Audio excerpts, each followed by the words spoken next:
Rimuru, Spark. Mikoto, oi. Oh. The lizardmen pause and look at Mikoto, who has her eyes covered by her hair. That's when you know shit's about to go down. Even I don't dare to speak up now. Mikoto, I've been listening to you droning on and on like you're at the top of the world, and it's getting annoying. More electricity sparks out from her as she gets more worked up. Ranga got an idea and intervenes before Mikoto fries Gabble. I don't think he intervened intentionally. I'm sure he would love to see some fried lizard right now, but this works out for me. Ranga, lizard, if you can defeat one of them, I will consider your offer. Ranga says while nodding his head in our direction. Gabble, I don't mind. Having a subordinate fight for you saves you from shame. Benimaru and Hakuru looked like they wanted to step up, but before they could. Cheyenne, I'll do it. Mikoto, no, I will. They both step up. Both of them are quite pissed off at this guy, their auras are exploding from them. Benimaru gulps before stepping down and Hakuru just hides his presence, both of them swearing to never get on their bad side. Mikoto and Cheyenne, however, look each other in the eye, before, playing rock paper scissors again. So anticlimactic. Anyway, Mikoto won this time with paper. She turns around, locking on to Gabble, who already has a spear in hand, and walks up to him. I should say something here. Rimuru, Mikoto. Mikoto turns around to look at me with a curious face. Rimuru, don't kill him. Mikoto's eyes widen a bit before her face breaks out in a smile. She turns around while waving over her shoulder saying that she heard me. Ranga, then, are you both ready? Begin. Whoa. Ranga howls to begin the match. Insert fight scene here. I'm joking. Gabble begins by shit-talking for a bit. Gabble, we lizardmen are descendants of dragons, there is no way I would lose to a human. But, thumb. A huge lightning strike falls from the sky right on Gabble's head. Okay, I wasn't joking. Ah. Lancer died. A/N, you aren't human. Spark. The electric spark from Mikoto attracts our attention, telling us that it was Mikoto who was the cause of that lightning strike. Mikoto, ha. That felt good. Mikoto looks to the sky and wipes her forehead with her arm while making a sigh of satisfaction like she just finished a huge job. Gabble is currently cooked black and on the floor, spasming while still having electricity running through his body. Would he get, resist electricity, from this? Mikoto ended up skipping her way back to us before the lizardman grabbed Gabble, while getting shocked from static, and running away while screaming, we'll remember this. Not that we cared. Name, Rimuru. Race, Origin Slime. Protection, Crest of Space. Title, Highest Tier Spirit, Leader of the Monsters. Ultimate Skills, Ilya, Heaven's Feel, Raphael, Lord of Wisdom. Intrinsic Skills, Infinite Regeneration, Universal Shapeshift, Universal Sense, Multi-Layer Barrier, Enhanced Replication, Universal Thread. Unique Skills, Predator, Creation, Rune Master. Extra Skills, Lord's Ambition, Thought Communication, Control Wind, Spatial Motion, Dark Flame, Control Particles. Tolerances, Cancel Pain, Resist Melee Attack, cancel natural elements, cancel ailments, resist spiritual attack, resist holy attack. A/N, I'm sorry, I was actually willing to write a fight scene here, but I just can't. The power gap is too big, and Mikoto isn't the type to play around with her enemies. MC, well, it was satisfying in its own way. Oh, by the way, Jeff is fine and will wake up later. MC, oh thank God. But, can you really call that fine? MC. No. He's on the verge of death. Thankfully, his faith in meat buns have once again saved his life. MC, oh, then that makes much more sense. Let me know if I missed anything. Also consider dropping some power stones. Chapter 47, Chapter 43 Dryad Visit. As I watch the unconscious Gabble and his men make a hasty retreat, I think to myself. I wanted to knock him out. Like, that was probably the closest chance I would get to knocking out an arrogant young master type as I would ever get. I mean, there are a few more arrogant bad guys that I can remember, but they all have some sort of power to back them up. So I have to at least use some semblance of effort to face slap them, and it's just not the same. I wanted to feel what those cliché cultivation protags always felt. Masaka. Is Mikoto the protag? Cough. Anyway, I asked Rigard to gather everyone to have a meeting about these orcs. He quickly left to do as I asked, and a few hours later, everyone is gathered inside the building designated for meetings and the like. Once everyone was ready, I asked Soai to give us a report on everything that happened. Soai began with the nearby goblin villages. A few of them didn't want to join us and decided to remain independent. Once the orcs started moving, Gabble went around to these villages and began to recruit them under him. Of course, there were still some goblin groups that didn't want to be recruited under him and decided to flee, mostly into human territory. It's an idiotic decision since humans are very territorial, but it's not like they had much of a choice. Either run and gamble your survival or fight directly against the orc army. Even so, I believe running isn't the smart decision. No, wait, unless those goblins realized Gabble is a lost cause. Then they might be the smart ones. And finally, Soai began talking about the orc army itself. Soai, I was mistaken. The orc forces number approximately 200,000. Now that got everyone shaken up. Benimaru, so the force that attacked our home was merely a small fraction. Rimuru, do you know where they're going? Soai, yes, they're moving up the river and should meet back with the separate force that attacked our village at the marshlands. Rigard, in the lizardman's territory. Soai just nods. Well, I knew all of this beforehand. But it's not like I can just say, yo, I know the future and this is what's gonna happen lol, and just continue on like normal. Hold on, I might be able to. I mean, my subordinates see me as some kind of god anyway, so they would just be like, Sasuga Rimuru-sama, and stuff like that. I could just make some kind of bullshit up for Mikoto. Nah, I don't wanna bother. I'll just act as some kind of wise king that can foresee any kind of trouble ahead and, miraculously, avoid it. He. And then I can sneak into the women's hot spring while saying, I sense great impurities, I'll have to cleanse everyone here while using my slime tentacle thingies to their full potential. Spark. Oop, back to the meeting. Looking at the map I made of the entire forest, because maps are rare stuff in this era, they realized that after the marshlands, there's a great chance that they would then head into human territory. Because of this, everyone is discussing what exactly is the orc's goal. Rimuru, well, I guess it's time to say this. Rigard, Rimuru-sama. Rimuru, well, I felt a rather powerful presence, so I looked into it. It turns out that the orcs are being led by an orc lord. This set off a wave of murmurs throughout the room. Mikoto, who is sitting beside me, leans towards me and whispers. Mikoto, hey, what's an orc lord? I reply through thought communication. Rimuru, a powerful orc, one born every few centuries. A unique monster. They have special leadership skills and each one brings chaos across the world. I talk to her about the orc lord through thought communication, while Mikoto is slightly embarrassed and fidgeting at having forgotten the thought communication skill. So cute. Rigard, so their goal is to absorb all of the monster races and gain their powers. Kaijin, Rimuru-sama, it's not like we're doubting you, but... Are you sure it's an orc lord? Kaijin speaks up and everyone quietens down. In return, I just look back to Soai. Rimuru, did you find any? Soai just shakes his head with a sad expression. Mikoto, find any, what? Mikoto hesitantly asks what's on everyone's mind, getting a bad feeling. Benimaru, corpses. Rimuru, orc lords have a unique skill called, starved. This skill afflicts their allies with a severe hunger that never passes. Anything the orcs eat will be transferred over to the caster, physical attributes, powers and even skills. And it's because of this severe hunger, they're even willing to eat the bodies of the fallen, both allies and enemies. Mikoto's face pales. If she didn't already see records of the deaths of some of the sisters back in her old world, she might have puked already. I just hold her hand under the table while looking worriedly at her. Feeling me grabbing her hand, she looks over to me, noticing my worry. She takes a couple of breaths, regaining some of the colors on her face, and nods at me with a small smile. So I. Rimuru, so I. What's up? So I, one of my body doubles scouting the area have made contact with someone, they request an audience with you, Rimuru-sama. Rimuru, it doesn't happen to be a dryad, is it? So I, no, it is. So I looks at me with a surprised expression, before morphing into a face of, as expected of Rimuru-sama, along with the other monsters in the room. The edges of my lips twitch a bit. Rimuru, well, call her here then. After saying that, the center of the table glows brightly in a shade of green as a plant begins to grow on the table. It continues to grow and change shape before bursting open, revealing a stunning woman with green hair and marks next to her eyes. She also happens to be wearing a dress of white and light green. Vines also hover around her, attached to her. Where the fuck do those vines come from? And also, why is she standing on the damn table?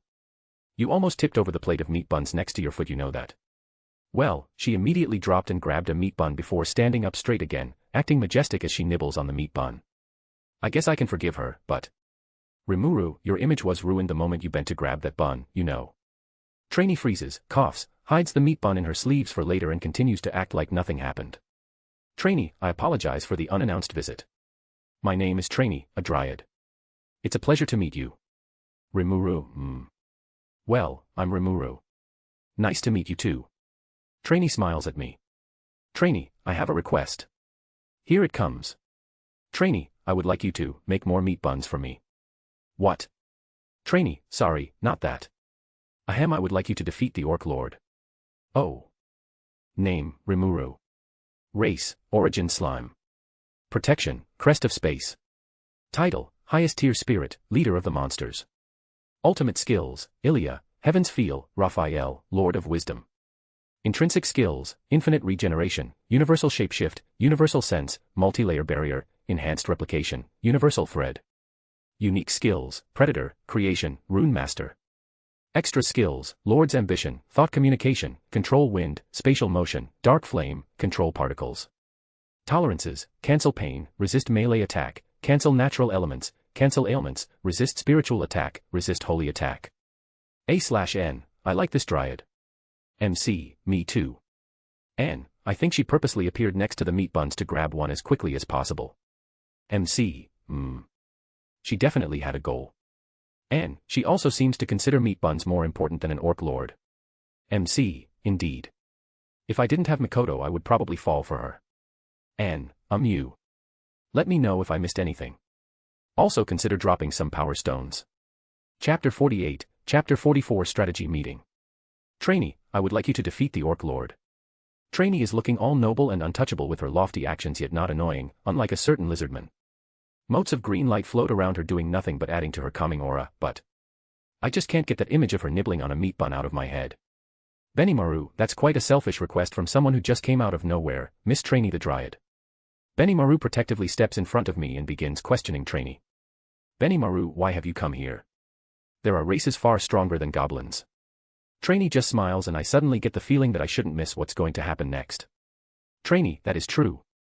Well, if the ogre's homeland had been at their full strength, I might have gone there. Whoa. Whoa. Trainee, you savage woman. Calm the fuck down. Whoa. Families have died there, you know. The dead were eaten by orcs. Holy shit. Trainee, well, even if that were the case, I could not have ignored the presence of this one here. She concludes by looking right at me. If I remember correctly, the Dryads have an information network throughout the whole forest. I guess finding out that I'm pretty strong is child's play for them. Well, not like they can find out exactly how strong I am though. Why? Ha ha ha ha. I don't know how strong I am exactly either. Anyway, moving on. Trainee joined the meeting at my request as she continued to explain the situation from her point of view. She is now sitting at a seat between Rigard and Kaijin nibbling on the meat bun she hid in her sleeve. Trainee, the trends cannot move from location to location, they are rooted in a single spot. Us Dryads are also only allowed to interact with the outside world in our spiritual bodies as I am doing right now. If our rather secluded community were to be attacked by the Orc Lord itself, I fear we would not be able to put up a satisfactory defense. Rimuru, but even so, if those orcs are still in the forest, you could work together with the other dryads and overwhelm the orcs, can you not? I don't expect the dryads to take on the whole orc army, but they should be able to catch out the Orc Lord and deal with the source directly, especially if it's still in the forest. Trainee just gives me a wry smile. Trainee, unfortunately we have also detected a rather high-level Magen in the forest, pulling the strings behind the scenes. That Magen should also be an officer for a demon lord, so if we focused on the Ord Lord. Mikoto, you could be sideswiped by the Magen, huh? Oh, Mikoto is easily keeping up, huh? Anyway, this means they can't show their hand until they take care of the Magen, which is why we need to be the ones to make the first move. But that Magen, it should be Gelato or something. I forgot his name. Gelmud. Oh yes, that should be it. The dude got killed so quickly in the series. And the demon lord working behind him should be Clayman. That's his name, yeah. And he's also working with another secret organization to supply those orcs with full fucking body armor. Their goal is to cause chaos in the West. And behind that secret organization is Yuki Kagurazaka, who also happens to be manipulating Clayman. Jesus Christ, so much secret shit going on. How did the author even keep track of this all? Let me guess, Dio is manipulating Yuki. WRYYYY. Shiver. Yeah, let's not poke that nest. Trainee, honored Rimuru, I would like to ask you once more to defeat the Orc Lord. Trainee stands up and asks me again. I close my eyes and think for a moment. Having both the lizardmen and dryads in my debt would be a good idea too. Rimuru, Daga Kotowaru. Trainee, Why? Trainee seems extremely confused. Everyone else is also confused too. Rimuru, one of the things I like best is saying no to those who think they have an absolute advantage. Menacing characters appear out of nowhere, my facial features sharpen as the shading around me becomes more pronounced. Right now, I am God. Mikoto, if those orcs eat everything they come across, wouldn't they also eat all the meat buns too? Ahem. Rimuru, I'm joking. Let's talk strategy now. Meanwhile, everyone just looks at me with a deadpan expression as I make a teehee pero expression. A/N, MC was gonna accept no matter what, I just added this in for no reason lol. Rimuru, right, I want to ally with the lizardmen and fight in their home grounds, the marshlands.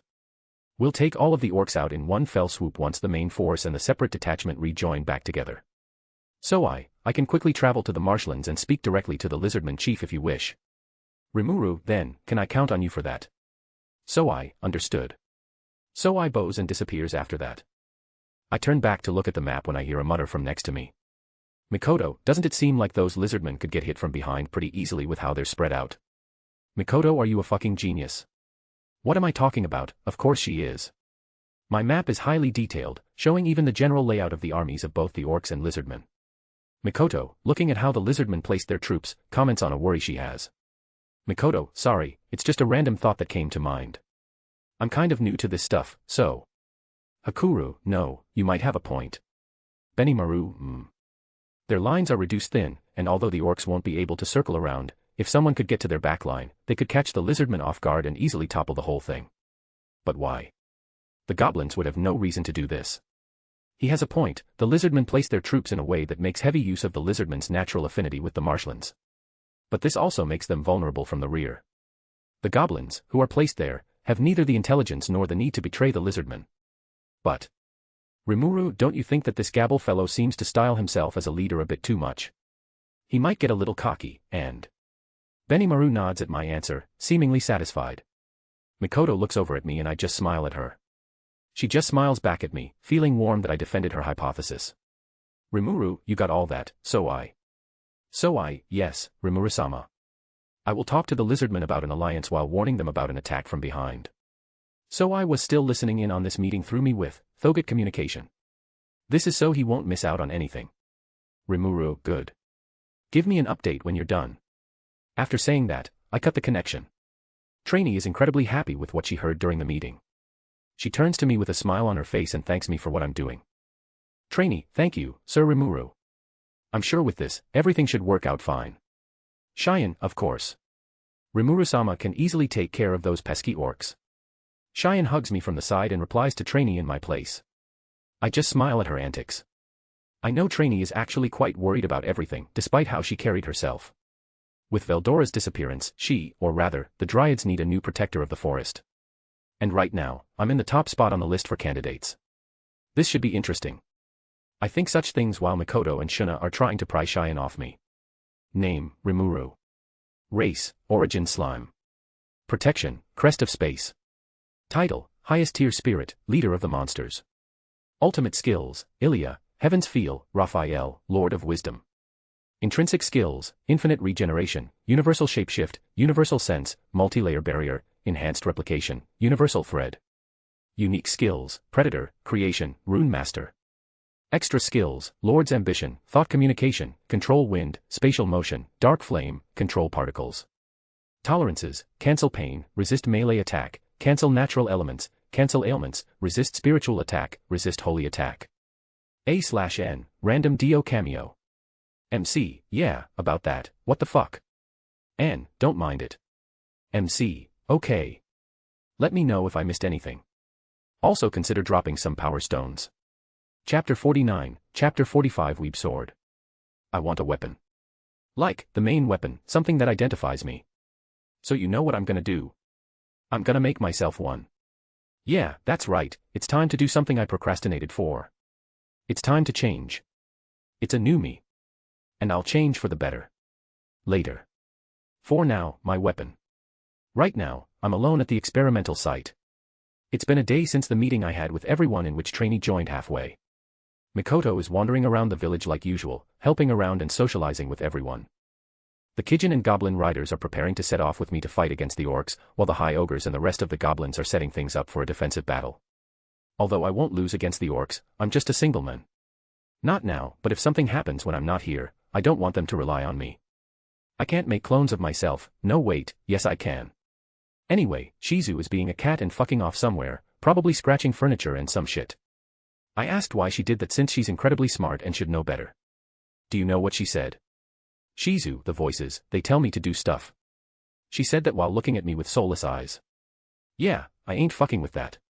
Scratch the hell outta any couch or curtain you want. Anyway, I digress.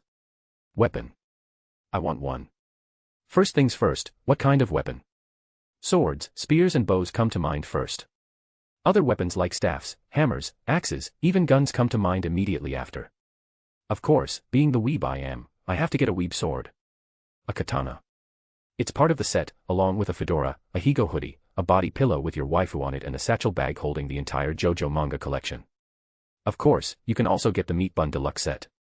Right, I'm digressing again. Sword. Katana. Now, the question is what kind of katana should I make? Should I get a ripoff from some kind of anime, or make an original one? I guess I'll make one that looks like one I saw from a series but works differently. So both. Both is good. Rune Master. Creation. I want a katana. One that is masterfully created but isn't flashy and plated entirely in fucking gold. I want it to be tough as hell, if not indestructible. I also want it to be highly receptive to magicals and can conduct that shit like the knife I stuck in the toaster when I was 3.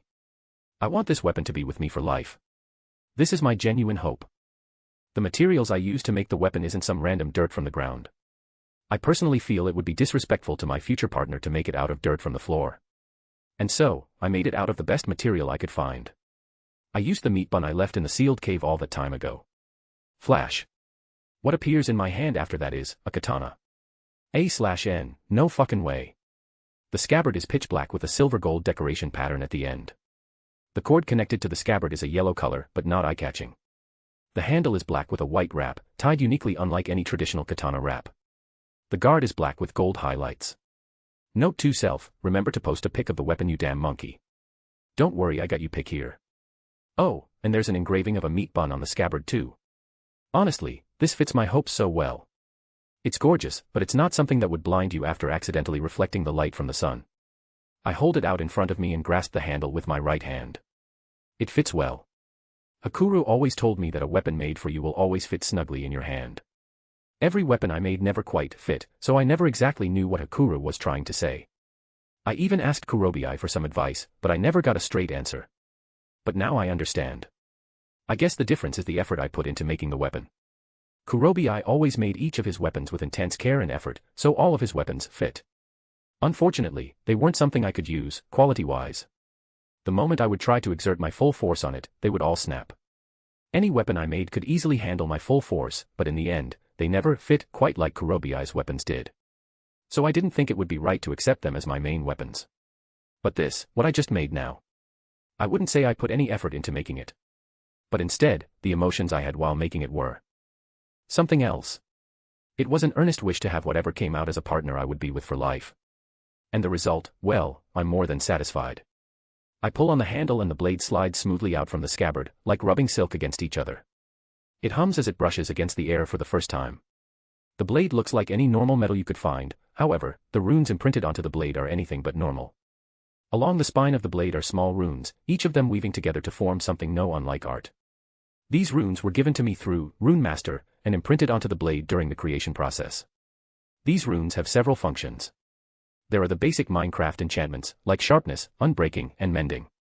Mending is a bit different, simply needing magicules, but you get the idea. Well, I'm not sure if unbreaking is even needed, since I'm not sure if it can even break, but meh. Mending also cleans and maintains it for me. The rest of the runes have many different effects, mostly to allow the blade to affect and bypass space. There is also a rune sequence that absorbs and holds magicules within the blade, boosting its growth and evolution process. I wouldn't be surprised if it turned into a legendary weapon in a week and a mythical weapon in a year. Maybe less. More than satisfied with it, I open my mouth and whisper a name. Rimuru Wayamit. Beep. We are having difficulties, please stand by. Rimuru Yamato. The name of a weapon from a game in my old world. Although it's not exactly the same weapon, it just felt right. They look the same too. The blade glows softly and the feeling of the sword itself changes as I feel my magicules flowing into the sword. If I had to explain, it feels like the blade is no longer a part of the world, like it's no longer in this plane of reality. I can see it, but I can't feel it. With my senses, that is. But I can still feel it both physically in my hand and even emotionally. It's fucking trippy. The blade hums again, but this time, it sounds a little happy. Name, Rimuru. Race, Origin Slime. Protection, Crest of Space. Title, Highest Tier Spirit, Leader of the Monsters. Ultimate Skills, Ilia, Heaven's Feel, Raphael, Lord of Wisdom. Intrinsic Skills, Infinite Regeneration, Universal Shapeshift, Universal Sense, Multi-Layer Barrier, Enhanced Replication, Universal Thread. Unique Skills, Predator, Creation, Rune Master. Extra Skills, Lord's Ambition, Thought Communication, Control Wind, Spatial Motion, Dark Flame, Control Particles. Tolerances, Cancel Pain, Resist Melee Attack, Cancel Natural Elements, Cancel Ailments, Resist Spiritual Attack, Resist Holy Attack. Oi. Future me. Remember to post a pic of Yamato. Future N, fuck you. Why should I do that? Because I said so, fucker. Fan, Nanny. How did you reply to me? I'm in the future. I am you, dumbass. I can easily guess what you're going to say. Fan, hey, we're the same person. So calling me a dumbass is also calling yourself a dumbass. But I'm not a dumbass right now. I just happen to be in the future, which is you. Fan. Now that I think about it, I remember this conversation. Let me know if I missed anything. Also consider dropping some power stones. Chapter 50, Chapter 46 Can't think of a title LMAO. Rimuru, oh, gee, I wonder what this can do. I speak out loud with a deadpan tone of voice. Then, I swing Yamato at the ground while channeling my magicules into it. A thin flash of light leaves the blade and travels forward into the horizon and also disappearing into the ground. And then, nothing happened. I wasn't expecting that. I was expecting it to absolutely devastate the area in front of me. I even tried to raise a flag by speaking out loud. You know, like, maybe it would create a deep gash in the ground continuing on for several kilometers. No. Damn, is this weapon so strong that it became useless? That doesn't even make sense. Report. The attack you just executed is a ranged attack, shooting off a blade of magicules. Due to the enchantments that let the blade affect space, the space in front of you itself was also cut. Furthermore, your attack was able to reach approximately 30 kilometers underground and several hundred kilometers in front of you. I call bullshit. Why did nothing happen then? Notice. Your attack was so thin, space mended and the ground fused back together under gravity. Pardon me if I'm wrong, but doesn't that mean that there are no visual effects? Damn. My style points. Please note that using more magicules will increase its effect and you will be able to attain those style points you so wish for. I can feel the sarcasm, Raphael. Yeah, screw you too. I'm joking, I love you. Anyway, this baby looks like Yamato from Devil May Cry. It can also affect space, so it makes sense to name this baby Yamato. But although I say that, this baby has the potential to go even beyond that. Even now, it's growing quickly. If only I could imbue Mikoto's limit breaker unique skill into this bad boy. Hold on. Time skipu. Okay, limit breaker, copied and imbued into the sword, check. Heavens feel, OP, Raphael. Notice. Unique weapon Yamato will evolve into a legendary weapon within 3 hours.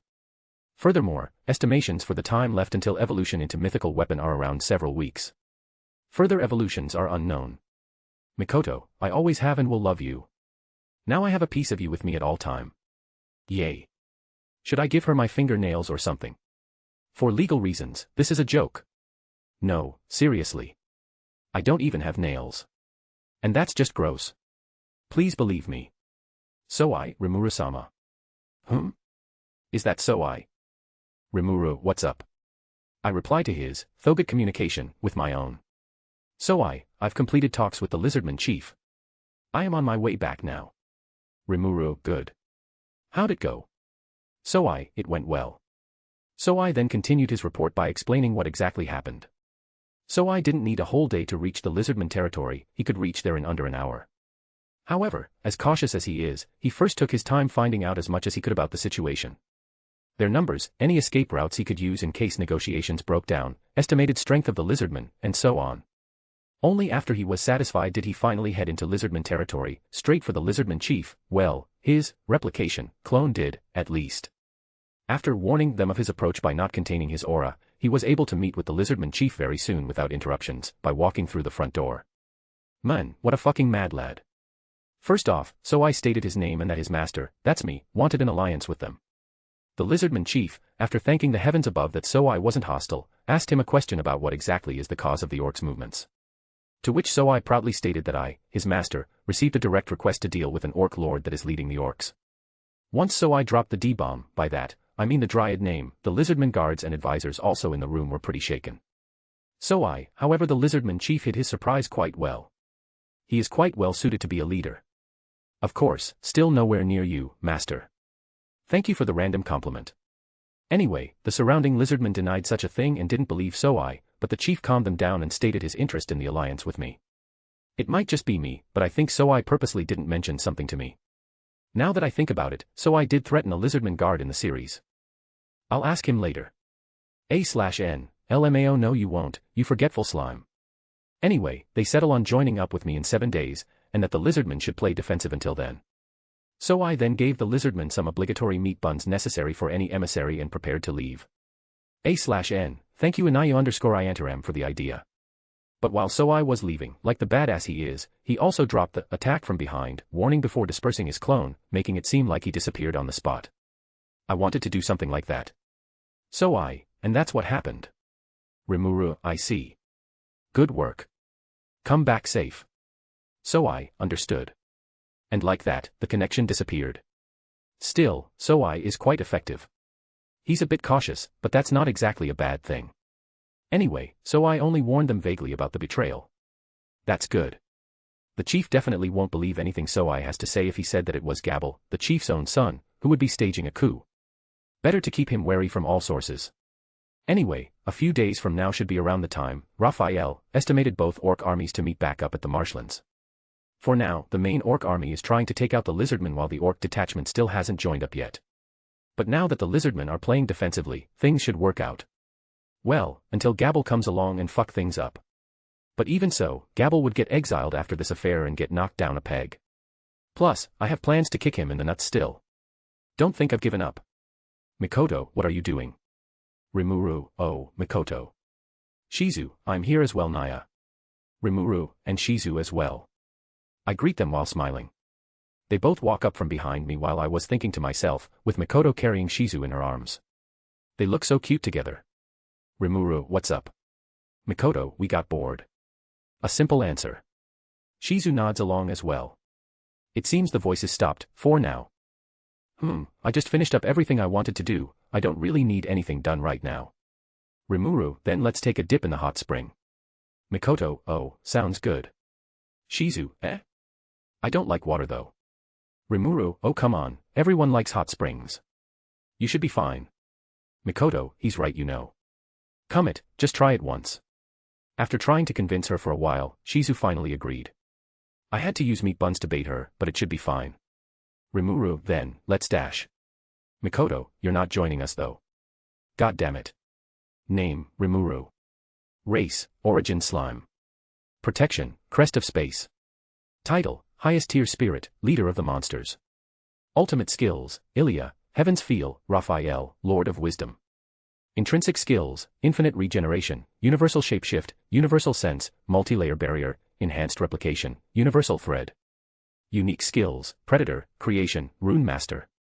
Extra Skills, Lord's Ambition, Thought Communication, Control Wind, Spatial Motion, Dark Flame, Control Particles. Tolerances, Cancel Pain, Resist Melee Attack, Cancel Natural Elements, Cancel Ailments, Resist Spiritual Attack, Resist Holy Attack. Equipment, Yamato. A/N, I just wanna say that Yamato has the capabilities to cut the world in half. MC, isn't that broken then? And, well, the efficiency for something on that scale is absolute dog shit, so the Magicools needed is, well, even Malim doesn't have enough. MC, damn, that really is a lot. Well, not like it's a problem for me. N, I know. Ha ha ha ha ha. MC, ha ha ha ha ha. Let me know if I missed anything. Also consider dropping some power stones.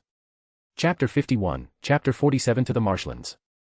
I continued to monitor the lizardmen for a few days after that. The lizardman chief did his job by having the lizardmen fight a defensive battle. They used the natural mazes of their caves to trap and ambush the orcs within the enclosed space. They made sure that no one died until I arrived with help. Everything was going well, until the Fire Nation Atta. Cough. Until Gabble came along and figuratively fucked everyone in the asshole. He staged a coup, holding his father, the lizardman chief, and everyone siding with the chief, including his sister, captive and took over the lizardman armies. After that, he started fighting more offensively against the orc army and as a consequence, within a few hours, everything went to hell. Please do note that I do not hate Gabble. He's annoying, sure, especially as he is now. He's naive, foolish, and an all-around dumbass. But he calms down after this event, hopefully. No, he will calm down. Even so, I'm not going to say it's all water under the bridge, I'm still looking forward to the next showing of the Nutcracker movie, after all. This time, it will be starring Gabble and my foot. Anyway, rewinding time a bit, the next day after messing around with my weeb stick, testing out Yamato, we're getting ready to set off. We're going to be joining the lizardmen and supporting them against the orc army. Coming with me is Ranga, all of the Kijin excluding Kurobi, the goblin riders and their wolves, and who would have guessed, Mikoto. Oh, and Shizu. But this is good though, Mikoto realizes that she can't be sheltered all her life, especially in this world, and isn't hiding from a massive war like this. I can't help but think positively about her. Benimaru, Hakuru, Soai and Cheyenne are expected, but Shuna is a bit of a surprise. In canon, she didn't join the expedition, after all. Why? Well, OG Rimuru thought it wasn't acceptable to bring a princess like her into a war like this. I say fuck that. Shuna can easily look after herself, even though she's the weakest of the Kijin, excluding Kurobi. After all, she and everyone else can easily solo an orc lord as they are right now. They're stronger than their canon counterparts, after all. Bonsai Infinite Magicools.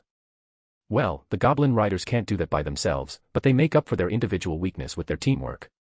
And like this, we left the village and began our quick journey to the marshlands.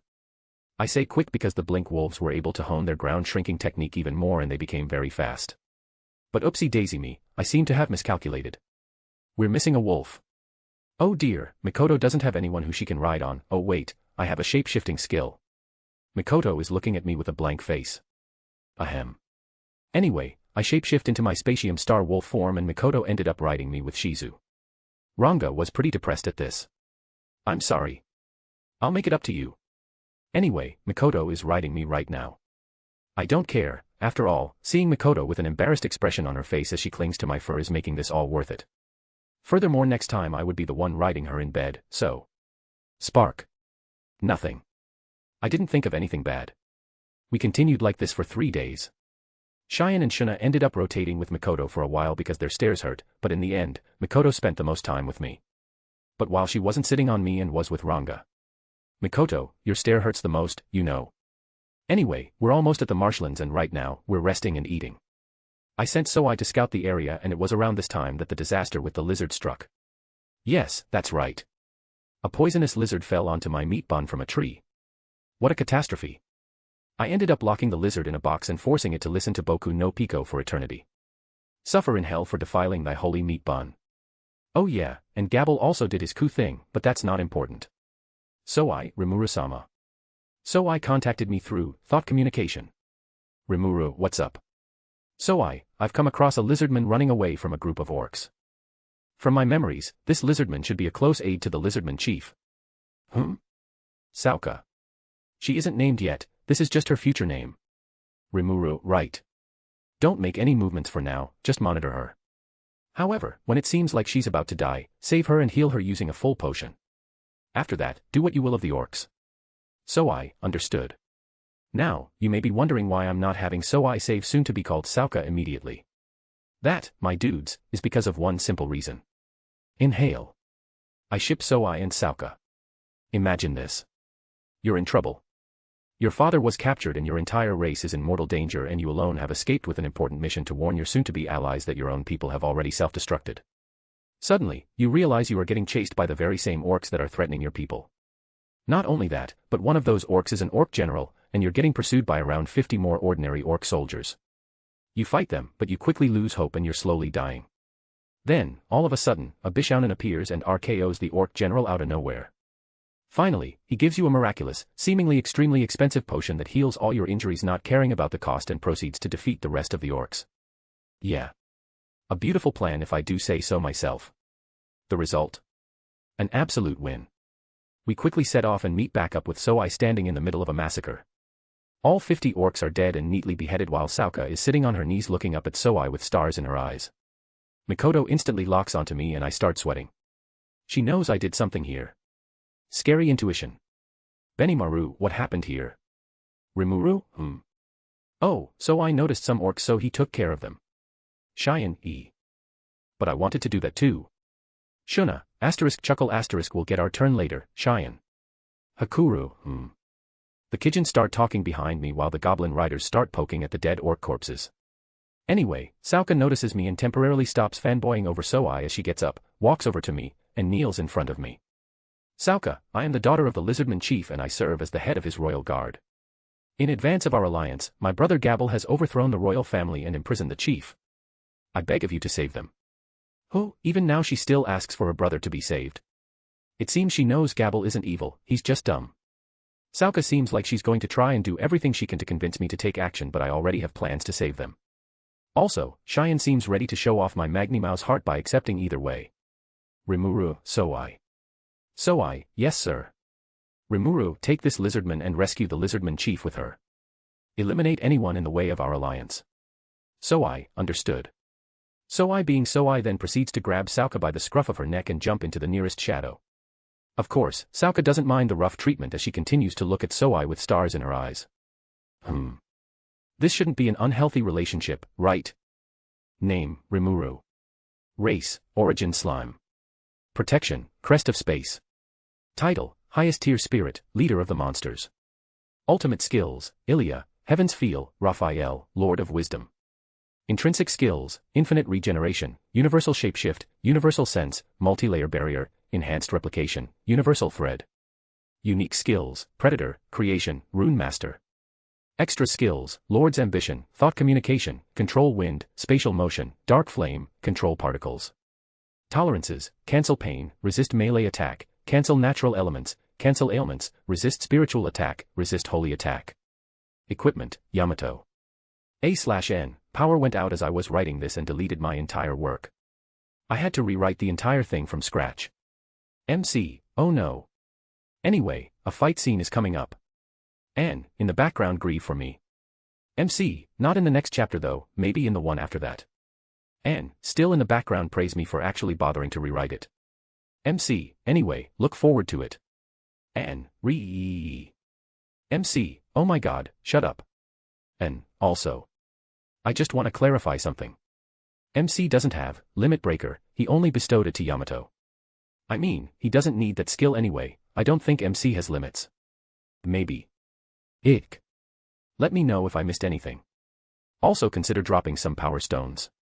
Chapter 52, Chapter 48, Beginning of the Fight. A/N, what's that? The fight scene for this chapter. I said there will be a fight scene last chapter.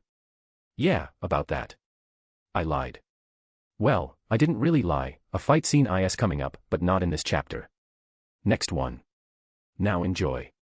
We all arrived at the scene of the war.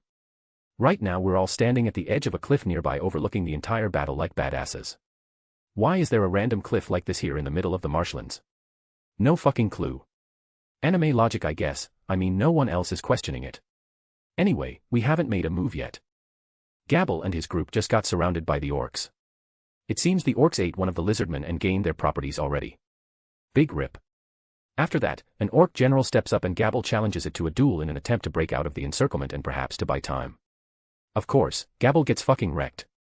Mikoto is conflicted about whether she should feel satisfied seeing Gabble getting his ass handed to him or worried about him. In a way, I didn't step in because I wanted to see how Gabble would act. This is a parallel world, I don't know how Gabble would have changed from his canon counterpart. But it seems not much has changed, his moral standards are still there. Even in this situation, he didn't abandon the goblins with him and chose to protect them. It's because of that, they ended up getting surrounded, but Gabble still didn't leave them. That's good. If he did, I would have killed him myself. I don't need a selfish egotistic bastard under me, just an egotistic bastard is enough. Rimuru, right, Gabuta, you and the goblin riders keep the lizardmen safe. Ranga, can you go with them? Ranga, understood. They then used shadow motion to arrive right in the middle of the encirclement just as Gabble ate the dirt for the 5th time. Benimaru, Rimuru-sama, what about us? Rimuru, well, that's obvious. Go crazy. After I said that, the Kijin all had a feral smile before they jumped off the cliff and split up to have their fun. The orc army detachment that attacked the ogres have already joined back, after all. Mikoto, Rimuru, You're still here. Mikoto is still standing next to me. Shizu is hanging over her shoulder, yawning. That lazy cat. Mikoto, well. Mikoto looks towards the large orc army with hesitation. I show an expression of confusion for a sec before a light bulb lights up in my head. She's reluctant to kill.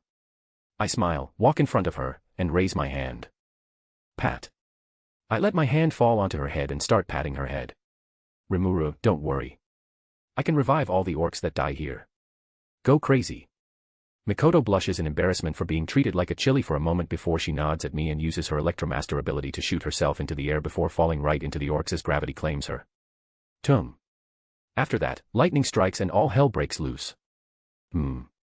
It seems she'll be alright. But I wasn't lying, you know. I can revive the orcs. I got a bit annoyed at myself for not killing any orcs during the Ogre Village incident. But I couldn't just kill them when I want them to serve under me. And knowing that there's a giant battle against the orcs coming up, I sought a solution. The result? I'm a fucking idiot.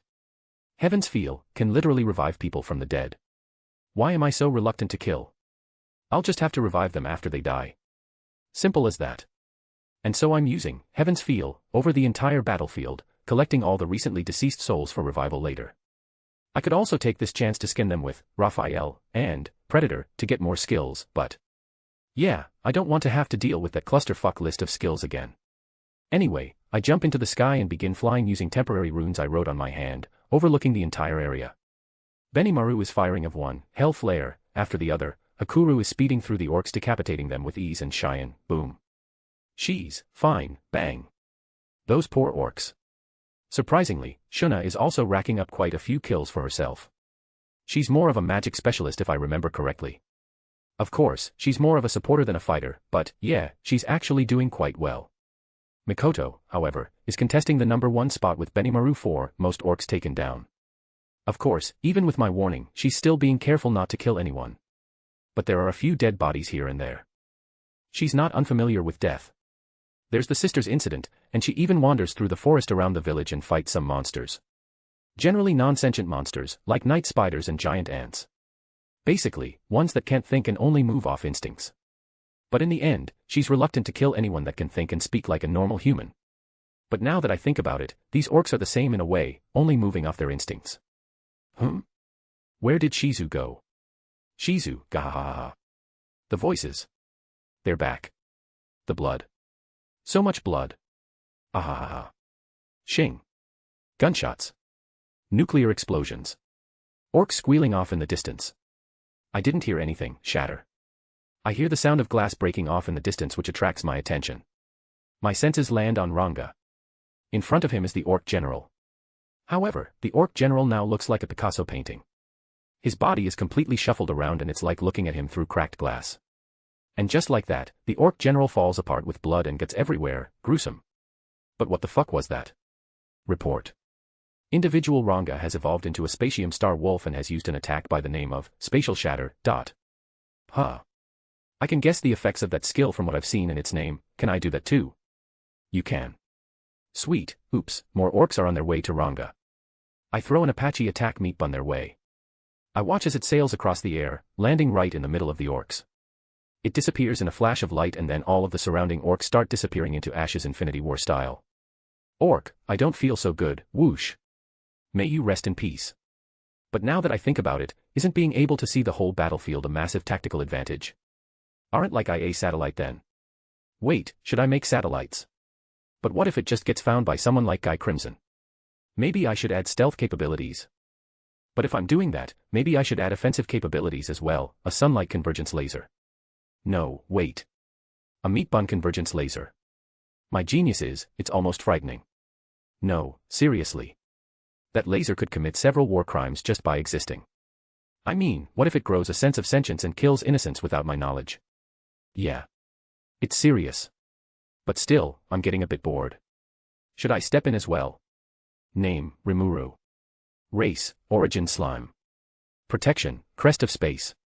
Title, Highest Tier Spirit, Leader of the Monsters. Ultimate Skills, Ilya, Heaven's Feel, Raphael, Lord of Wisdom. Intrinsic Skills, Infinite Regeneration, Universal Shapeshift, Universal Sense, Multi-Layer Barrier, Enhanced Replication, Universal Thread. Unique Skills, Predator, Creation, Rune Master. Extra Skills, Lord's Ambition, Thought Communication, Control Wind, Spatial Motion, Dark Flame, Control Particles. Tolerances, Cancel Pain, Resist Melee Attack, Cancel Natural Elements, Cancel Ailments, Resist Spiritual Attack, Resist Holy Attack. Equipment, Yamato. A/N, how the fuck does a meat bun convergence laser even work? MC, Ickman, it just does. An, that doesn't make any sense.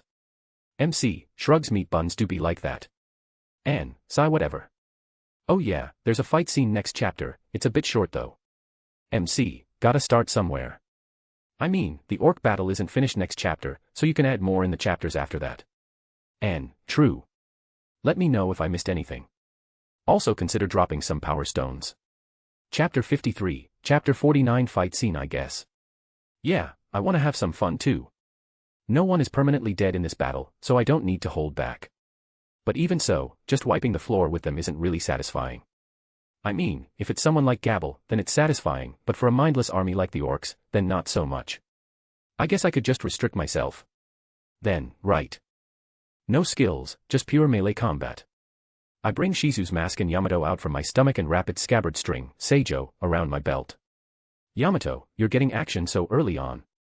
Lucky you.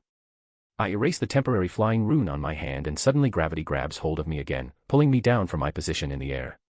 My clothes and hair flutter as the wind rushes past me and I close in on the ground, not bothering to brace myself for impact. While falling, I also wear Shizu's mask onto my face. Boom. I land feet first, causing the ground beneath me to crack and sent dirt and mud flying in the air. I stare at the orcs ahead of me, sending chills down their spine. I don't bother restraining my aura too much at this moment, so some leaked even under the mask's magic resist effects. Under the influence of the Orc Lord, the soldier orcs can't feel scared. The starved, unique skill even consumes the fear of the user's allies. Even so, the orcs around me knew that I am an apex predator. My golden eyes shine behind the mask as I grasp the scabbard of Yamato with my left hand and lower my right hand onto the handle. I lower my body into an IAI stance and I breathe in. Yes, I am aware I don't need to breathe, leave me alone. Shing. With that sound, without Yamato even leaving its scabbard, the orcs in front of me aren't hurt at all. Orc, URG. Splash.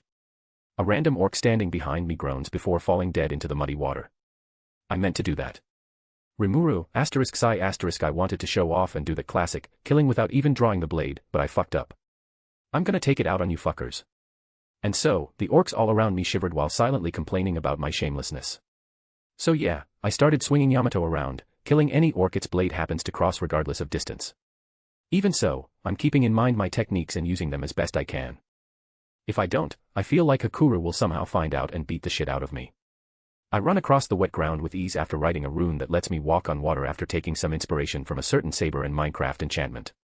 Shing. I bring Yamato down on a random orc in front of me, cutting him in half. Universal Sense picks up movement behind me, so I duck, feeling a wooden club fly over my head before I turn around and swiftly decapitate the orc that tried to get a little sneaky with me. This is the third time this happened.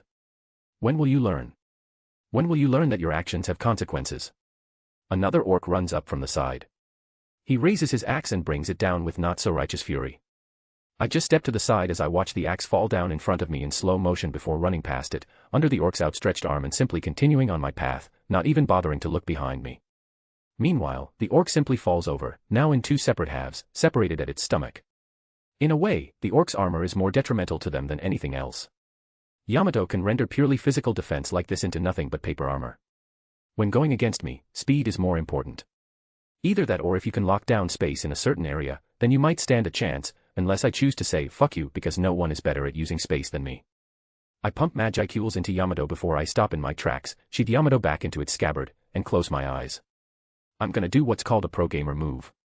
I hold the scabbard with LY left hand and I flick the pommel of Yamato with the middle finger of my right hand. Tai-thering. A sound not unlike the chime of a bell in a soft breeze rings out. And then, silence. All around me, the orcs stop their movements and orc noises, and just fall over. Man. I look so badass right now. Shizu, you look cringe, Rimuru Naya. -999 HP. Ugh. Rimuru, Shizu. You're done with your rampag, I mean, you're done playing around. Shizu suddenly appears behind me in my cool/cringe moment from God knows where, all cats have teleportation powers, and jump up onto my shoulder. Shizu, Naya. Shizu just nods with half-opened eyes and just hangs over my shoulder. This lazy cat. Rimuru, ****, right. I found the Orc Lord while I was running around. The big guy isn't even bothering to hide his aura, it was quite easy to find him. Mikoto, there are also a few more connections running through a few of the Orc generals. This time it's Mikoto who walks up to me. She's still passively cracking electricity from her body. Rimuru, connections. Mikoto, yeah. There's some kind of transmission coming from a couple of the Orc generals I ran across. If I had to take a wild guess, it should be some kind of information sharing magic or skill. It's probably the crystal balls linked to those orcs, so Jelmud and maybe even Clayman could look in on the situation without actually physically being here. Think of it like remotely viewing something through a camera, except the camera is the eyes of the orcs and the screen is the crystal ball itself. Rimuru, you sense that? I ask with surprise lacing my voice. Mikoto picks up on it and puffs out her chest while acting smug. Mikoto, well, I am sensitive to signals and the like with my Esper ability. With magic sense, finding something like this is a piece of cake. Even I was a bit surprised at this, honestly. Whoa, she could do that. Did you know that, Raphael? Even Raphael didn't seem to know. Mikoto is. Rimuru, kinda amazing. Mikoto, eehee. Mikoto began bashfully laughing while scratching the back of her head. Well, even if someone is a little peeping Tom, this doesn't change anything. If anything, let them watch. It's not like we're using all our trump cards, and we could even send a message. So Rimuru-sama. The captured lizardmen have been rescued. There was an orc general here, but I easily took care of it. Rimuru, I see. Good work. Escort them somewhere safe and come find us again. So understood. So cuts off his connection and I look in the direction of the Orc Lord. Rimuru, I think it's about time to end this. Name, Rimuru. Race, Origin Slime. Protection, Crest of Space. Title, Highest Tier Spirit, Leader of the Monsters.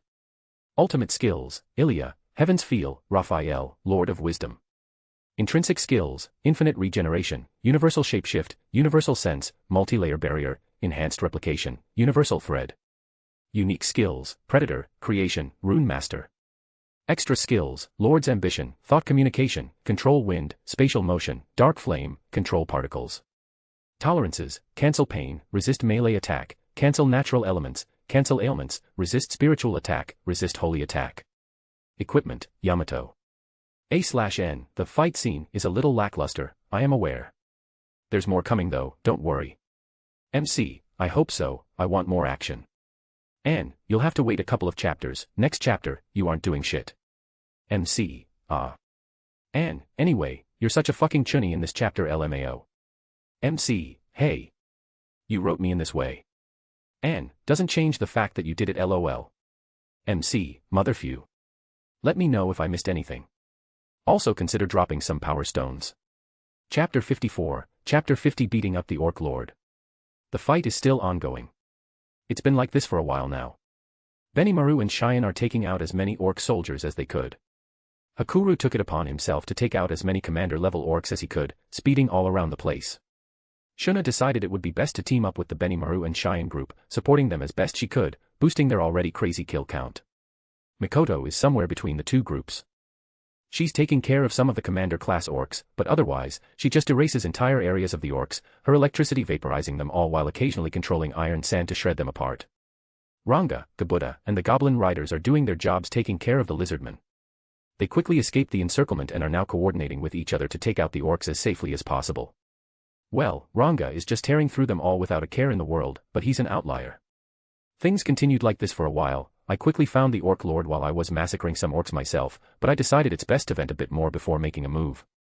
Shizu finally calmed down, thank God, and Mikoto finally couldn't ignore the occasional transmission signals she picked up every now and again over the battlefield and came to me to let me know. After that, I decided we should start heading over to the Orc Lord. Rimuru, right, I think it's about time to end this. I contact the Kijin and Goblin Riders with thought communication. Rimuru, I found the Orc Lord. Start heading over there. I send a short message to them while sending the Orc Lord's location alongside it. I also sent the location to Mikoto too.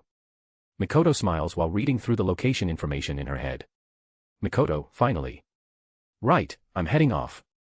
Mikoto quickly turned around and ran full speed straight for the Orc Lord. I smile wryly at her departing back. Just a moment ago she was reluctant to fight and now she's all gung-ho about dealing with the Orc Lord. Well, it's a good thing. Rimuru, you're not going. I look over to the lazy cat on my shoulder. Shizu just shakes her head before yawning. I wonder why she changed so much from her human self. Maybe it's the fatigue from her time as a human. Rimuru, is that so? I write another flight rune on my hand and bend my knees before jumping into the air, returning to my position as a slime satellite. Shizu, I see no god up here, other than me. I feel like Shizu said something. Must be my imagination. I make a couple of meat buns and I nibble on one of them while handing the second one to Shizu. She just grabs the bun with her little paws and starts nibbling. She's so cute. Meanwhile, Benimaru, Cheyenne, Shuna, Hakuru, Soai, Ranga and Mikoto all arrive at the same time in front of the Orc Lord. The Goblin Riders and the Lizardmen are a bit behind. A crazy coincidence. I wonder if someone made it that way on purpose. A/N_. They look at each other, look at the Orc Lord, look at each other again and smile. It seems they came to a silent agreement. Benimaru jumped forward first. Benimaru, Hellflare. Boom. A transparent dome encloses Geld the Orc Lord within it before immediately filling with a blistering black flame. The unlucky orc generals by his side were also caught in the area and immediately vaporized. RIP. After a few seconds, the black fire within dies out and the dome disperses, revealing a heavily damaged Orc Lord. I know Benimaru could have easily taken care of the Orc Lord in that attack, but... Cheyenne, leave some for us too. With her shout, she leaps up into the air and brings down her giant blade down onto the barely recovering Orc Lord. Another boom. Is that a fucking sword or a blunt weapon? The Orc Lord raised his arms above in a desperate attempt to block them, but as a result, both his arms are shattered. Yes, shattered. Not cut. Can someone explain? Please?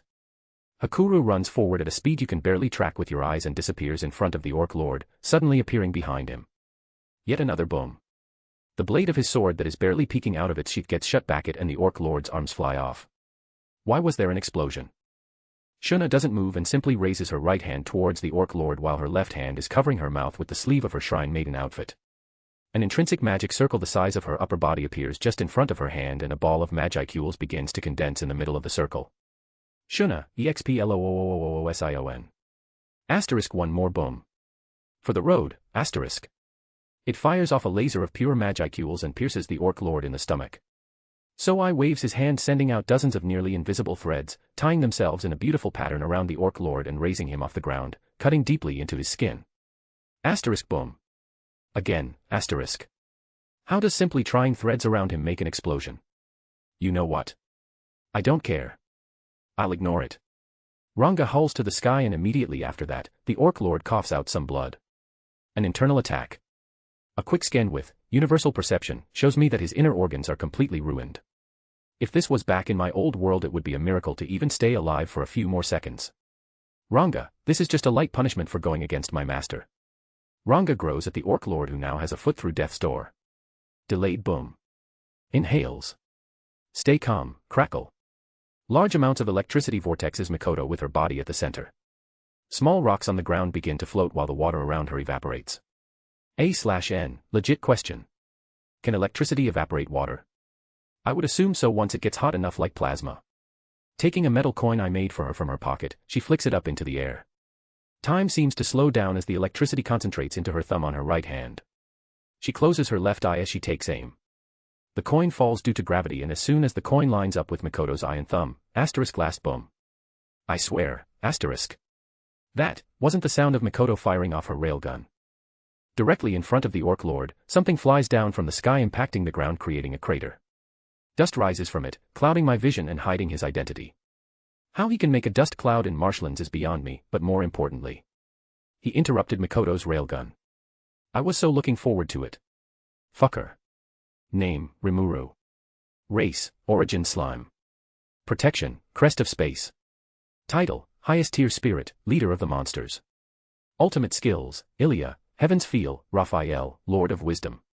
Intrinsic Skills, Infinite Regeneration, Universal Shapeshift, Universal Sense, Multi-Layer Barrier, Enhanced Replication, Universal Thread. Unique Skills, Predator, Creation, Rune Master.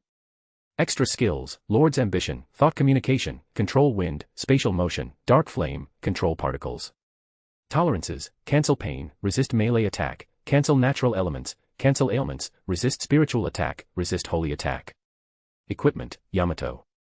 A/N, Shizu so cute. My Kokoro go Doki Doki. MC, cringe. Ann, you're the cringe one. MC, you wrote me this way. Ann, fuck you. MC, fuck you too. Let me know if I missed anything. Also consider dropping some power stones. Chapter 55, Chapter 51. Another arrogant young master type. A dust cloud is obscuring our view from uncovering the identity of this mysterious magen. Of course, I already know who it is. The dust cloud clears. The figure within suddenly flexes and speaks. I am here. All Might. Beep. We are having difficulties, please stand by. The dust cloud clears. Gelmud, who dares to disrupt the plans of the great Gelmud himself? Ooh, this is rare. This guy seems to have a bigger ego than Gabble himself. No, now that I think about it, they seem to have the same level of young master fodder potential. It's hard to tell who's coming out on top. The goblin riders and the lizardmen suddenly arrive at this point. Anyway, this is Gelmud, the magen who works under Clayman and is making a mess in the Jura Forest. He's the one who gave the Orc Lord the name of Geld. An original name, definitely not a shortened version of his own. He's wearing white clothes that seem a little formal and a top hat while holding a walking cane in his hand. He also has a plague doctor mask on his face and his ears are long. Honestly, his clothes look weirder than anything else. But alas, he's currently in the middle of monologuing about something, so according to anime laws I can't speak up and diss him about it. Right, let's tune back in. Gelmud, you'll be useful to me in death. Consider it an honor. Oof, he's really racking up those arrogant young master points right now. I'm getting the same itch I had with Gabble. The kind where you want to just make him eat dirt. So, what happened? Report. Individual Gabble has recognized the magen as Gelmud and requested him for assistance against the Orc Lord, assuming he came to help him. However, the individual Gelmud quickly made known his relations with the Orc Lord and his intentions to make him a demon lord. He was in the middle of telling the lizardman to, and I quote, be eaten by the Orc Lord and become his strength. It was at this point you zoned back in on the conversation. Oh. Right, I can sense Gelmud gathering magicules and prepping an attack. I guess I should step in. Spark. I hear a familiar spark, so I look for the source. It's Mikoto. I mean, I already guessed that, but... Oh shit.jpg. She looks angry, like, her bangs are even covering her eyes. That's when you know shit's about to go down. I mean, that ominous aura is also another telltale sign, but the bangs covering the eyes aesthetic is more reliable in an anime world. Everyone knows that. And of course, like the cliché villain he is, Gelmud is the only one who doesn't realize it. Even Gabuta is starting to sweat. Yeah. Gabuta is aware of it. That's when you really start to question how the bad guy doesn't realize it. Gelmud, shiny. A/N, die. Gelmud then shoots out a red ball of light at Gabble. It's harmless to me and the Kijin even if we didn't bother dodging. Well, Mikoto would have to dodge as she doesn't really have much defensive power. And the Goblin Riders would also have to dodge. But to Gabble and the other lizardmen, it's quite lethal. Gabble, who is still shocked at the news of Gelmud's true intentions, the men he considered the only one worthy to serve, couldn't move out of the way from the ball of light. Gabble's men wanted to pull him away and even take the shot for him, but zzzzzt boom. A lightning strike hits the speeding ball with pinpoint precision from the side and causes it to explode. Gelmud, huh? Who dares to interrupt the great me? You legit just said something like that 5 minutes ago. Increase your damn vocabulary. Gelmud shifts his attention to us and begins raging. I wonder what would happen if I gave him an Xbox. Mikoto, oi. A chilling voice interrupts Gelmud. He looks ready to blow his top, but Mikoto continues speaking. Mikoto, I was looking forward to taking down the Orc Lord. I even got the chance to make the final blow, but even so, I get interrupted. I'm a little pissed now. Gelmud, who cares? You dare to interrupt me. You are courting death. Oh shit. He said the thing. Gelmud, Death March dance. Gelmud creates a magic bolt larger than the previous one and lifts it into the air. It splits into many smaller bolts before all of them shoot off directly at Mikoto. Now, remember when I said that Mikoto doesn't have many defensive capabilities? Yeah. I lied. Immediately after Gelmud launches his attack he begins laughing. Mikoto, however, doesn't move. Spark. She raises her hand as sparks of electricity bounce off it once or twice. Form. From beneath her a wave of black iron sand appears and creates a dome shield in front of her. The magic bolts smash into the shield but and damage the shield takes instantly get regenerated. Gelmud stops laughing. The dome shield lowers itself, revealing an unharmed and pissed Mikoto. It was at this moment, he knew, he fucked up. Gelmud, you Let's talk about Dash. Vayim. Mikoto fires off a railgun without all the prior charging and it instantly takes off Gelmud's arm. Even in this state, she's still a bit reluctant to kill. She knows I wouldn't resurrect this guy after all. Well, even so, Gelmud no longer has an arm. Gelmud, ihhhhhh. And so begins Gelmud screaming. Gelmud, what are you doing you stupid pig? Quickly, kill them all. Do as I say. Gelmud then turns around and resorts to ordering the Orc Lord to take care of us. Although the Orc Lord doesn't have a regeneration skill on the level of his regeneration skill as a Demon Lord Orc Disaster, he still has one. And so, while Gelmud served as a convenient distraction, the Orc Lord is now fully recovered. What next? Is Gelmud going to call his sect? Is he going to bring in his whole family up to 8 generations back? The Orc Lord takes a step forward. The Kijin step forward to deal with it, but I just hold out an arm in front of them. Rimuru, wait. The Kijin are confused, but they listen to me and stand down. Gelmud, who sees the moving Orc Lord, turns back to face us and begins his cocky laughter. Gelmud, gaho. Why you're in big trouble now. Orc Lord, kill them. Ahahaha dash. Shing. The Orc Lord picks up his weapon, a giant cleaver, and brings it down, taking Gelmud's head clean off his shoulders. Yup. That seems about right. He barely even lasted a chapter. Name, Rimuru. Race, Origin Slime. Protection, Crest of Space. Title, Highest Tier Spirit, Leader of the Monsters. Ultimate Skills, Ilya, Heaven's Feel, Raphael, Lord of Wisdom. Intrinsic Skills, Infinite Regeneration, Universal Shapeshift, Universal Sense, Multi-Layer Barrier, Enhanced Replication, Universal Thread. Unique Skills, Predator, Creation, Rune Master. Extra Skills, Lord's Ambition, Thought Communication, Control Wind, Spatial Motion, Dark Flame, Control Particles.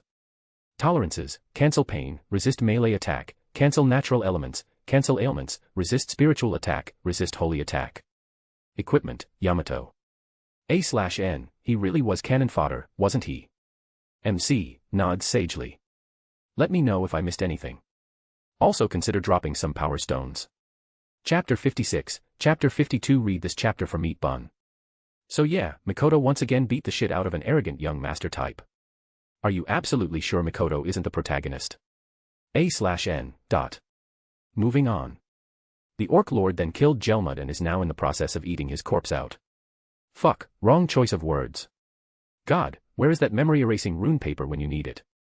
Disregarding my internal dilemma, the Orc Lord continues to eat Gelmud. Everyone is shocked, wondering why the Orc Lord killed his benefactor. Rimuru, the Orc Lord's intelligence is very low due to eating and gaining so many skills and powers. He's not meant to hold such a variety of powers, and thus his intelligence took a hit. He understood his benefactor's wish for him to become a demon lord and, with his limited intelligence, chose the option that will let him evolve the quickest. And that is to kill and eat a high-level mageon. Why did I explain everything? Well, for one, I wanted to flex my knowledge. I succeeded in that part judging by the shining eyes all of the Kijin, goblins, and wolves are giving me. Even Gabble and his men, disregarding how shocked they are, now understand what the fuck just happened.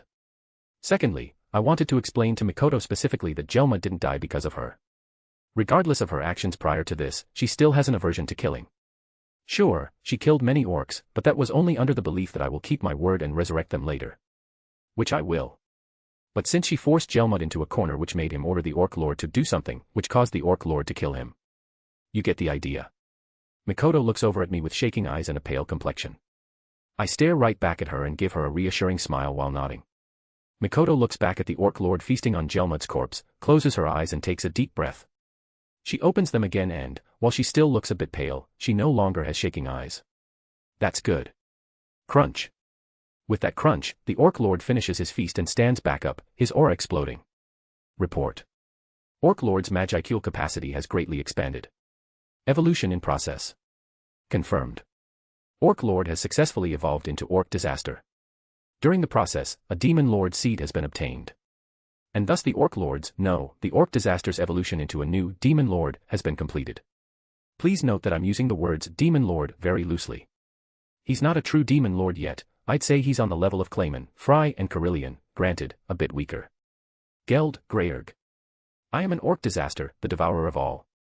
My name is Geld, the Demon Lord. Everyone around me is shocked at this sudden turn of events and becomes wary of the exploding aura of the Orc Disaster. His aura is even creating a slight wind pressure. Meanwhile, I'm just looking at him with an impassive face. Rimuru. Okay. You may be wondering why did I let the Orc Lord kill Gelmud and eat him. Well, I'm going to use Predator on this guy and I would prefer to eat a half-baked Demon Lord than an Orc Lord and a high-level Mageon. The Kijin and Ranga then stand in front of me, shielding me. Benimaru, stand back, Rimuru-sama. We will dash. Rimuru, no, it's fine. You can't beat him. A shocked look appears on their faces. They knew the Orc Disaster was powerful, but they didn't think he was strong enough to take them down, especially while working together. But if I were the one who said that, then it must be true. I notice their expressions so I sigh while smiling wryly. Rimuru, don't get me wrong, it's not like he can kill any of you, it's just that. Well, it's better to just show you. Mikoto, you still want some action. I asked Mikoto mainly because she didn't get the chance to take out Geld while it was still an Orc Lord and because Gelmud is a bit too much of a small fry. Mikoto looks towards the Orc Disaster and hesitates, most likely because she's still recovering emotionally from thinking she was the cause of Gelmud's death. This hesitation could kill her in a proper battle. Right. I've decided. After this, she's going through special killing training. Barely a second later, Mikoto looks back at me and nods with resolution. She takes out a coin, flicks it into the air, and begins charging. When the coin lines up, she flicks it with her thumb. Vayim. A bright orange beam of energy hits Geld, the Orc Disaster, right in the forehead, piercing his head. Everyone thought it was over at that moment, until the Fire Nation Ada. Cough. A/N, you already used that reference you damn cringe lord. The Orc Disaster regenerated from the damage within 3 seconds. A sickly yellow aura in the form of tentacle-like things fills the gap in his head before turning into regular skin. My tentacles look cuter than yours. Rimuru, see what I mean? You guys don't have the firepower to take this guy out in one hit. You won't lose, but you won't win either. The Kijin and Ranga stand down after realizing this. Shuna, then, what should we do? Rimuru, you guys don't have to do anything. Just sit back and enjoy the show. I can't just rely on you guys for everything you know, also, I want to show you guys how awesome your leader is. After saying that, I walk towards the Orc Disaster who just finished eating another orc standing to his side to replenish his energy and boost his regeneration. He turns to me and raises his cleaver weapon. I, on the other hand, don't touch Yamato. As much of an OP weapon as it is, I don't need to use it. Or rather, nothing will change if I use it. It can't stop Geld's regeneration. This just shows that sometimes, no matter how powerful you are, you can't deal with some situations by yourself. Not that I can't deal with this situation. So, what do I do? Simple. If Yamato can't deal with Geld, I'll just have to make something that can. And so, I hold out my arm. Creation. Slowly forming before me is a scythe. It's mainly black but it has purple highlights. A purple chain is also attached to the end. Rimuru, harp. The noble phantasm of Medusa Lancer from the Fate series. It's a chain scythe that has an immortal killing property, meaning it can prevent healing of all kinds. A direct counter to our orc disaster friend here. It's also been scaled up in size to suit my body since the original user was only a child. I rest the scythe on my shoulder as I stare at the orc disaster with a smile on my face. Rimuru, let's start the game, shall we? Name, Rimuru. Race, Origin Slime. Protection, Crest of Space. Title, Highest Tier Spirit, Leader of the Monsters. Ultimate Skills, Ilia, Heaven's Feel, Raphael, Lord of Wisdom. Intrinsic Skills, Infinite Regeneration, Universal Shapeshift, Universal Sense, Multilayer Barrier, Enhanced Replication, Universal Thread. Unique Skills, Predator, Creation, Rune Master. Extra Skills, Lord's Ambition, Thought Communication, Control Wind, Spatial Motion, Dark Flame, Control Particles. Tolerances, Cancel Pain, Resist Melee Attack, Cancel Natural Elements, Cancel Ailments, Resist Spiritual Attack, Resist Holy Attack. Equipment, Yamato, Harp. A/N, I lied. There is no meat bun. MC, you monster. N, IT was never real. Ha ha ha ha ha ha. MC falls down onto his knees and clutches his heart while crying. Let me know if I missed anything besides the meat bun. Also consider dropping some power stones. Chapter 57, Chapter 53. Press F to pay respects to Orc Disaster. Geld, I'm hungry. The newly reborn Orc Disaster mutters to himself. He looks at all of us. He feels the aura of Ranga and the Kijin, realizing that they are all high-level monsters. Geld. You will suffice for now. EU, please get the fuck away from me.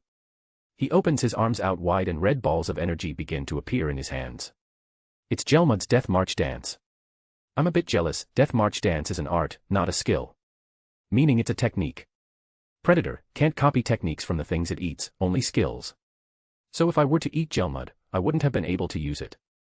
Geld's starved skill can even take arts, so it's better than Predator in that regard. Of course, I would rather not be stricken by a constant endless hunger, so even if had a choice, I would not want that skill.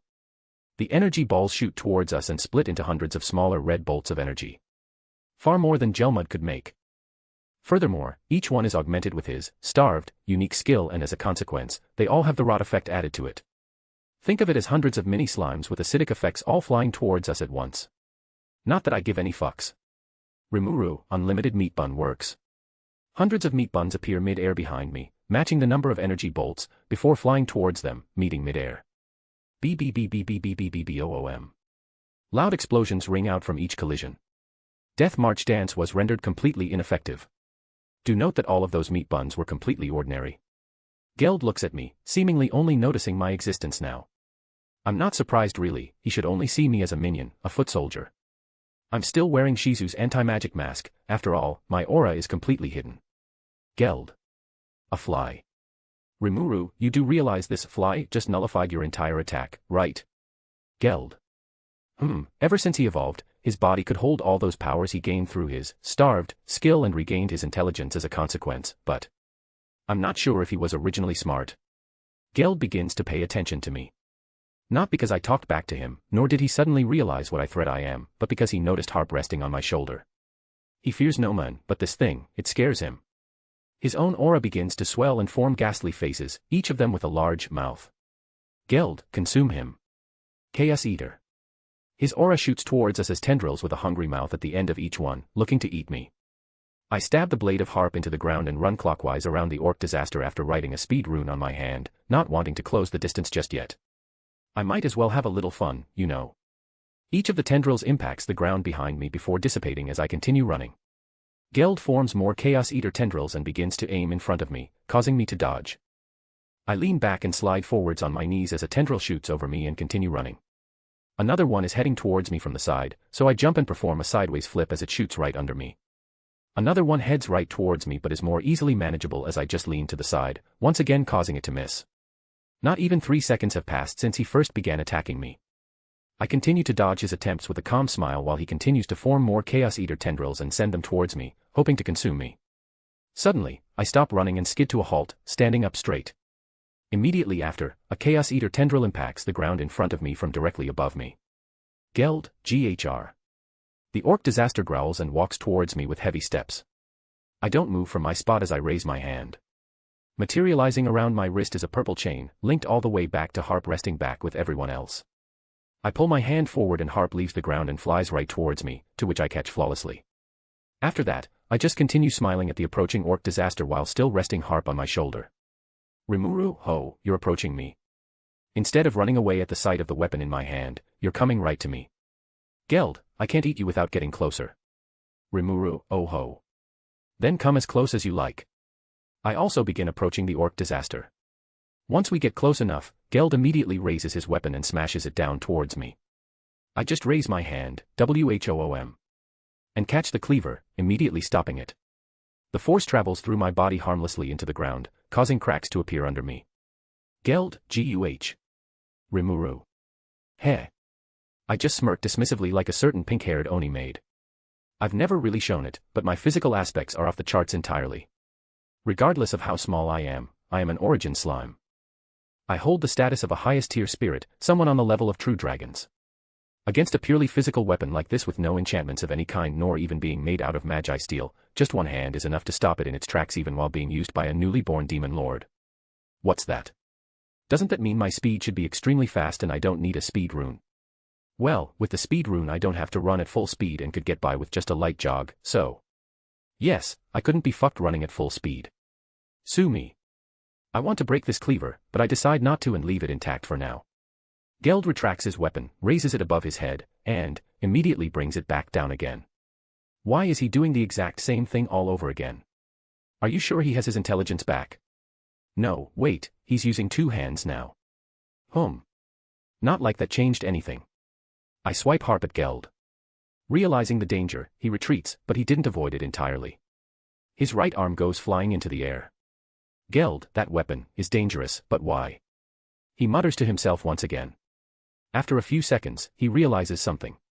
Geld, my arm is not regenerating.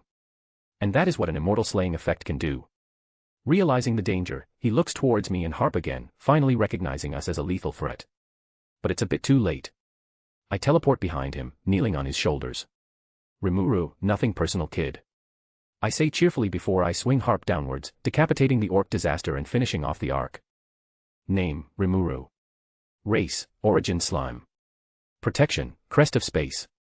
Title, Highest Tier Spirit, Leader of the Monsters. Ultimate Skills, Ilya, Heaven's Feel, Raphael, Lord of Wisdom. Intrinsic Skills, Infinite Regeneration, Universal Shapeshift, Universal Sense, Multi-Layer Barrier, Enhanced Replication, Universal Thread. Unique Skills, Predator, Creation, Rune Master. Extra Skills, Lord's Ambition, Thought Communication, Control Wind, Spatial Motion, Dark Flame, Control Particles. Tolerances, Cancel Pain, Resist Melee Attack, Cancel Natural Elements, Cancel Ailments, Resist Spiritual Attack, Resist Holy Attack. Equipment, Yamato, Harp. A/N, Unlimited Meat Bun works, feels kinda weak. MC, what do you mean? It's the strongest attack. N, no, I mean, shouldn't the attack shatter reality or something? MC, oh, yeah, my attack was kinda weak. N, MC, HRM. N, maybe it's because you couldn't manifest the sheer power behind it. MC, oh, that makes sense. Let me know if I missed anything. Also consider dropping some power stones. Chapter 58, Chapter 54 Alliance. The orc disaster Geld is dead. I stand on his shoulders as his body falls forward, crashing into the ground and my body falls with him. His head rolls forward slightly before coming to a stop, surprisingly wearing an expression of tranquility. Bloody hell, that's creepy. Moving on, I invoke Predator, and unceremoniously consume Geld's body including his head. Report. Unique skill, Starved, has been obtained. Would you like to fuse skill? Go ahead. Confirmed. Beginning fusing of unique skill, Starved, and unique skill, Predator. Success. Unique skill, Gluttony, has been acquired. Presence of a soul-type skill has been confirmed, attempting to evolve unique skill, Gluttony. Success. Ultimate skill, Beelzebub, Lord of Gluttony, has been acquired. Uhuhu. Kikakudori. I'm joking, getting an extra ultimate skill was way out of my predictions. A welcome miscalculation, however. To evolve into a true demon lord and gain an ultimate skill, a skill that can affect and collect souls is needed. Merciless is one such skill, and OG Rimuru gets Belzebuth after his evolution into a true demon lord after fusing unique skill, Gluttony, with unique skill, Merciless. A/N, this is my understanding of it, I'm pretty sure I'm not wrong but I welcome differing opinions. However, since I already have a skill that can affect souls, Merciless wasn't needed.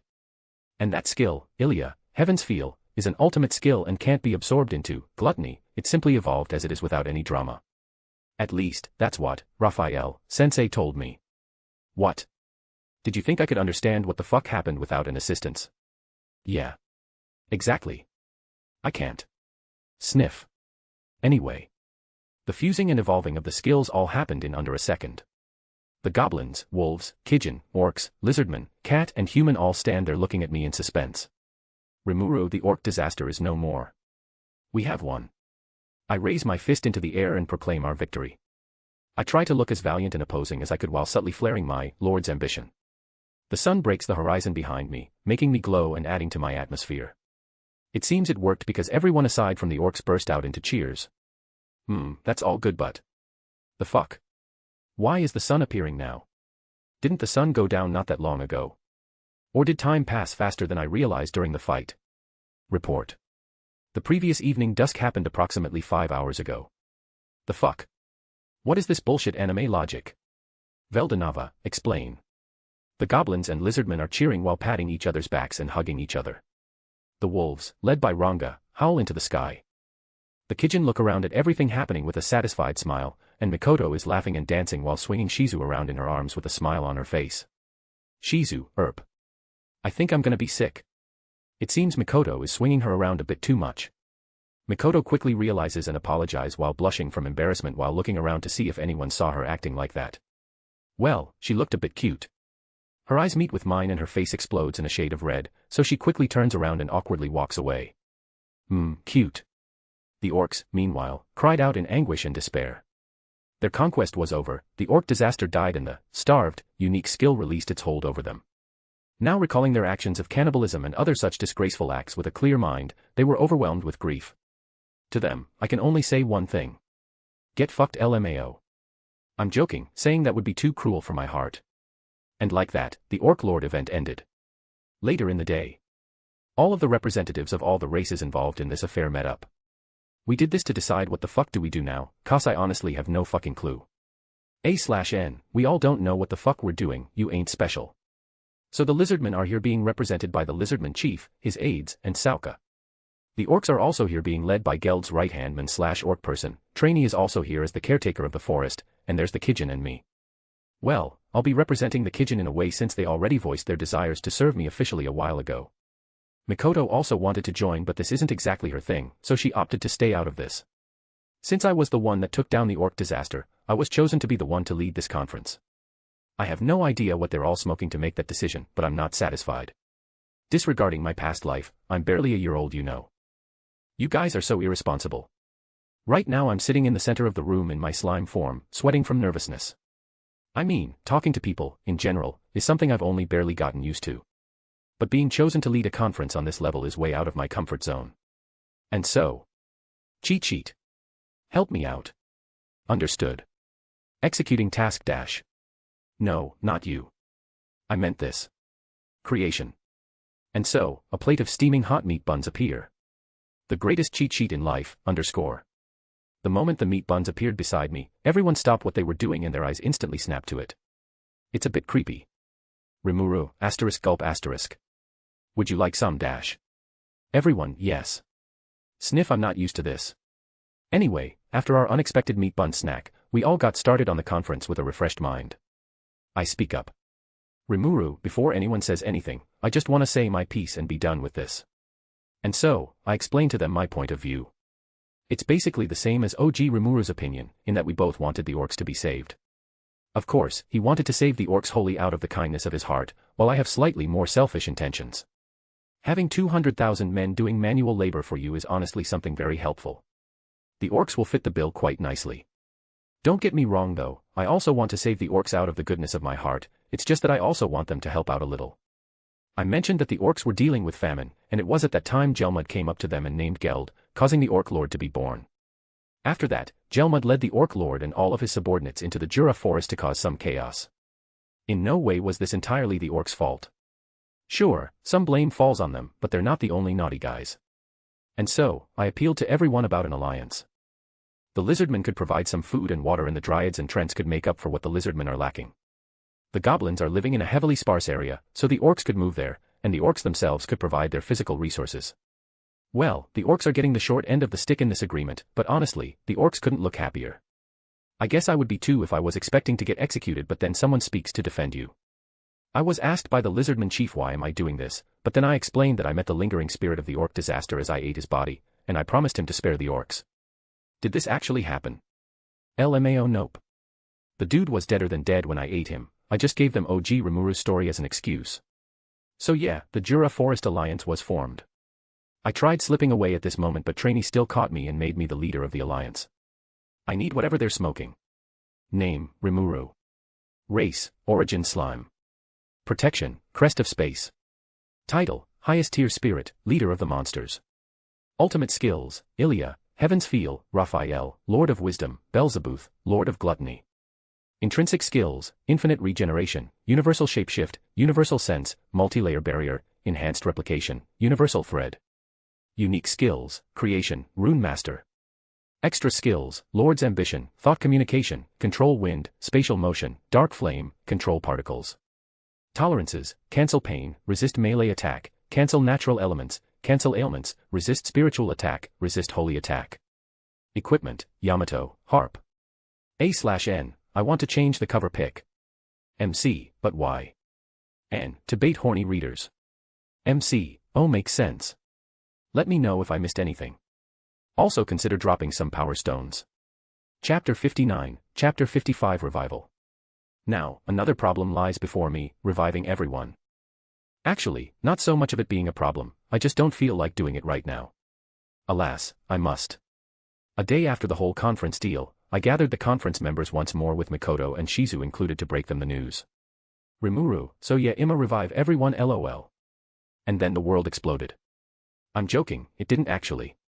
But the lizardmen, orcs, and even Trainee herself are looking at me with a face saying, WTF is this little shit talking about? Taking that as my cue to speak, I vaguely explain what I'm going to do. Rimuru, so I collected the souls of everyone who died in this war, and I have a skill that can let me create things from other things. So I could make new bodies for everyone who died before dumping the souls back into them, therefore reviving them. And now they all have a face saying, ooh. As they try to process what I just said. Rimuru, anyway, I'll just go ahead and dash. Lizardmen, orcs, Trainee, And there it is. I was wondering where their shock went to.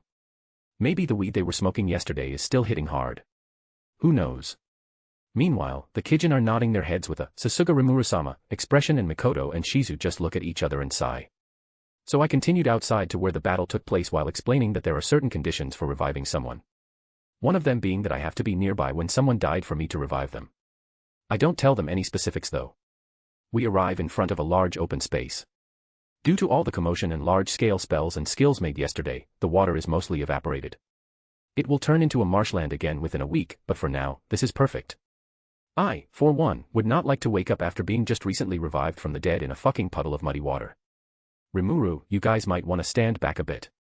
They're already standing back far enough, I just wanted to say that. Ahem. Let's get started. Creation. The magicules lying dormant within my body suddenly move and spill out from within me. An overwhelming pressure roars from within me as my magicules form a visible aura reaching high into the skies. The ground cracks beneath me from the sheer physical pressure I am creating, and my clothes and hair rise, as if no longer being affected by gravity. Even as this is happening, it is all being contained with the glowing runes I inscribed onto plates of metal and thrown around me. Yes, I could perfectly control my magicules thanks to Heaven's Feel, so I don't need the runes. Why did I just let everything spill from within me then? To show off, obviously. Why else would I do something like this? I love you too, Raphael. Now help me with these calculations. Reviving a whole 70,000 orcs and lizardmen at once while simultaneously shitting their souls into their bodies is something out of my mental capabilities. Understood. And like that, with Raphael's help, my magicules flowing into the air begin to move with a purpose. Bodies of orcs and lizardmen begin to form from motes of light. If you didn't notice that they weren't breathing, you would think they were sleeping. Of course, I also made sure to give them clothes. Ain't nobody wanna see their junk. After 70,000 or so bodies were created, the most important part of the process begins. The shitting. Inhale. Heavens feel. Tum. The magicules rush out of me at an even faster pace than before, the runes containing my magicules and making sure it doesn't kill everyone from the pressure begin to glow even brighter to counteract the force. But no one notices. Instead, all of their eyes are locked onto me. At this point, even my whole body begins to float. A hazy misty visual effect begins to lightly surround me. Clap. I clap my hand in front of me before opening them slightly. From within, a small light appears. Then, I spread my arms wide, causing the light to brighten and split into thousands of ghost-like meat buns, all of them rushing to a body. Yeah, I made their souls look like meat buns. Fuck you, that's why. Seeing all this happen, I smile.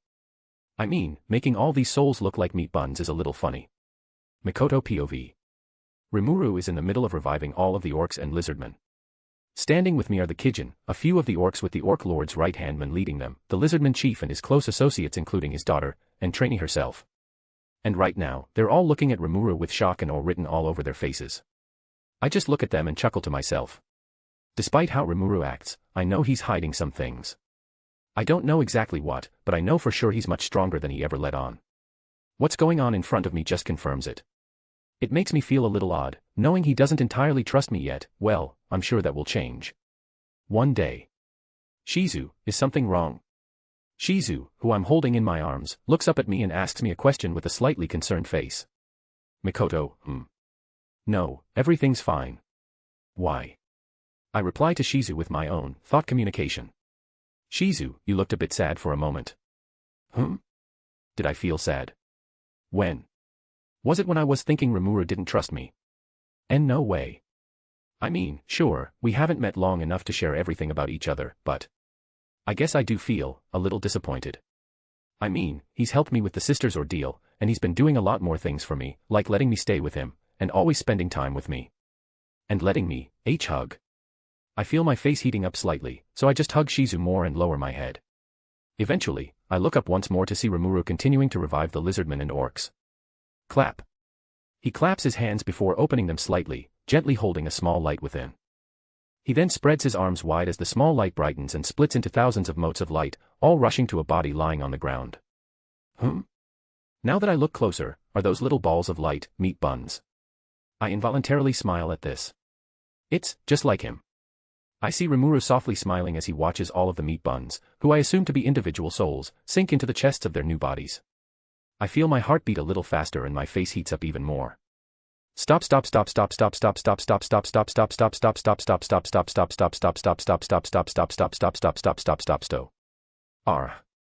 I don't know anymore.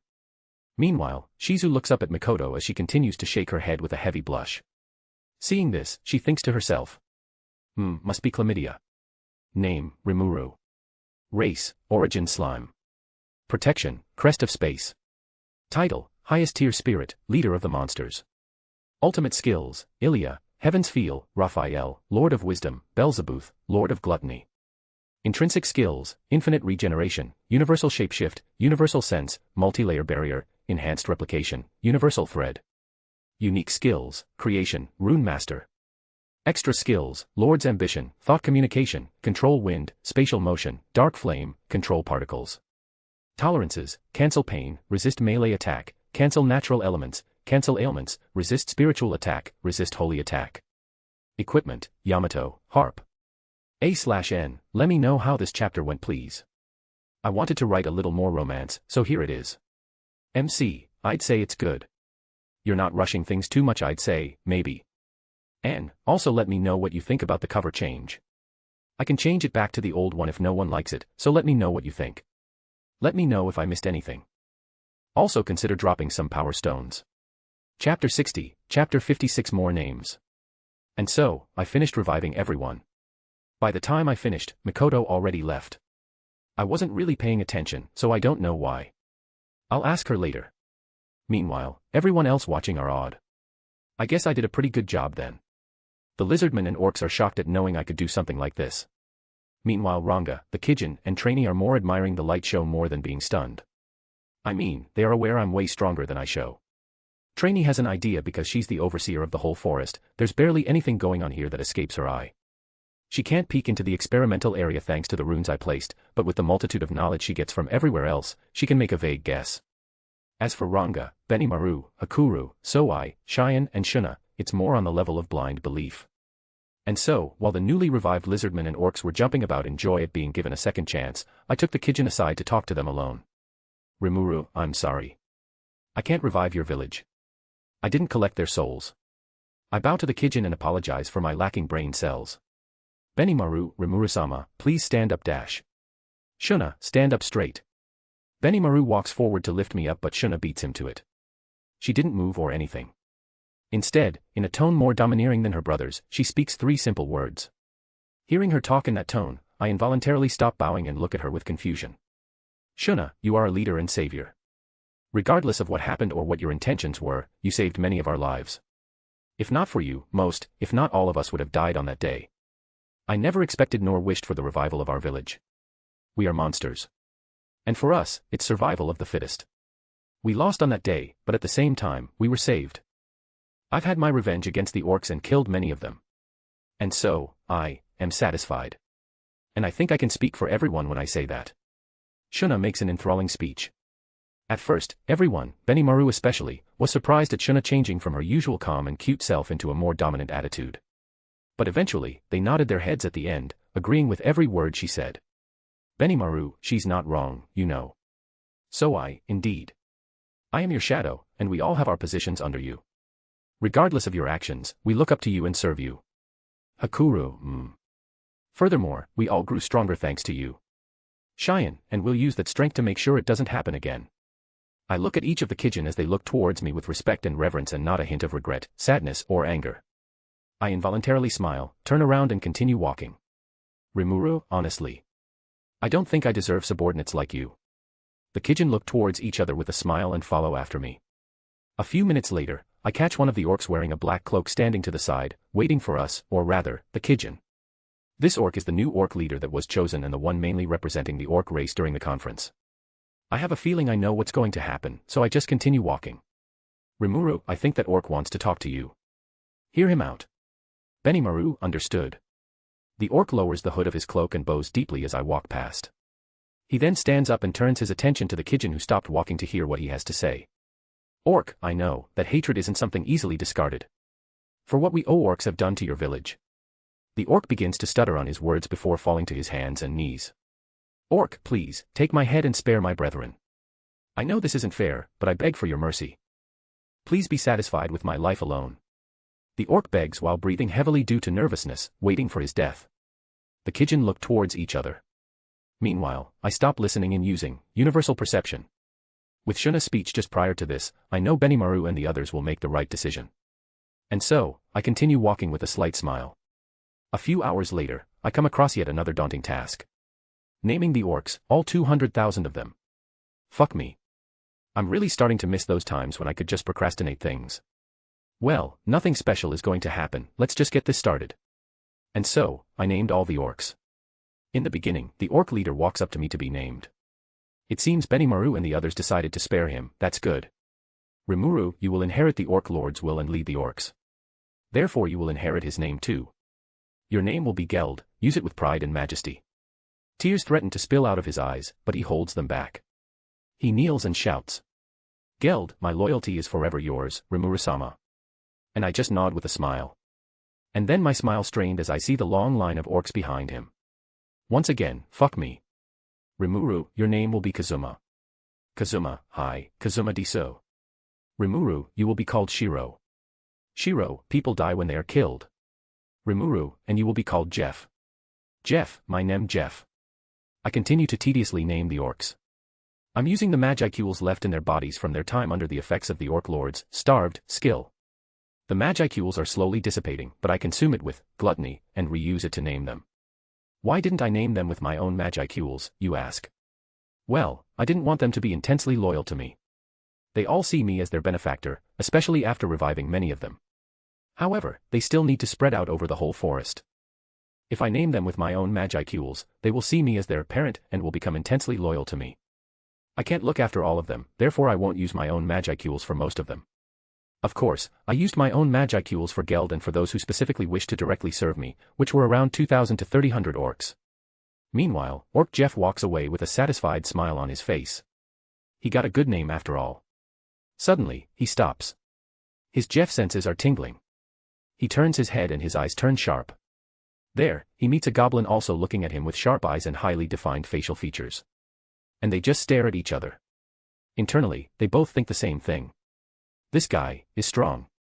And so, they begin walking towards each other with menacing characters appearing out of nowhere.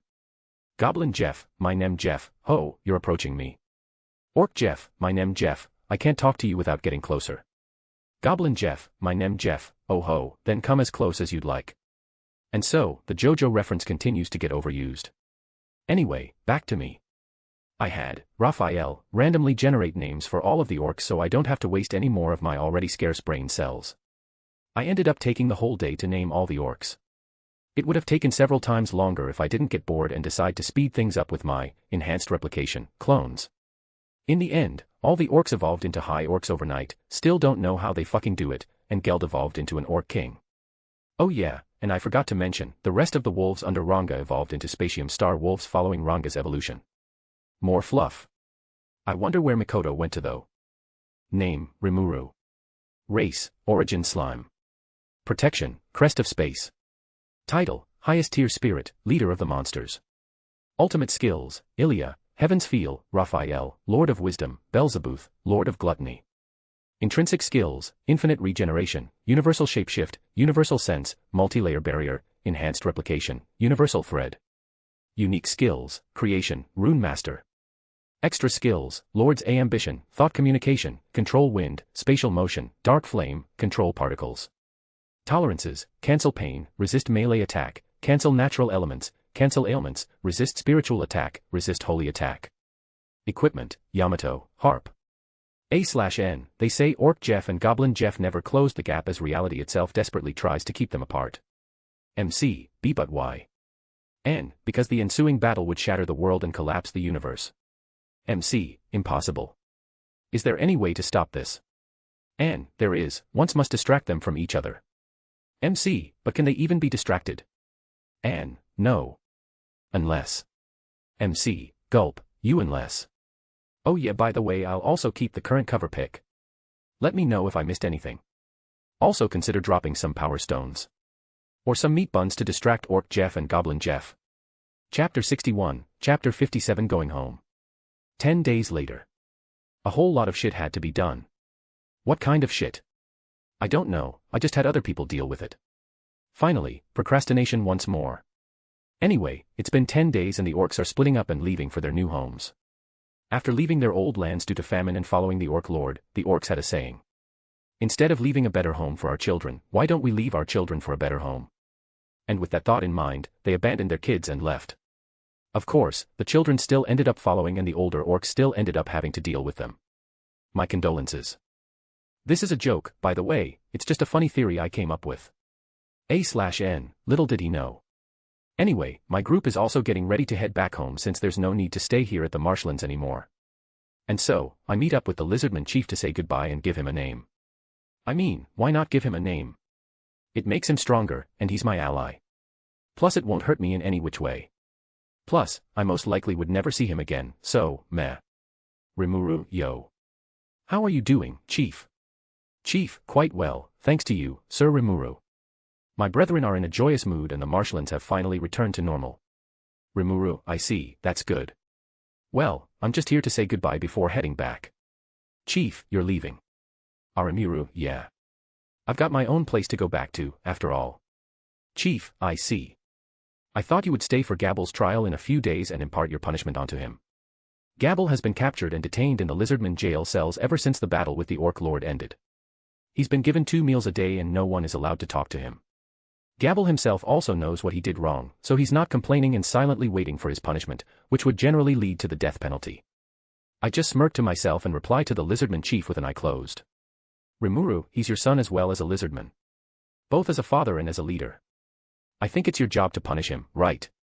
Letting Gabble's father deal with the punishment is basically saying I don't care what happens, he could get off scot-free for all I care. Of course, I don't actually want Gabble to leave without punishment, but I just can't be fucked. If I leave it to Chief here, Gabble would simply get exiled. The Chief's eyes widen before he closes them and smiles. Chief, remember that we lizardmen are in your debt. Come to me if you ever need anything. Rimuru will do, Chief. Actually, this is a good time to bring it up. Don't you think Chief is a bit boring? Chief, is it? Rimuru, yeah. Why don't you call yourself a Bill from now on? I say while smiling. As I feel the Magicools leaving me and entering the Lizardman Chief, now called a Bill. I turn around while waving over my shoulder. Rimuru, see you around. As I leave, I feel a Bill bow his head to me. Now, I could have also taken Gabble with me right now, but I don't want to accept him just yet. I'll wait for him to come to me first. And then, my foot is itching. Anyway, I continue walking until I find myself back with my group containing Benimaru, Shuna, Soai, Cheyenne, Hakuru, Ranga, the Goblin Riders and their wolves, Geld with 3,000 or so orcs, and of course, Mikoto and Shizu. Something weird is that Mikoto is constantly avoiding me. Whenever I look in her direction, she somehow gets fidgety and constantly looks for ways to keep away from me. Sometimes I catch her looking in my direction with a conflicted expression before she quickly snaps her head away. I'm not dumb. At first, I was confused. Why is she acting like this? After that, I remember this is an anime world and I should use my weeb sense to see what is the most likely scenario if a girl acted like this. And then things made more sense. Mikoto is either angry with me and is ignoring me, or she has chlamydia. I'm joking. But I hope it's the second option and I don't mean chlamydia. I mean I hope she's in love. With me specifically. If it's not with me, then I hope she's not in love. But looking at her actions, there's a good chance she somehow came to realize that she probably likes me and being that Sundra that she is constantly denying it. Maybe she's not outright saying she doesn't love me and is simply avoiding the question, but as a consequence, she's also avoiding me. Oh well, I can't rush this. If things don't progress past this after a while, I'll make a move, but until then, I'll act like a dense protagonist. I mean, I don't want to do this, but if I embarrass her, that embarrassment might turn into anger, and that would just complicate things more. Sigh. Why did I have to fall in love with Tsundere? As I think such things, I involuntarily let my eyes wander over in her direction and catch her sitting down on a rock nearby, playing with Shizu's paws on her lap with a joyful expression. I involuntarily smirked to myself. Well, it might not be so bad. Rimuru, right, ready up. We're leaving. At my words, everyone focused up and got ready to move. They all look like they're going to have to walk back to our town. As if my lazy ass would bother to do such a thing. Rimuru, then let's get moving. Snap. Spatial motion. I turn around, facing away from everyone, and snap my fingers while activating my skill. In front of me, the air ripples before a small circle appears in front of me. Or rather than a circle, it's more fit to call it a portal. A/N, imagine Marvel Sling Ring portals, but without the sparks. The circle expands until it reaches a couple of 100 meters in diameter, half of it sinking into the ground making only the top half of the portal appear above ground. On the other side is a familiar forest. This forest is a rather spacious place nearby our town. I look over my shoulder to see many of the orcs, Geld included, looking up at the giant portal with a shocked expression. I smirk and walk forward. Rimuru, come on. We're going home. Race, Origin Slime. Protection, Crest of Space. Title, Highest Tier Spirit, Leader of the Monsters. Ultimate Skills, Ilya, Heaven's Feel, Raphael, Lord of Wisdom, Beelzebuth, Lord of Gluttony. Intrinsic Skills, Infinite Regeneration, Universal Shapeshift, Universal Sense, Multi-Layer Barrier, Enhanced Replication, Universal Thread. Unique Skills, Creation, Rune Master. Extra Skills, Lord's Ambition, Thought Communication, Control Wind, Spatial Motion, Dark Flame, Control Particles. Tolerances, Cancel Pain, Resist Melee Attack, Cancel Natural Elements, Cancel Ailments, Resist Spiritual Attack, Resist Holy Attack. Equipment, Yamato, Harp. A/N, so I have something to tell you guys. I think I'm gonna drop. I'm just not feeling it right now. This is a joke. I'm not dropping. But there is a bonus chapter. Enjoy. Let me know if I missed anything. Also consider dropping some power stones. And, hush. Chapter 62, Chapter 57.5 What If? 14 years after I found Mikoto in the forest. Things are going quite smoothly. I'm still wandering around the world except for this time I have company in the form of a small lowly girl. That's right, it's my adoptive daughter. She's now around 14 years old and she has grown into a wonderful lass. She doesn't have much in the body department, however, her looks more than make up for it. Even now, I can tell she will grow into a country-toppling beauty. She's short silver-colored hair and round tea-colored eyes. Her hair aside, her eyes bear a striking resemblance to the person I named her after, my waifu for my past life, Mikoto Masaka. Of course, she's not Mikoto herself. I know that. She's a different person. For one, she isn't a tsundere, and she's quite honest with her feelings. And two, well, her wolf ears on her head are a good reminder. Yeah, Mikoto is a demi-human. A wolf beastman, to be exact. Anyway, I continue to travel across the world while also raising Mikoto. I did some more searching and found out that she belonged to the Silver Wolf clan. They're a clan of fighters that descended from a silver-haired wolf-type beastman fighter that used to be in the same party as the previous hero. Apparently, she found an ego weapon by the name of Beowulf and became one of the strongest people in the world. I vaguely remember something like that. It was during my early years. Well, it gets hard to remember things that happened over 300 years ago. Immortality is a bitch like that. Thank God I know other people with immortality so it isn't entirely lonely during these long centuries. Anyway, that clan of fighters ended up becoming quite the big shot in this world. They prided themselves in birthing only superior fighters. However, Mikoto was born. They found that her body was weak, and they couldn't change it. In the end, not wanting to tarnish their reputation, she was abandoned, until I found her. And now, she's a cheerful little squirt. Mikoto, Ota-san. Wake up. Mikoto yells while struggling to take my blanket off me. Never mind, she's an annoying little squirt. Dash, leave me alone. I grab onto the blanket like it's my lifeline and hold onto it for dear life. Meanwhile, Mikoto also pulls back with all her strength, even leaning back and adding her own weight to it. Normally, she would never be able to contend with my strength, but I look at her arms that have a slightly hazy effect. It seems she's using body strengthening magic quite well. She's gotten better. Well, I'm awake now, I don't need to keep sleeping. And like that, I let go, and Mikoto, not thinking I would just let go like that, ended up flying back. Ha. Serves you right for disturbing my sleep. Mikoto, are you a child? I look at her lacking chest, before looking at her face with an expression that says, really. Mikoto quickly covers her chest with a red face. Mikoto, Ota-san no baka. She yells out loud before running out of my room. Thankfully I set up the house in the middle of the forest or I would soon be dealing with angry neighbors. Anyway, I continue about my day trying to appease to an angry pouting Mikoto while still thinking about random things. Thankfully, she quickly mellowed down. Mikoto used to have a weak body, but it was not because of a physical problem, it's just that her mana pool is so large that her body became saturated with it to the point that it poisoned her. In the end, I made a mana-absorbing necklace for her and she was able to grow up into a healthy young girl. After a while, her body grew to the point that it could barely contain her full mana without any deficiencies, and so I taught her magic after that. That Silver Wolf clan are fucking idiots. I mean. Mikoto, Thunder Sprite's shock. Asterisk BBOOOOOOOM. Asterisk. She is an absolute prodigy in magic. Lightning magic, to be exact. It's just a shame that the magic lightning in this world is purple, and not a white-blue color. If it was, then it would look visually similar to my waifu.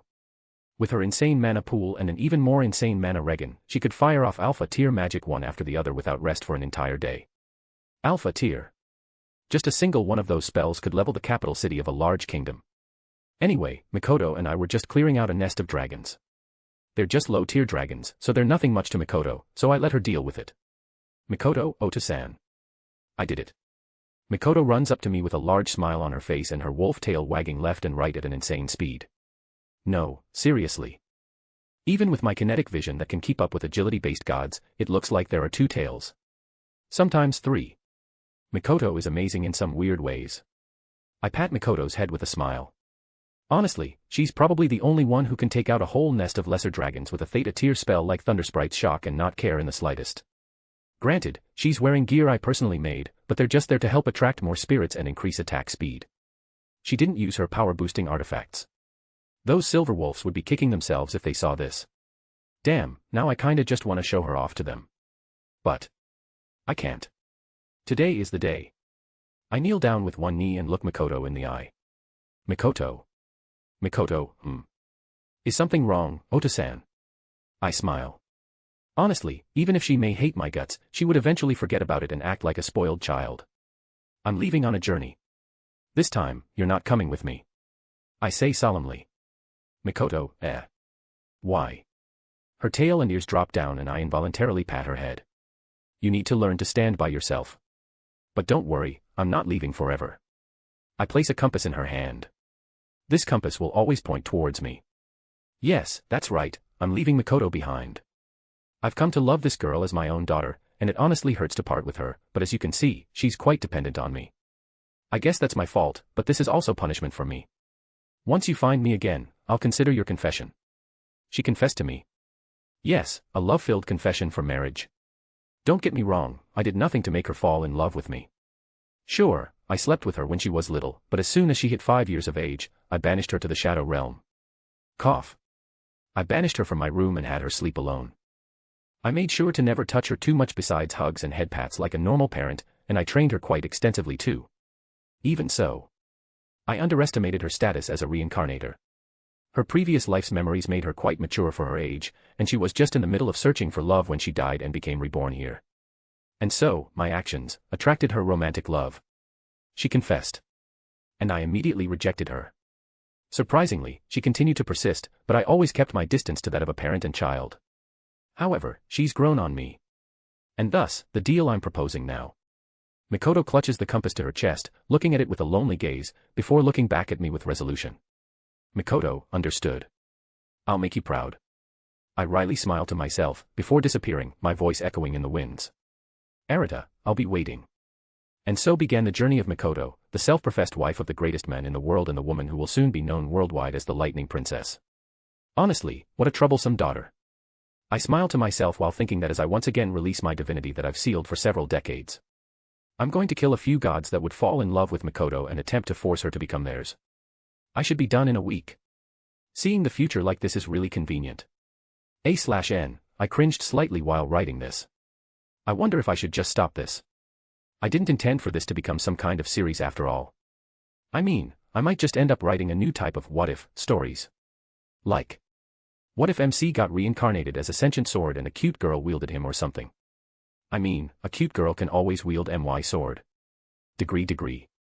Chapter 63, Chapter 58 Traders. And so, I along with over 3,000 other monsters arrive back home in under an hour without having to walk the entire distance on foot. Couldn't I have just done this to travel to the marshlands in the first place? But don't ask too much from my brain cells. But I'm still very thankful my crest of space can let me do things like this. As the orcs continued to file through the large portal, I decided to just continue heading back to town. Upon arrival, I became swarmed by the residents who stayed behind, asking for news about what happened. It's not like they even had the slightest thought about us losing, it's more on the lines of wanting to hear what exactly went down. And so, while the Kijin worked with Geld to sort out the rest of the orcs, I decided to take this chance and spread epic tales of my glorious battle. Rimuru. And so, while I was covered in blood, I continued to stand up to the Orc Lord doing my best to protect my fallen soldiers. Oh, and at this point, the Orc Lord has already evolved into an Orc disaster, NO. An Orc apocalypse. Yeah. This guy could take down demon lords with just an arm, NO. A single finger.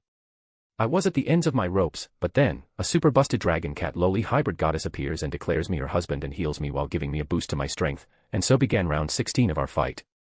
Rimuru-sama. You're so brave. So cool, Rimuru-sama. You're so amazing, Rimuru-sama. While I was having a blast telling stories about my bravery in the war, I feel a burning sensation against my back. It's not a physical feeling, it's more of a spiritual one. A spiritual attack. Here of all places. I quickly scan the area with universal perception to locate my attacker, but what I sense quickly forces me into a cold sweat. Mikoto, what are you doing, Rimuru? A/N, what are you doing, step bro? Mikoto appears behind me without my knowledge while boring a hole into me with her stare. Amazing, she can easily deal spiritual damage to someone just by looking at them. As expected of the woman I fell in love with. Wait, now's not the time. Raphael. What happened? Why didn't you tell me Mikoto was there? Notice. She had no hostile intentions. You did that on purpose, didn't you? Traitor. Gulp. Rimuru, ah. Ah. I nervously laugh as a puddle of sweat pools under me. How I can sweat is beyond me, so I'll just chalk it up to bullshit anime logic. Mikoto, come with me. And so, I ended up getting dragged away by the back of my collar. I look around to see if there's anyone that could help me. The orcs are still being sorted out and the Kijin are helping with that. Ranga is sleeping within my shadow and I don't want to disturb him since he's worked hard. The other goblin riders have also split. And Shizu. I don't know where Shizu is. Elsewhere. Shizu is in the middle of some demonic ritual as she slowly scratches a couch to shreds. Shizu, I offer this to you, Lord Yoruchi. May you bless this lowly one. Very well. I shall accept. A red light shines on Shizu. Shizu, kukuku. Ha ha ha. Ah ha ha ha, cough, hairball. Shizu hacks up a small hairball before burning it with her control over fire and slowly walks away. As for what just happened, no one will ever know. Not even the author. Back to Rimuru. Yeah, for some reason I think not knowing where Shizu is right now is a good thing. And so, I turn to the hundreds of people that were just surrounding me with sparkling eyes as they were enthralled with my story, clap. They all simultaneously lower their heads, close their eyes and clap their hands in front of them in prayer. Everyone, may you rest in peace. Sniff. Traitors. All of you. In the end, I was made to give everyone the truth of what actually happened. At least Mikoto didn't run away from me or anything. That's probably not a good thing though. Rest in peace, the epic of Rimuru and the Orc Apocalypse. Several days later. The orcs very quickly learned their jobs. As a consequence, the town experienced a construction boom. Kaijin was very happy with this, as this gave him more time for stuff that he's more rather do like researching and refining his craftsmanship further. He and Kurobe are quite similar like this. The construction area was completely mapped out and the orcs immediately got to work. Sewerage systems ran all over the place as pathways were laid down and buildings began to be built at breakneck speeds. Of course, before anything could get underway, I stepped in. I didn't like the design of everything. Don't get me wrong, it's not bad or anything, it's just not unique. It's these general medieval-style buildings all over the place and it gets quite monotone. Especially since it's basically the same all over the world except in rather unique places. So, to make a rather unique building style to proclaim, this is Rimuru's town, I quickly intervened. Specifically, I had Raphael draw up some building plans and designs before handing them all off to Geld and the orcs under him. These designs were specifically designed by Raphael, using my desires as a base to make a rather stylish, sturdy, and most importantly easy to build design. These buildings will eventually make this place a modern fantasy city of dreams. It's really stoking my inner weeb. I can't wait to see it all finished. I could just make everything myself, but I honestly can't be fucked. Plus, I have Geld and his small army of 3,000 orcs to do things for me. I might as well use them, right? Plus, as of now, we have nowhere near enough residents to use even 5% of those buildings, so. Slow and steady wins the race. Name, Rimuru. Race, Origin Slime. Protection, Crest of Space. Title, Highest Tier Spirit, Leader of the Monsters. Ultimate Skills, Ilya, Heaven's Feel, Raphael, Lord of Wisdom, Belzebuth, Lord of Gluttony. Intrinsic Skills, Infinite Regeneration, Universal Shapeshift, Universal Sense, Multi-Layer Barrier, Enhanced Replication, Universal Thread. Unique Skills, Creation, Rune Master. Extra Skills, Lord's Ambition, Thought Communication, Control Wind, Spatial Motion, Dark Flame, Control Particles. Tolerances, Cancel Pain, Resist Melee Attack, Cancel Natural Elements, Cancel Ailments, Resist Spiritual Attack, Resist Holy Attack. Equipment, Yamato, Harp. A/N, next chapter is a bit more serious, just a heads up. MC, shivering in the corner. Ann, what's wrong? MC, W, what the fuck happened with Shizu? What was that? Ann, that. Don't mind it, I just added it for fun. It's not a plot point or anything, maybe. Unless I change my mind. But at this point, no. It's not a plot point, it's just there for fun. MC, oh okay. I thought she was blessed by some sexy demonic god. Ann, oh she was. MC, fucking what? Shizu, nya. MC, ungodly scream. Let me know if I missed anything. Also consider dropping some power stones. Chapter 64, Chapter 59, a slightly more serious chapter. 3 weeks after the whole Orc Lord incident ended. I'm running through the forest. Everything seems weird. There's no sound. The sounds of the forest are missing. The skittering of the small animals, the sounds of the insects, the wind, everything's gone. It's just silence. The atmosphere here isn't helping either. The sky is gray, covered in clouds. Yet, it doesn't look like it's going to rain. I'm getting a bad feeling. These kinds of environments nearly always prelude to something happening, and it's usually not a good thing. I speed up. After continuing running through the forest, I suddenly stop. Why am I running? Oh, right, it's because. Mikoto ran off this way. I don't really remember it, but I'm pretty sure I was just chasing after her. Odd. I continue to run. And run. And run. Crack. A new sound. I stop running and slide to a halt. I look in the direction of the sound, but I don't see anything. Maybe it's just hidden. I walk forward slowly. I eventually come across a cluster of thick foliage. The bad feeling I'm getting strengthens every so slightly. I reach out my hand and push the foliage aside. On the other side is a small open area. Standing in the center are two people. One of them is a man dressed entirely in black, with his identity hidden and holding a bloody dagger. The other. A cold, lifeless body, lying at his feet with blood pouring out of a wound in her chest. All emotions drain out of me as in under a second, rage clouds my mind and I instantly find myself standing behind the man. The man collapses, now with a hole bored straight through the left side of his chest. And in my hand. A beating heart. Shatter. Inhale. I wake up with a start. I involuntarily inhale as if I've been holding my breath for several dozen minutes. What the fuck is going on? I don't even need to breathe, I'm a slime. My mind is a mess. I look down at my slightly shaking hands. Right, calm down, what's going on? Right. Killing training. Mikoto, are you okay, Rimuru? I look up to see Mikoto staring at me with nothing but concern on her face. I take a deep breath and nod. I don't need to breathe, but it seems to be a habit for my time as a human. Rimuru, yeah. I'm fine now. My words don't seem to convince her at all. I'm not surprised. She knows perfectly well what I just went through. Here's what's going on. The day after we all came back home, I called Mikoto over for a talk. Specifically, it's to make do on my decision to train Mikoto to gain resistance to killing. She seems to hesitate a lot when it comes to killing or heavily injuring sentient beings.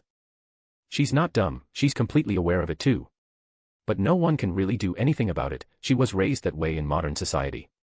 And so, I decided to change that. The way I decide to train her to kill is through illusions. I create a sequence of runes that will put the target in an illusion. The illusion will place the target in a scenario where they will be forced to kill someone, in this case, it would be a human. Furthermore, knowledge of being placed in the illusion will be temporarily sealed in their mind, and they will think that everything that's happening in the illusion is 100% real.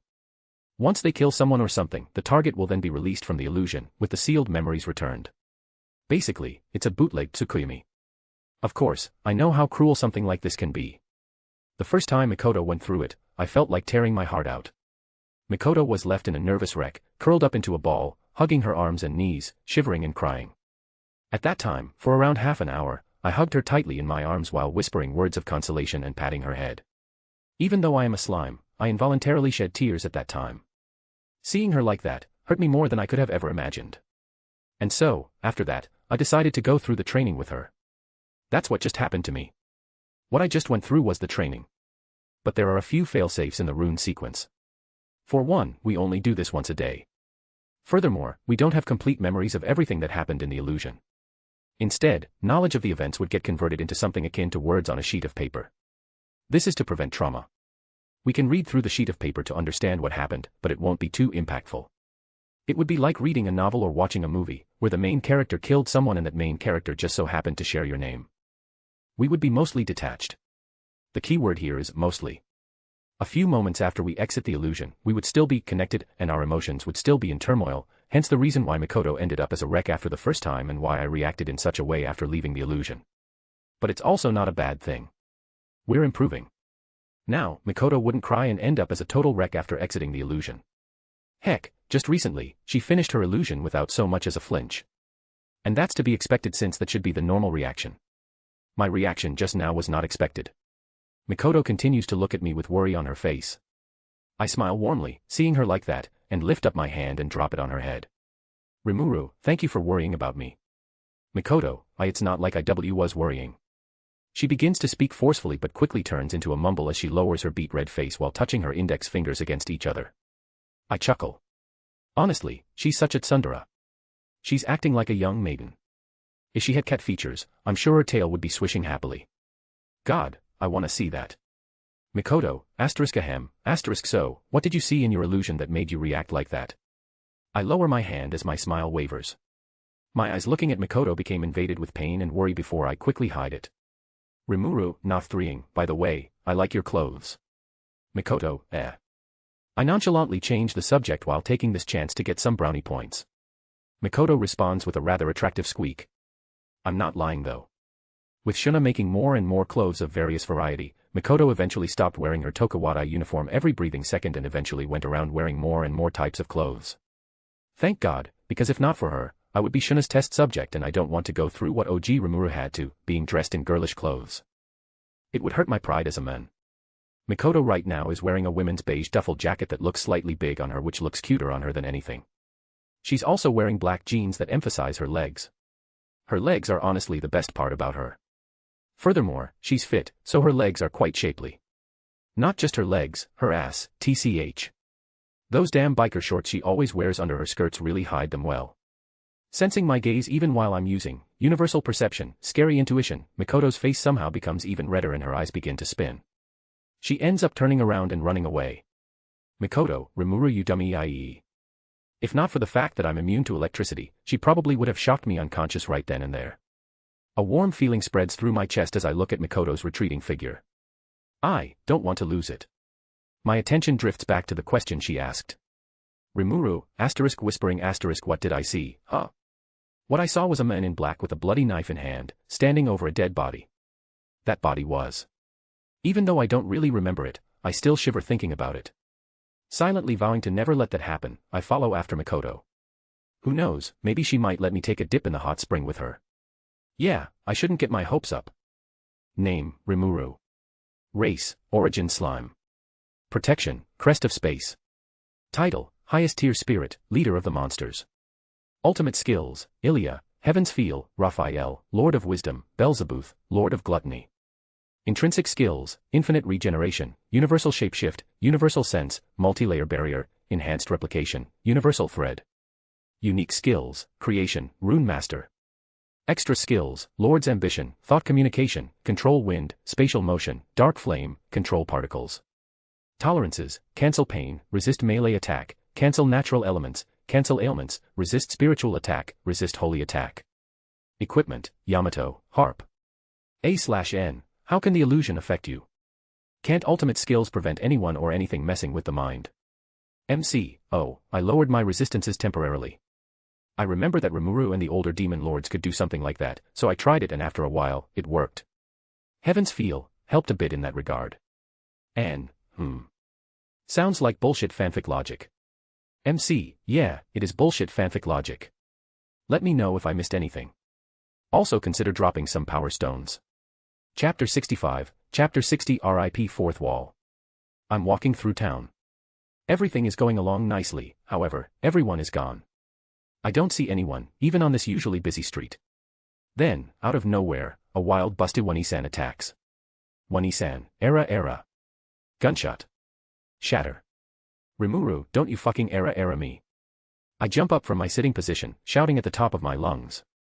A/N, a heads up, I don't have anything against busty era Wani-sans, this is just comedy. Mikoto, Rimuru. Mikoto looks over at me in shock, wondering what just happened in my illusion. Yes, illusion. I remember now, I was doing that damn training again. God, I'm gonna kill whoever made thought up of that. Oh wait. Rimuru, nothing, don't mind it. Mikoto sighs while shaking her head, and stretches out her arms to me. Acting on habit, I jump towards her and transform into my slime form, landing right in her arms. She's gotten way less embarrassed at holding me like this. Jingle. Her bracelet rattles a bit from the impact. I look at it while smiling a bit internally. She rarely takes it off. I'm glad. Though I'm sure it's more because it's the only Gakoda object here in this world than anything else. Rimuru, wanna grab something to eat? Mikoto, She nods in agreement. We both exit the illusion room, as I call it, with me in Mikoto's arms. It's a side room I made in our house that has the illusion runes all written down in it so I don't have to write a new set every day. Shizu, hurry up. Stop acting so lovey-dovey already. Mikoto, we're not acting lovey-dovey. Mao. Mikoto pouts as a shade of red slightly spreads across her cheeks. Rimuru, couldn't you just get food outside? Shizu, it's not as good as your food. What an honest answer. I feel like I've been spoiling Shizu too much lately. Should I be harsher on her? Shizu, as if feeling my intentions, immediately rolls on her back and begins to act cute. Shizu, meow. Oh my goodness, look at this cute little creature. What? Be harsher to her. Don't be ridiculous. Who can reject this devious little cat devil? Mikoto and I sit down at our own seats at the table with Shizu sitting on the table itself before I transform into my human form again and activate a skill. Creation. And like that, sparkling food appears on the table releasing a heavenly aroma. Rimuru, Mikoto, Shizu, Itadakamasu. And so we clap our hands/paws in front of us, say our thanks, and begin eating. Some Japanese traditions from Mikoto and Shizu rubbed off on me. Shizu didn't really remember why she did it. It just felt right. Or, so she said. What's that? Why don't I cook food normally? Ha. Don't be ridiculous. Do you think I can cook for myself? I barely even know how to cook instant noodles. Sometimes I forget the noodles entirely and I end up with just this pot of flavored water. Yeah. It's that bad. But with my broken skill, creation, I can make godly food that tastes amazing. Remember the first meat bun I ate when I first gained my human form? The one that caused me to foodgasm. This food is about as good as that. Remembering that event makes me thank myself for eating it in my female form, or else moaning in my male or gender-neutral form would be so embarrassing. Now, however, we've all gained a form of resistance to it. Of course, that meat bun was just an ordinary incredibly tasty meat bun. The food in front of me is infused with magicules enhancing the taste and the table has runes written under it to enhance any food placed on it as well. Imagine if I made a meat bun with this setup. I'm drooling just thinking about it. No, my sense of self might be erased. Anyway, during these 3 weeks since we returned from the Orc Lord event, a few more things happened. For one, Yamato evolved into a mythic weapon. Even with my crest of space, Yamato could only cut through the world. A/N, you say that like it's weak. This is even when I'm supporting it with my infinite magicules. However, now that it evolved, I can probably cut the sun in half. While still standing here on this planet, mind you. Furthermore, it now acts as a kind of focus that lets me control my spatial powers even better. As a consequence, spatial motion evolved into dominate space, and now I can do so many more things. With Yamato's focusing abilities, I can even be precise enough to split every single one of Shizu's hairs in half. At the same time, Shizu, meanwhile, suddenly felt a shiver go down her spine. She temporarily stopped eating, looked left and right, before shrugging and going back to stuffing her face in her food. I might even be able to use my spatial abilities even in an anti-magic field. I know Yamato can evolve even further, but I'm not exactly sure what the next step is. Report. Mythic Weapon Yamato will eventually evolve into Genesis Weapon Yamato. Unable to estimate the time needed until evolution. Fucking what? Genesis. The fuck is that? Notice. Knowledge about Genesis weapons was found in your memories. Therefore the next evolution after Mythic will be Genesis. What? I don't remember anything about Genesis weapons. I must have forgotten it. Raphael can dig up forgotten memories like that, something I'm thankful for. While I was thinking about such things, we finish eating. Rimuru, right, I think it's about time I test some things out. I get up and begin to leave. Shizu thinks for a second before hopping off the table and following after me. Mikoto fidgets a little before copying Shizu. I quickly find myself at the experimental site. On the way here Ranga also hopped out of my shadow and also decided to follow. He could have also just sat in my shadow and watched from there, but maybe he's gotten a bit bored. As an aside, Ranga and Shizu used to be at odds with each other, but recently they started to at least tolerate each other. Ranga, hairball. Shizu, useless dog. Trust me, it used to be a lot worse. Rimuru, not now, two of you. Ranga, yes master. Shizu, okay. I smirk at their antics and look forward again. I unsheath Yamato, fill it with magicules, and swing it downwards. Sounds of 4th Walchan breaking. A/N, fuck. What have you done? Rimuru, Chapter will have to end here while the author fixes 4th Walchan. Name, Rimuru. Race, Origin Slime. Protection, Crest of Space. Title, Highest Tier Spirit, Leader of the Monsters. Ultimate Skills, Ilya, Heaven's Feel, Raphael, Lord of Wisdom, Beelzebub, Lord of Gluttony. Intrinsic Skills, Infinite Regeneration, Universal Shapeshift, Universal Sense, Multi-Layer Barrier, Enhanced Replication, Universal Thread. Unique Skills, Creation, Rune Master. Extra Skills, Lord's Ambition, Thought Communication, Control Wind, Dark Flame, Control Particles, Dominate Space. Tolerances, Cancel Pain, Resist Melee Attack, Cancel Natural Elements, Cancel Ailments, Resist Spiritual Attack, Resist Holy Attack. Equipment, Yamato, Harp. A/N, if you want to blame someone for the chapter suddenly ending, blame MC. MC, bitch, the chapter was gonna end anyway. And, fuck you, no it wasn't. I might have written an extra line or two. MC, underscore. Let me know if I missed anything. Also consider dropping some power stones. Chapter 66, Chapter 61 Mikoto wants a training montage. Right, I don't know what the fuck just happened, but let's move on, shall we?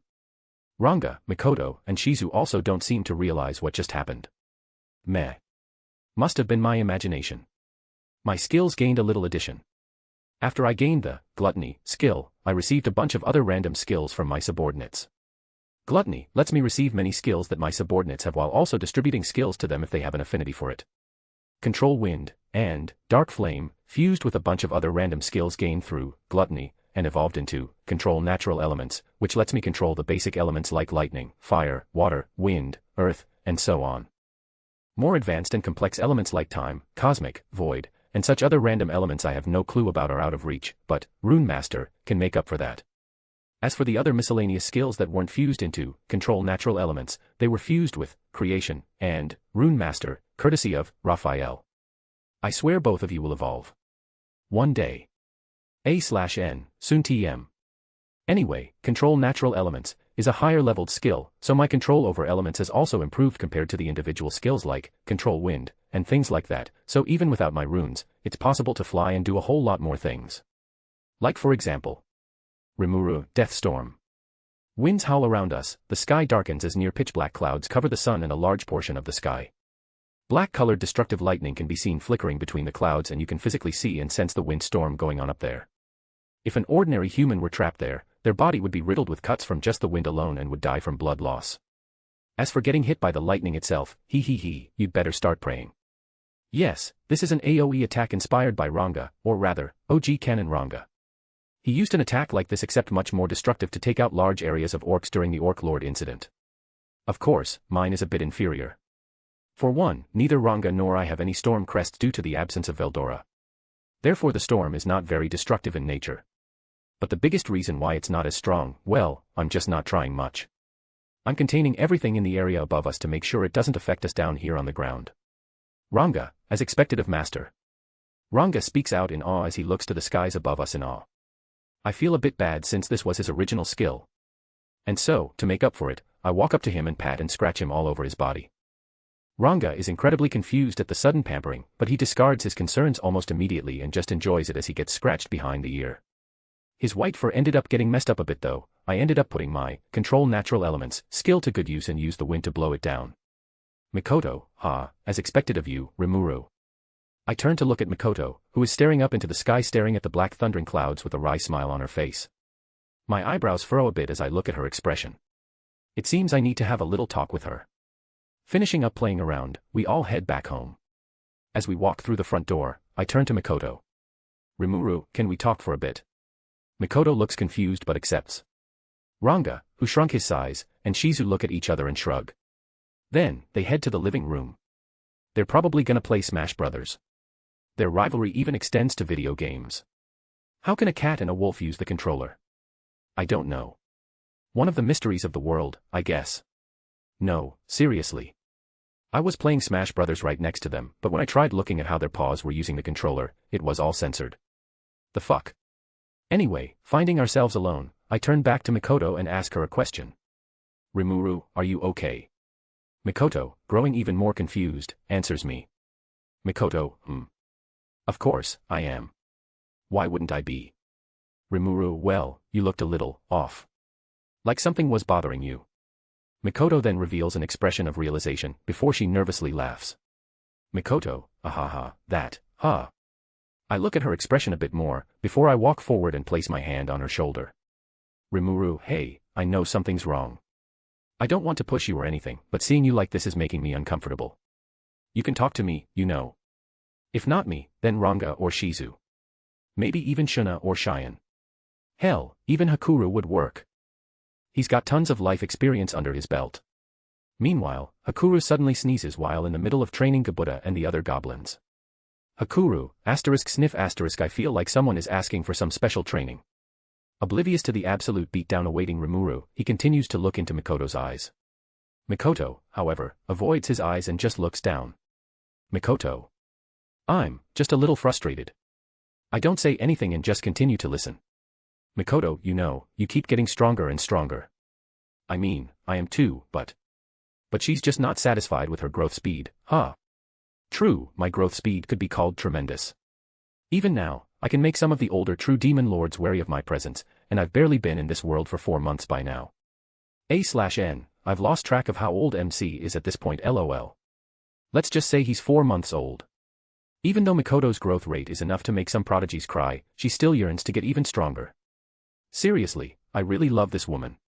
I unconsciously smile warmly at Mikoto while still patting her head. As if the warmth from my smile is affecting her, Mikoto's face becomes even redder, and she finally looks up to meet my eyes. Rimuru, can't help it then. I guess I can give you a boost. I take my hand off her head and point my thumb towards myself while closing an eye. Mikoto, you will. Rimuru, yeah. Well, I'll just give you a little help, everything else is up to you. Mikoto, that's good enough. She smiles and I hold out my hand with my palm facing upwards. Creation. Appearing out of thin air floating above my palm is a large thick book. It's completely black with silver highlights on the cover and spine. Furthermore, it has a large yellow crystal embedded in the center of the cover. Mikoto, what's this? Arimuru, this, my dear Mikoto, is your way to get stronger. Specifically, this is a book with details on all ways espers can get stronger. I had a theory about my creation skill. If I can make things that I barely have a clue about, like an arc reactor, couldn't I make things containing knowledge I'm unaware of with that skill too? I have no idea what makes something like an arc reactor tick. Yet, I can still make it. So if I make a book that contains shit on things I have no clue about. And so, I put it to the test. The result? Well, there's a new fancy book in my stomach with complete knowledge on how to cook rice. It's a godsend. I tried making a book for knowledge on meat buns, but nothing came out. I would assume creation isn't a high enough rank to make something like that. Maybe when it becomes an ultimate skill. Anyway, this book in my hands is a book detailing methods espers can use to grow stronger. Things like special meditation techniques, calculation formulas that increase effectiveness, and things like that. I explained everything to Mikoto while also giving the Gakoda accessory on her bracelet an upgrade. Specifically, I made it so if you give it some Magicools it can now spit out special coins that Mikoto can use for her railgun. This coin is an alloy with a bunch of metals, mainly containing Magi Steel, Orichalcum, Hyricane, Mithril, and a few others. In the end, a pitch-black metal coin with silver lines resembling cracks running through it will pop out. Engraved in the center of each one is a meat bun. Why? Just because. Needless to say, Mikoto was very happy. Mikoto, Rimuru. Without thinking much, she jumped at me and wrapped her arms around my shoulders. I unconsciously wrap my arms around her back. She feels so soft. Her recently washed hair also smells nice too. Maybe this is my chance. Rimuru, so can I get in the hot spring with you? Smack. Name, Rimuru. Race, Origin Slime. Protection, Crest of Space. Title, Highest Tier Spirit, Leader of the Monsters. Ultimate Skills, Ilya, Heaven's Feel, Raphael, Lord of Wisdom, Beelzebub, Lord of Gluttony. Intrinsic Skills, Infinite Regeneration, Universal Shapeshift, Universal Sense, Multi-Layer Barrier, Enhanced Replication, Universal Thread. Unique Skills, Creation, Rune Master. Extra Skills, Lord's Ambition, Thought Communication, Control Particles, Dominate Space, Control Natural Elements. Tolerances, Cancel Pain, Resist Melee Attack, Cancel Natural Elements, Cancel Ailments, Resist Spiritual Attack, Resist Holy Attack. Equipment, Yamato, Harp. A/N, Smack, aw fuck, I can't believe you've done this. MC, oof. But still, you got a new versatile skill, huh, are you even gonna use it? MC, LOL no, I'll probably forget about it. I mean, Rune Master can do things like that too. Granted, I would always have to write the runes down whenever I want something, but I can just use temporary runes for easy casting. Huh. But still, you didn't know how to cook rice. MC, not before I made the rice cooking book, no. You are a failure to our Asian heritage. MC, nanny. Throw salt at MC, begone. Leave my sight. Let me know if I missed anything. Also consider dropping some power stones. Chapter 67, Chapter 62, A Light Spar. Boom. 2 months have passed. And right now, boom. Mikoto and Cheyenne are having a spar. Mikoto, you're going to have to try harder than that. Cheyenne, huh? I'm barely using any strength. Mikoto, yeah right. Boom. Why are they having a spar? Well, after I gave Mikoto her little power boost, she started to crave a fight to test out her increased strength. Obviously, I can't really give her a good fight since rather than a fight, I would just give her an absolute beatdown. I'm an advocate of gender equality after all. Regardless if she's the woman I love, if we're going to fight, I'm not holding back. She'd better get ready to eat dirt. Not that she minds getting hurt, to be honest. She's quite tough herself, especially since her physique is getting a lot more resilient due to the Magicules running through her body. Now, she can get RKO'd out of nowhere and still be fine. Though, she will hate you. I didn't try this, but call it a gut feeling. Eventually, I'm sure she can give me a good fight, but for now, she can't really improve herself against an impossible opponent like me. She wanted to fight someone more on her own power level. And so, while I was getting beaten up by Hakuru, she went to the first person that popped up into her mind. Anyway, Cheyenne, still looking for something more permanent to do besides causing chaos, besides helping me here, and there was a really good choice. And so, after getting asked by Mikoto, Cheyenne was more than happy to swing her sword around some more. They both love a good challenge, what a good match they are. Wait, Mikoto isn't going to get stolen away from me by Cheyenne, is she? But Mikoto x Cheyenne Yuri. A/N, Yuri are 18+ chapter with MC in female form with other waifus. And so, every day, they fought in the experimental zone. Now, as for who is stronger, I honestly don't know. Which is surprising. Normally, I would say Mikoto is stronger without a shadow of a doubt. This isn't due to favoritism, okay, maybe just a little. But regardless, Cheyenne herself can put up a good fight herself. I completely underestimated her physical strength. No, seriously. She can split the ground over 10 meters deep and a couple of dozen meters long with just a casual swing of her sword. Her weapon itself is something made by Kurobe, so it's bound to be strong in its own right. Couple those factors with her monstrous Magicule capacity second to only Benimaru among the Kijin, BOOOOOM. She's quite the monster on her own. I think such things while looking at the area blanketed by a cloud of dust from Cheyenne's recent strike. Vithium. An orange beam of energy penetrates the cloud heading straight towards Cheyenne from behind her. Mikoto's railgun.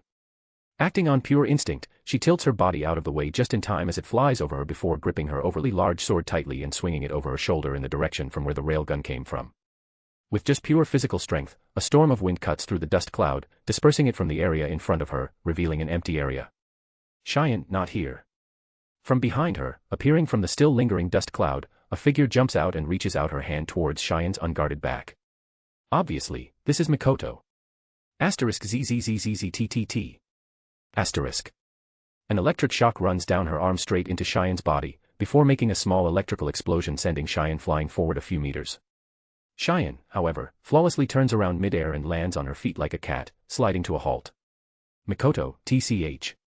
Cheyenne, you can't win against me like that. Cheyenne smiles at Mikoto while her back is still releasing steam and the secretary clothes she came to love are ruined. She gained the resist electricity skill after her many fights. This skill really limits what Mikoto can do. Of course, both of them aren't using their full strength. If Mikoto wanted, she could fire off one railgun after the other without pause, not giving a chance for Cheyenne to do anything. Likewise, Cheyenne isn't putting everything into her swings. Wanting to settle this, Mikoto sighs to herself while injecting Magicules into her Dakota bracelet accessory. Mikoto, I really don't like ending the fight with this, it ruins the fun. Well, I don't like losing either. A black coin with silver-white markings and a meat bun etched onto it appears in Mikoto's hand. Cheyenne, seeing this, wryly smiles to herself. She's seen this coin many times after all. And each time it appears, she lost. However, immediately after, she shakes her head and grasps her weapon with both her hands. She raises it above her head while bringing out her Magicules. Meanwhile, Mikoto raises her right arm with the coin settles on her finger and thumb while charging it with her Magicule-infused electricity. Both of them look a little cool. Standing apart from each other by over 20 meters, Cheyenne has her own violent purple aura from her Magicules while Mikoto is surrounded by an electrical storm. Cheyenne, come. I'll make sure to stop it this time. Mikoto, you said that last time. Cheyenne, well this time I mean it. Mikoto, you also said that last time. Cheyenne, well this time I really mean it. Mikoto. Pooh. Cheyenne, ha ha ha. They look at each other for a while before they both break out in a small laugh. Mikoto, here I come. Cheyenne, bring it on. Thuum. A giant beam of energy almost as large as Mikoto herself shoots out from Mikoto's hand, heading straight towards Cheyenne. Cheyenne, however, doesn't make any movements to evade it. Instead, she swings her weapon downwards with as much force as she can muster. They collide. Asterisk boom. Asterisk. Cheyenne is fighting against the energy beam, pushing back with all her might. She's slowly getting pushed back, her feet dragging lines in the ground. The railgun beam splits at the point of contact with her sword, making it so the only piece of ground still intact is directly behind her. However, after successfully holding it back for several seconds, crack! Her blade breaks. It just couldn't take the stress. Cheyenne just makes a reluctant smile and closes her eyes. Vroom. The mega railgun hits Cheyenne head-on but immediately disperses as if hitting an invincible object. Rimuru, alright, I think that's enough. I walk towards them from my position on the sidelines, blowing away all the dust in the area with the wind. Rimuru, I know you trusted me, but seriously, if I didn't put up that multi-layer barrier around Cheyenne. Cheyenne, Rimuru-sama. Mikoto, Rimuru. Cheyenne immediately drops her broken weapon and leaps at me, pulling me into a hug. As expected, her chest is huge as always. I mean seriously, the anime doesn't do her justice. And they're so soft, spark. Oops. Rimuru, that was a good fight, both of you. If not for your weapon breaking, I think you would have finally been able to block Mikoto's railgun this time. Cheyenne, I had a feeling I would have been able to block it too. I guess I really should have brought it to Q-Robe for maintenance yesterday. I just wryly smile to myself, eat the two broken halves of Cheyenne's weapon with Predator, and fix it before spitting out back out again. Specifically, I slapped some flex tape on it and the blade immediately mended together. That shit is overpowered. Name, Rimuru. Race, Origin Slime. Protection, Crest of Space. Title, Highest Tier Spirit, Leader of the Monsters. Ultimate Skills, Ilya, Heaven's Feel, Raphael, Lord of Wisdom, Beelzebub, Lord of Gluttony. Intrinsic Skills, Infinite Regeneration, Universal Shapeshift, Universal Sense, Multi-Layer Barrier, Enhanced Replication, Universal Thread. Unique Skills, Creation, Rune Master. Extra Skills, Lord's Ambition, Thought Communication, Control Particles, Dominate Space, Control Natural Elements. Tolerances, Cancel Pain, Resist Melee Attack, Cancel Natural Elements, Cancel Ailments, Resist Spiritual Attack, Resist Holy Attack. Equipment, Yamato, Harp, Flex Tape Bible written by Phil Swift. A/N, next chapter will be a filler. Well, some of you will call it filler, but I wanted to write more interactions between everyone, so there's that. MC, I don't see it as a filler. Anne, my guy, you just want to see more scenes with Mikoto in them. MC, shyly touches two index fingers together ooh. Gunshot. Anne, don't do that. MC, bleeding out on the floor fucker. Let me know if I missed anything. Also consider dropping some power stones. Chapter 68, Chapter 63 Itchy Foot. But still, they really can't do much against each other. I don't mean that they counter each other or anything, I mean that they can't use their full strength unless they risk killing the other. For Cheyenne, she probably could have just wildly started smashing the area disregarding vision while in the dust cloud, but she couldn't unless she accidentally hits Mikoto in a vital spot. She could reduce the force of her attack if she knows Mikoto's exact location, but if she doesn't. And Mikoto too. Her railguns were weaker than normal. Even her normal metal coin railguns could cause the same amount of damage as the meat bun coin railgun I just saw if she used her full strength. Yeah, Mikoto has grown a lot since coming here. As for the meat bun coins, well, she could blast a rather deep hole into a mountain if she was serious. Since railgun is more of a single target attack, the size wouldn't have increased much, but the force behind it would be a whole other story. Anyway, because of this, they can't go full strength against the other without the risk of killing them. I wonder if I could do something. I guess I can make some kind of time chamber that reverses time in a certain area whenever someone dies. I'm going to have to be there personally for the magical drain it would take, since, you know, it's reversing time, but it could work. While Rimuru was thinking to myself, Mikoto and Cheyenne were talking between themselves as well. Cheyenne, you could have held back a little with that attack. Cheyenne lightly complained as she rolled her shoulders, emphasizing her destroyed clothes that is now exposing her back. At the time, Mikoto launched a small lightning explosion directly hitting Cheyenne's back. Cheyenne herself wasn't hurt, as Mikoto obviously knew her limits and held back, but Cheyenne's shirt didn't exactly share her resistances. Mikoto, ahaha, maybe. I mean, I wasn't thinking too much about your clothes at the time. Mikoto embarrassedly laughed while scratching the back of her head. Unlike Cheyenne, Mikoto's own clothes aren't that damaged. Instead of wearing Shuna's personally made clothes, she's currently wearing her Tokawada uniform. It's more comfortable in a fight. Or, so she said. Well, although her clothes aren't damaged. Mikoto, I'm a bit dirty. Cheyenne, I'm a bit sweaty too. Well, after all that fighting, of course, they're going to get dirty. Mikoto. Cheyenne. Mikoto. Should we use the hot spring? Cheyenne, I agree with you there. Rimuru, can I join? Hearing that brings me out of my thoughts with the time chamber, and I ask them while nearly screaming on pure reflex.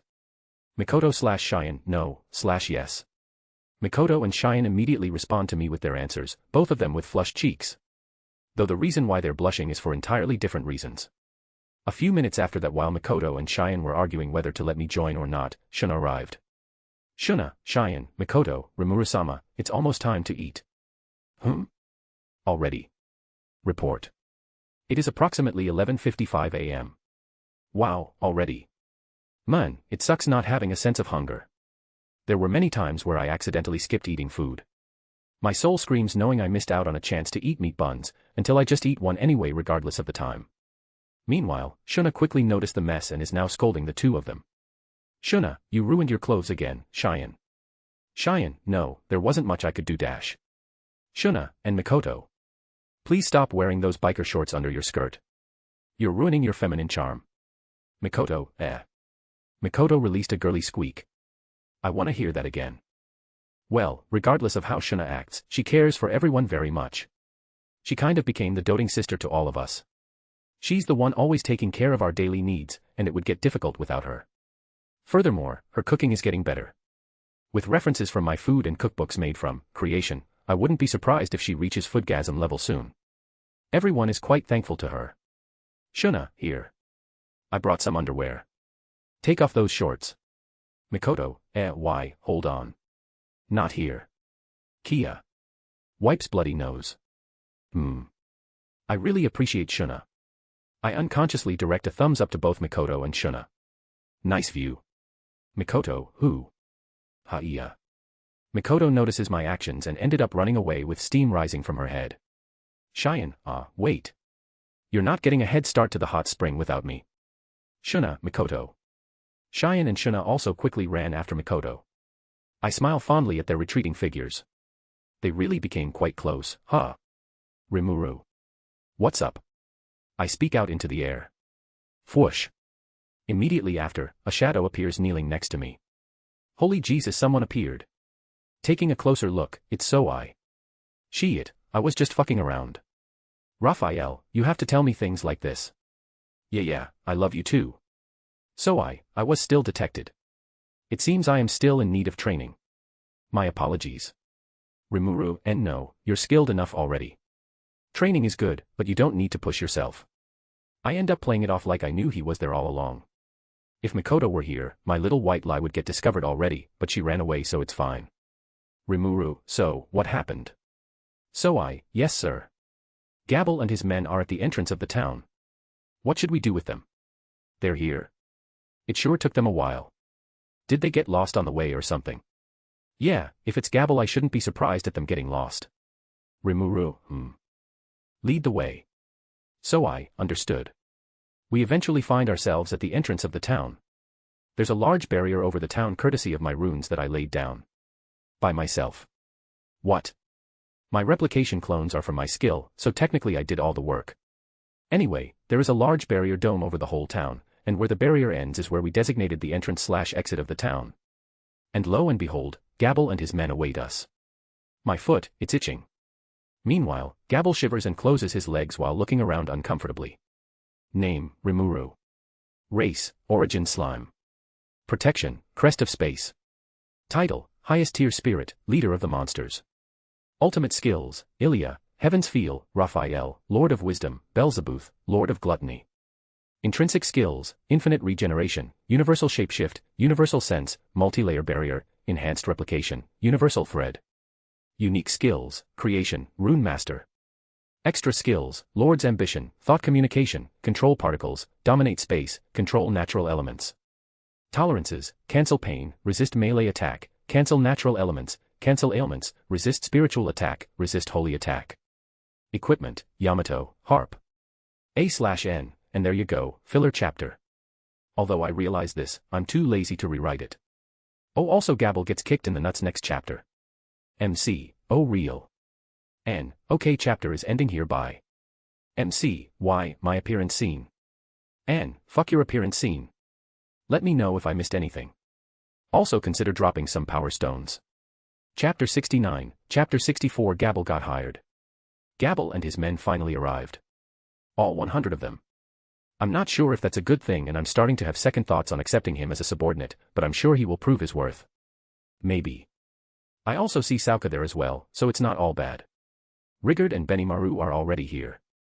Rigard is making beautiful JoJo poses as always while Benimaru, coo. Rattle rattle rattle. His weapon is rattling in its sheath. Or rather, he's clutching his sword like crazy, causing his hands to shake. Looking at his face like he's in agony, I have a feeling that he's having some sort of internal crisis. I'm going to take a wild guess and say that he's probably hesitant on whether to outright kill Gabble right here and now. Meanwhile, Benimaru is having a conversation with himself. Appearing on his left shoulder is a Benimaru wearing white garbs with white angel wings and a halo. Meanwhile on his right shoulder is a Benimaru with bat-like wings and a thin tail holding a pitchfork. Benimaru, I want to beat this guy up. Devil Benimaru, what are you hesitating for? Just stab him once or twice. He won't die from that, probably. Benimaru, but... Angel Benimaru, yeah, what are you hesitating for? Beat this guy into the ground. Benimaru and Devil Benimaru pause and look at Angel Benimaru. Angel Benimaru. What? Benimaru and Devil Benimaru look at each other and shrug. Benimaru ended up letting go of his weapon and began cracking his knuckles while walking towards Gabble. Rimuru, why, stop. I jump forward and grab Benimaru's shoulder as he was walking forward. He pauses, looks over his shoulder to see me before standing aside. Benimaru, Rimuru-sama. I apologize. Did you want to beat this guy up first? That's what he thinks I stopped him for. Rimuru. Yes. But not now. Let me talk with him first. Benimaru, understood. I walk past him towards Gabble who is now admiring Rigard's poses and taking notes. Umo. It seems he has grown. Gabble notices me out of the corner of his eye and quickly turns to me while packing away his notes. Gabble, ha ha ha. I, Gabble, rushed over here for the chance to serve you. How the hell does one make a request of servitude sound so arrogant, I will never know. I guess it's a natural talent of Gabble's. I just look at him with dead eyes, causing him to gulp before immediately kowtowing. Gabble, please let me serve you. I have had a good meal in weeks. I've let arrogance corrupt my head, but I swear it will never happen again. We will serve you as your loyal servants, so please. And he begins begging. Sai, I'm really having second thoughts on this. And so, B began explaining his situation. It seems things went as planned, his father kicked him out of the house and exiled him. The 100 or so men that were serving him decided to follow him in exile out of their own free will and now, after getting lost lots of times, they're all here. Hearing this reminded me that, regardless of how he acted, he was indeed a good general that his subordinates loved. Sauka took this chance to speak up. Sauka, it may not seem like it, but he does regret his actions. Please at least consider his request and grant him a chance to atone. I just stare at her. She begins to think she said something wrong and starts to get fidgety. Traces of sweat begin to form, and just when she decides to apologize. I shake my head and ask her a question. Rimuru, I'm sorry, but what are you doing here again? She falls down on her face. I knew she would be here but I forgot exactly why. I doubt she got exiled.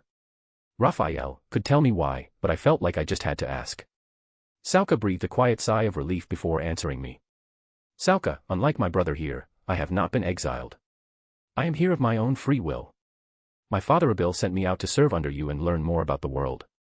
Oh, I remember why she followed Gabble now. There was also the fact that Abil sent her to watch over him if I remember correctly. From my memory, Abil is ready to accept Gabble back from exile depending on his actions. But no one said anything to Gabble so he would learn from his actions. Gabble, You didn't follow me out of respect. Gabble jumps up from his kowtowing position and looks at Sauka like she just called his mom fat while teabagging him in Call of Duty.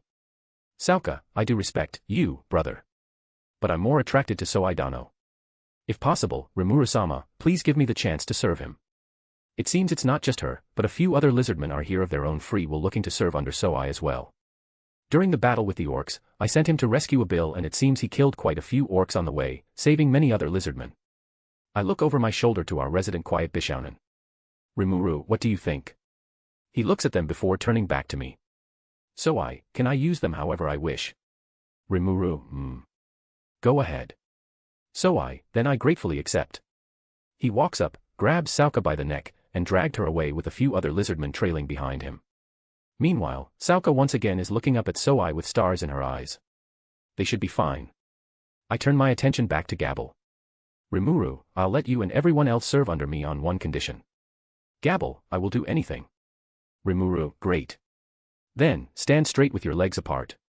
Gabble, right away, sir. And so, he stood there in a horse stance.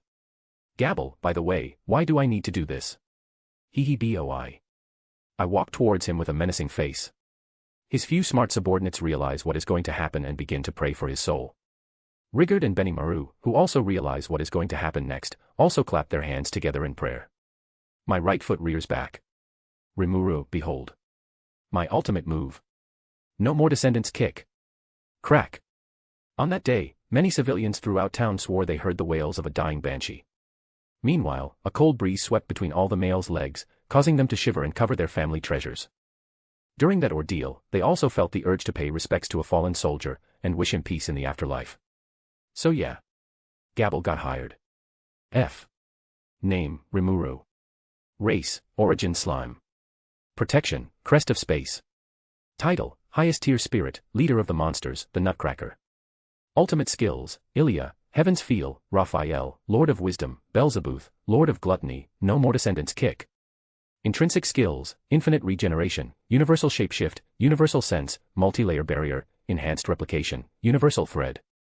Unique Skills, Creation, Rune Master. Extra Skills, Lord's Ambition, Thought Communication, Control Particles, Dominate Space, Control Natural Elements. Tolerances, Cancel Pain, Resist Melee Attack, Cancel Natural Elements, Cancel Ailments, Resist Spiritual Attack, Resist Holy Attack. Equipment, Yamato, Harp. A/N, next chapter we got some foreshadowing. MC, fuck. N, relax, you'll be able to deal with it easily. I don't like making tensions and suspense for things like this, so I'm saying it here and now. You can deal with it even as you are now. MC, HRMMM. N. MC. N. I'm having phantom pain in my nuts, why would you do that to Gabble? MC, yeah, my bad. Let me know if I missed anything. Also consider dropping some power stones. Chapter 70, Chapter 65 Foreshadowing LOL. Author POV. A/N, 4th Walchan gets fucking murdered in this chap, you have been warned. In a luxurious room with carpeted floors of the highest quality and furniture crafted by master artisans. There is a large round table made from a rather fragrant tree, once that can easily seat a dozen or so people.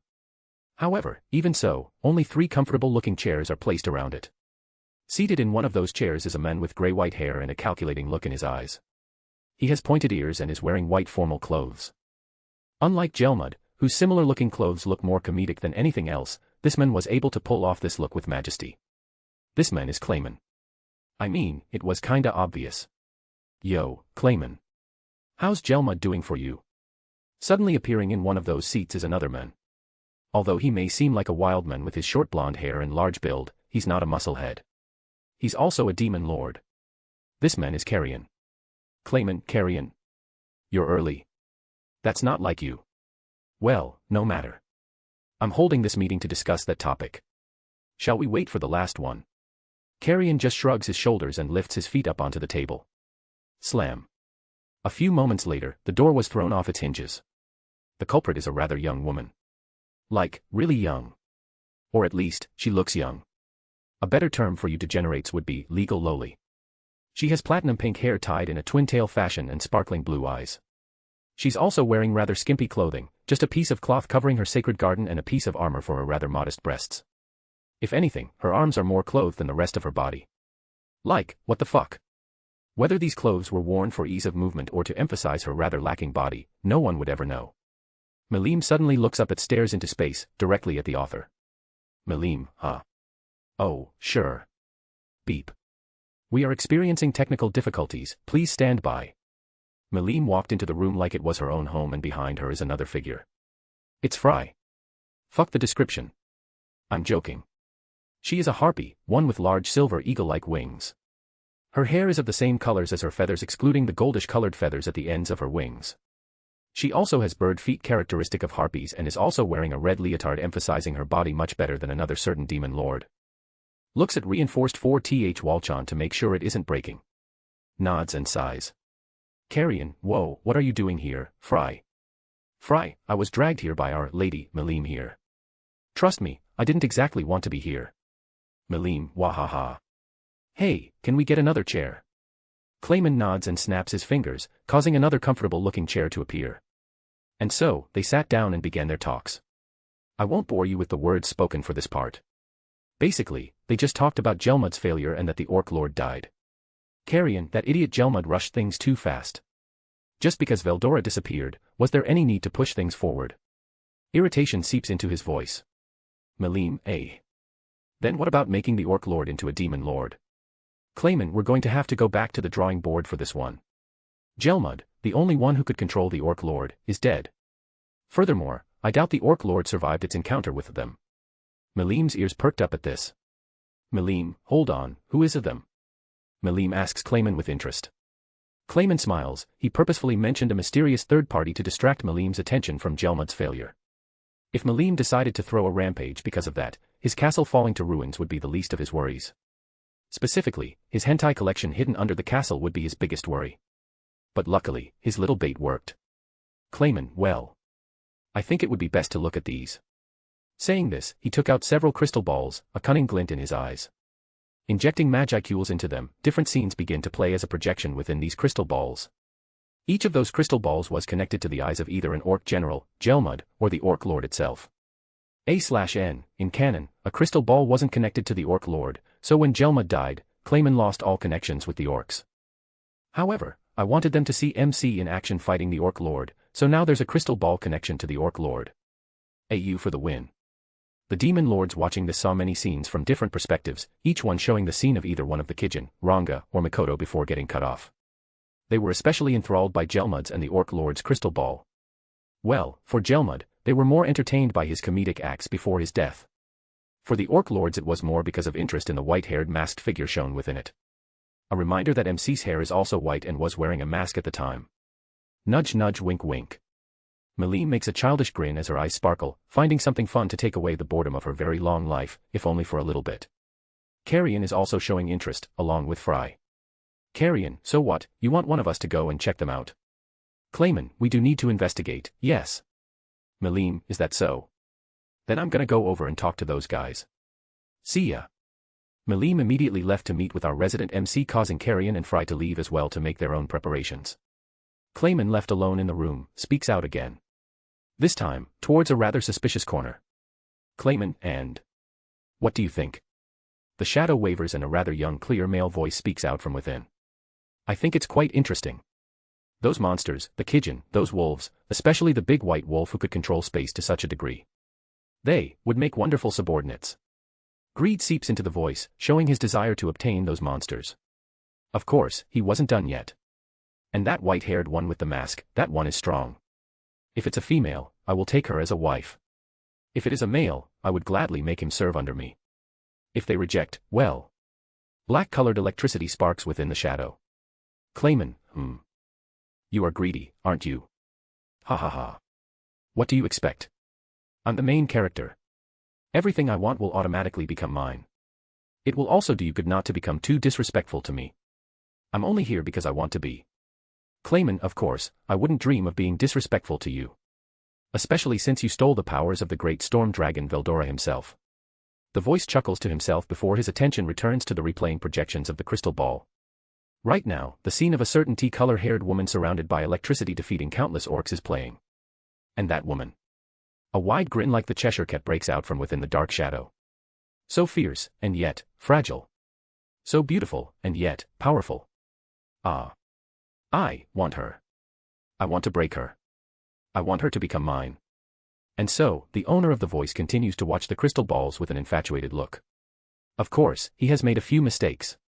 The biggest one is that he is grossly underestimating the strengths of both Mikoto and Rimuru. Although he realizes that everyone in the projection was holding back, even Ranga and the other Kijin, he doesn't have the combat experience to accurately understand exactly how strong someone is. His strength was stolen after all and wasn't earned with hard work. Not only that, he never bothered honing or training his strength. His arrogance at believing he is the strongest in the world after absorbing Veldora's strength is making him look down on everyone. Not only that, Rimuru can already hold his own against him. Although Rimuru won't win, he won't lose either. Furthermore, both Rimuru and Mikoto are growing at an insane rate unheard of in this world. And finally, Rimuru has a following of powerful monsters serving under him. Although they can't compare to our hidden friend here, they can cause some trouble. These points will end up being his downfall. Of course, he doesn't know it yet. Name, Rimuru. Race, Origin Slime. Protection, Crest of Space. Title, Highest Tier Spirit, Leader of the Monsters. Ultimate Skills, Ilya, Heaven's Feel, Raphael, Lord of Wisdom, Beelzebub, Lord of Gluttony. Intrinsic Skills, Infinite Regeneration, Universal Shapeshift, Universal Sense, Multi-Layer Barrier, Enhanced Replication, Universal Thread. Unique Skills, Creation, Rune Master. Extra Skills, Lord's Ambition, Thought Communication, Control Particles, Dominate Space, Control Natural Elements. Tolerances, Cancel Pain, Resist Melee Attack, Cancel Natural Elements, Cancel Ailments, Resist Spiritual Attack, Resist Holy Attack. Equipment, Yamato, Harp. A/N, he is courting death. MC, he is indeed courting death. Cultivator moment intensifies. MC, anyway, why did you let the readers know I can deal with that MC complex guy? If you didn't say anything, there would be way more suspense. N, I don't like those kinds of suspense. Therefore I will crush it. MC, oh. Let me know if I missed anything. Also consider dropping some power stones. Chapter 71, Order, Cough Chapter. It's been a month since Gabble died spiritually. I ended up giving him a full potion and used a memory-wiping rune talisman on him. The man was broken from that experience, maybe I went too far. Gabble, Rimuru-sama. I have brought to you the fruits of our hard work. Gabble ran up to me showing me a plant in a pot. I look at it and sigh while pinching the bridge of my nose and then sighing. Yes, I sighed twice. Rimuru, Gabble. What are those? I scream while holding my hands together and pointing to the potted plant. Or, rather than a plant, it's fucking weed. The dank kind. Yeah, maybe I didn't go too far in breaking his spirit. I ended up quickly explaining things to him, causing him to bow his head and apologize. Gabble, wadash. 1,000 apologies. After that, he ran back inside the cave he crawled out from. And I think he might still be a little scared of me unconsciously. Nah, I must be overthinking it. Anyway, I named all of the lizardmen including Sauka, which is now officially her name, and Gabble.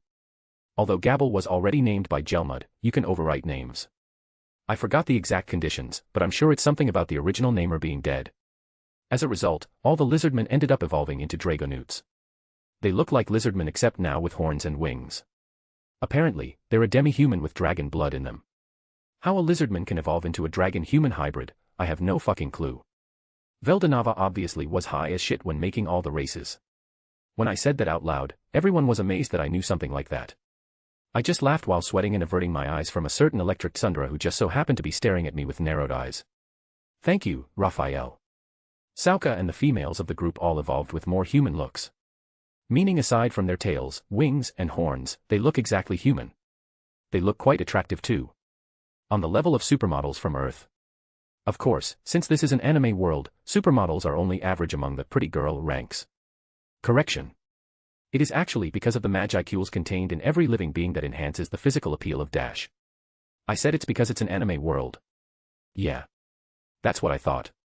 Sauka and a few other lizardmen, Dragonutes ended up working under Soai as a sort of espionage unit.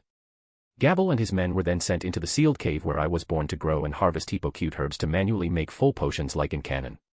Why can't I just do things myself? Well, the answer is quite simple. Inhales. Because I can't be fucked. Therefore, I will make someone else do that for me. Although, I did make a book with creation that contains details on hippocute herbs to aid them. Which is why I'm still confused about how in Bob Ross' name did they get their hands on that weed. Report. There is a large force approaching detected through universal perception. More precise scanning has identified these individuals as Gazel Dwargo and 500 Pegasus Knights. They are currently approaching this destination through the air and is estimated to arrive in an hour. Detected from an hour away. As expected of Raphael, Sensei. Those Pegasus Knights should be pretty fast, so detecting them while they still need an hour to reach here means they're still quite a fair bit away. Pegasus Knights. A secret elite force of Dworgen under the direct control of the Dwarven King, Gazel Dwargo. Under a strict training regimen, each set of Knight and Pegasi can work together to create a combat unit around A rank. Not to mention there are over 500 of them. That fighting potential would be enough to make any national power with themselves in fear. I mean, I would be shaking too. I mean, if it weren't for Benimaru and the others, or Ranga and his pack, or Mikoto, or myself. Or God forbid Shizu. We're all kind of one-man armies already. Right, Pegasus Knights are coming here and I'm the only one who knows until Soai detects them and tells everyone else. I've got a couple of options to take. 1, I can just leave them alone and let things continue as they should like in canon. Or 2, I can go out there and meet them myself. I don't want to deal with everyone getting agitated and getting ready for a fight for no reason. I mean, it's not like Gazel is here to pick a fight with us. Wait, is he? No, he's not an idiot. His spy should have told him about us. Holy shit, his spy. I totally forgot about that guy. There was a spy that followed us back from Dworgen to, well, spy. On me specifically. What happened to that guy? Notice. Individual Soai detected all the spies sent by individual Gazel Dwargo and repelled them within a week of the Orc Lord's defeat. Damn, I kinda didn't even notice. That's kinda sad, now that I think about it. Those guys are the eyes and ears of the king of a powerhouse nation, and so I just gave them the figurative middle finger by easily noticing them and booting them out. Within half a month of his evolution to a Kijin no less. Anyway, I'm done with my monologue. I send a quick, thought communication, message to Benimaru and all the others. I don't bother sending one to Shizu because she's either sleeping, bribing food with her cuteness or conducting a demonic ritual. Sometimes all three at the same time. As for Ranga, he's either walking around outside or sleeping, most of the time within my shadow, which just so happens to be the case right now. So he's coming with me. The message I sent says, I'm just gonna be stepping out for a bit, I'll be right back. And so, I teleport and find myself standing in the air a small distance away from the approaching legion of Pegasus Knights. I wear Shizu's anti-magic mask and put my hands in my pockets, adopting a laid-back attitude while the wind brushes past me softly, causing my hair and clothes to flutter. Man, I should look so cool right now. Very quickly, I get detected and within a few minutes, they all surround me while Gazel himself is in front of me, riding his own Pegasi that seems to be a bit stronger than the rest. Gazel, you're the slime, huh? Rimuru, First and foremost, let me introduce myself. My name is Rimuru. Everyone. Gazel. That's it. Rimuru, yeah, what else do you want me to say? My 3 sizes. A/N, yes. Mob soldier, insolence. Gazel just raises his hand, signaling to stand down. Rimuru, fine. I guess I'll introduce myself properly. My name is Rimuru, as I've already said before. I'm the leader of the Great Forest of Jura Alliance. Gazel, then I shall also introduce myself, slime. My name is Gazel Dwargo, king of the armed nation of Dworgen and master of the sword. Yup. I know that. Rimuru, well, it's nice to meet you, King Gazel. Although I already know, it's always nice to ask. What are doing here, approaching my town with such a force? I release a bit of my lord's ambition, showing that I mean business. Only a bit, nothing serious. This puts them on guard, but it's not harmful or threatening. I do this because, regardless of reasons, if I didn't know what was going on and was someone who would attack first and ask questions later, coming with such a force is enough of an excuse for me to wipe them out and even declare war on Dworgen. Gazel, you already know. Then if it's alright with you, would you mind telling me your guess? Rimuru, it's simple. You came here to make sure I'm not a threat. Since, you know, I took down the Orc Lord. I say such a thing casually, but my guess was spot on. I look at Gazel's ever so slightly surprised face and shrug. Rimuru, I know a lot of things. How do I know a lot of things? It's called Geo read the fucking manga. I'm joking. Well, not really, but I just read the novel instead. I look around me at all the Pegasus Knights. It's quite a good blockade. If I didn't have enough firepower to break through a single point, I can say goodbye to running away.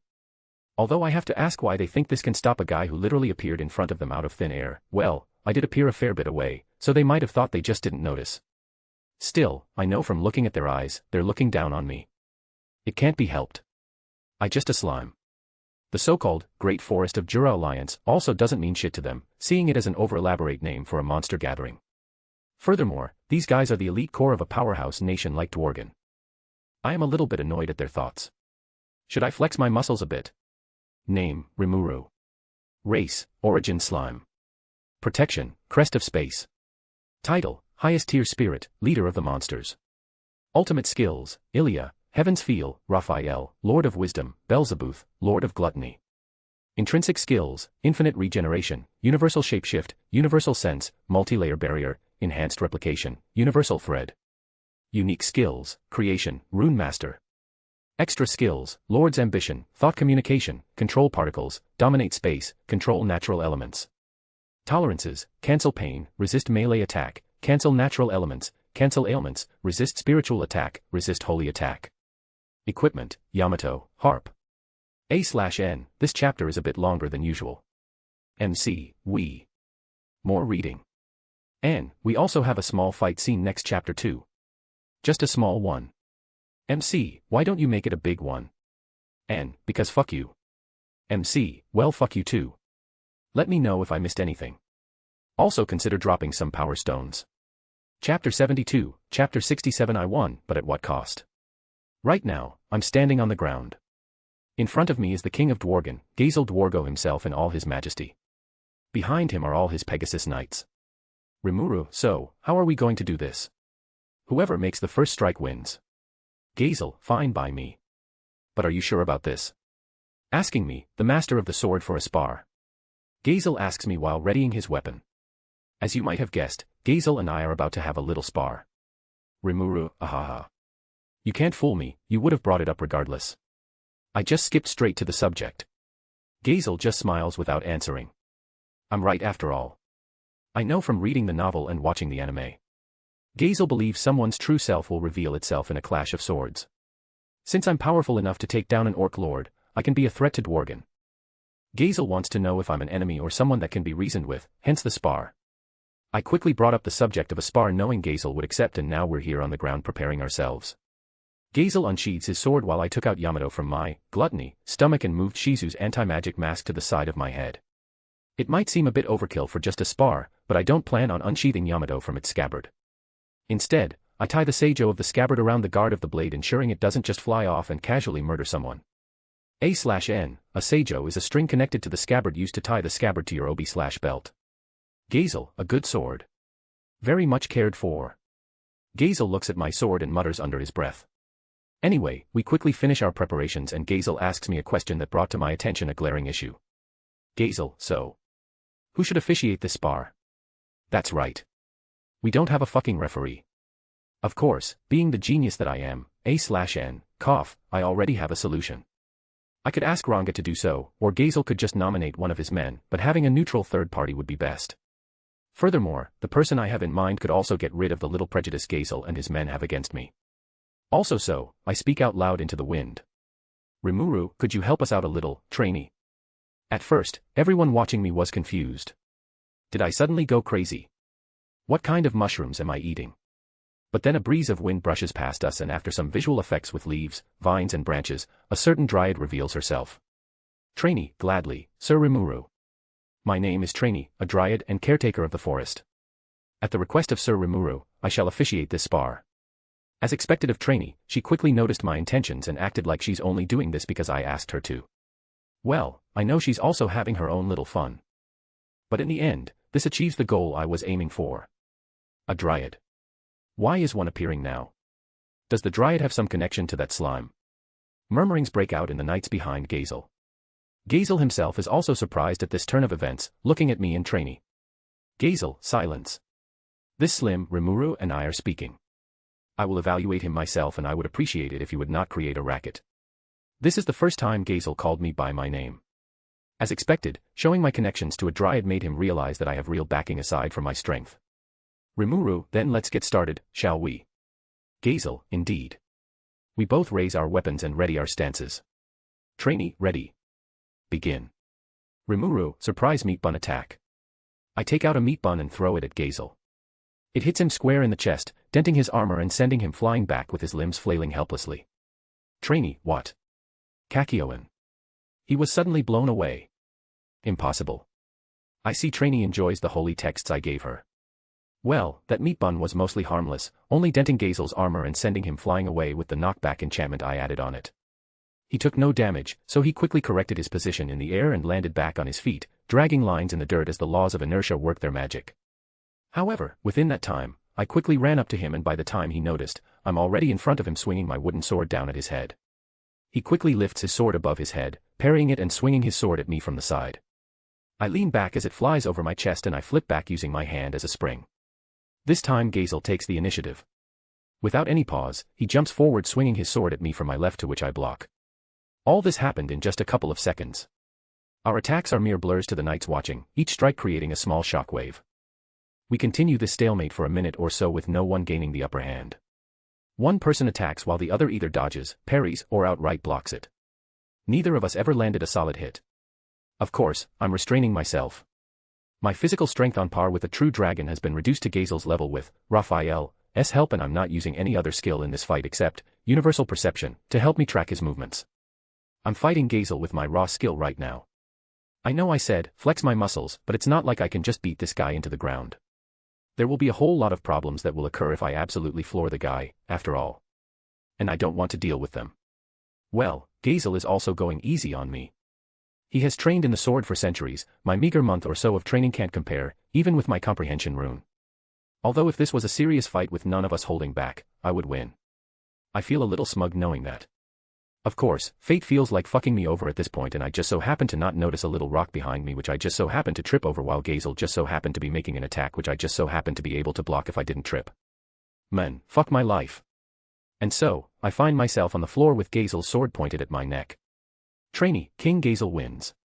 Sigh. Oh well, what's done is done. I look next to my foot to see that very same rock that I tripped over. I turn it into a small Boku no Pico poster.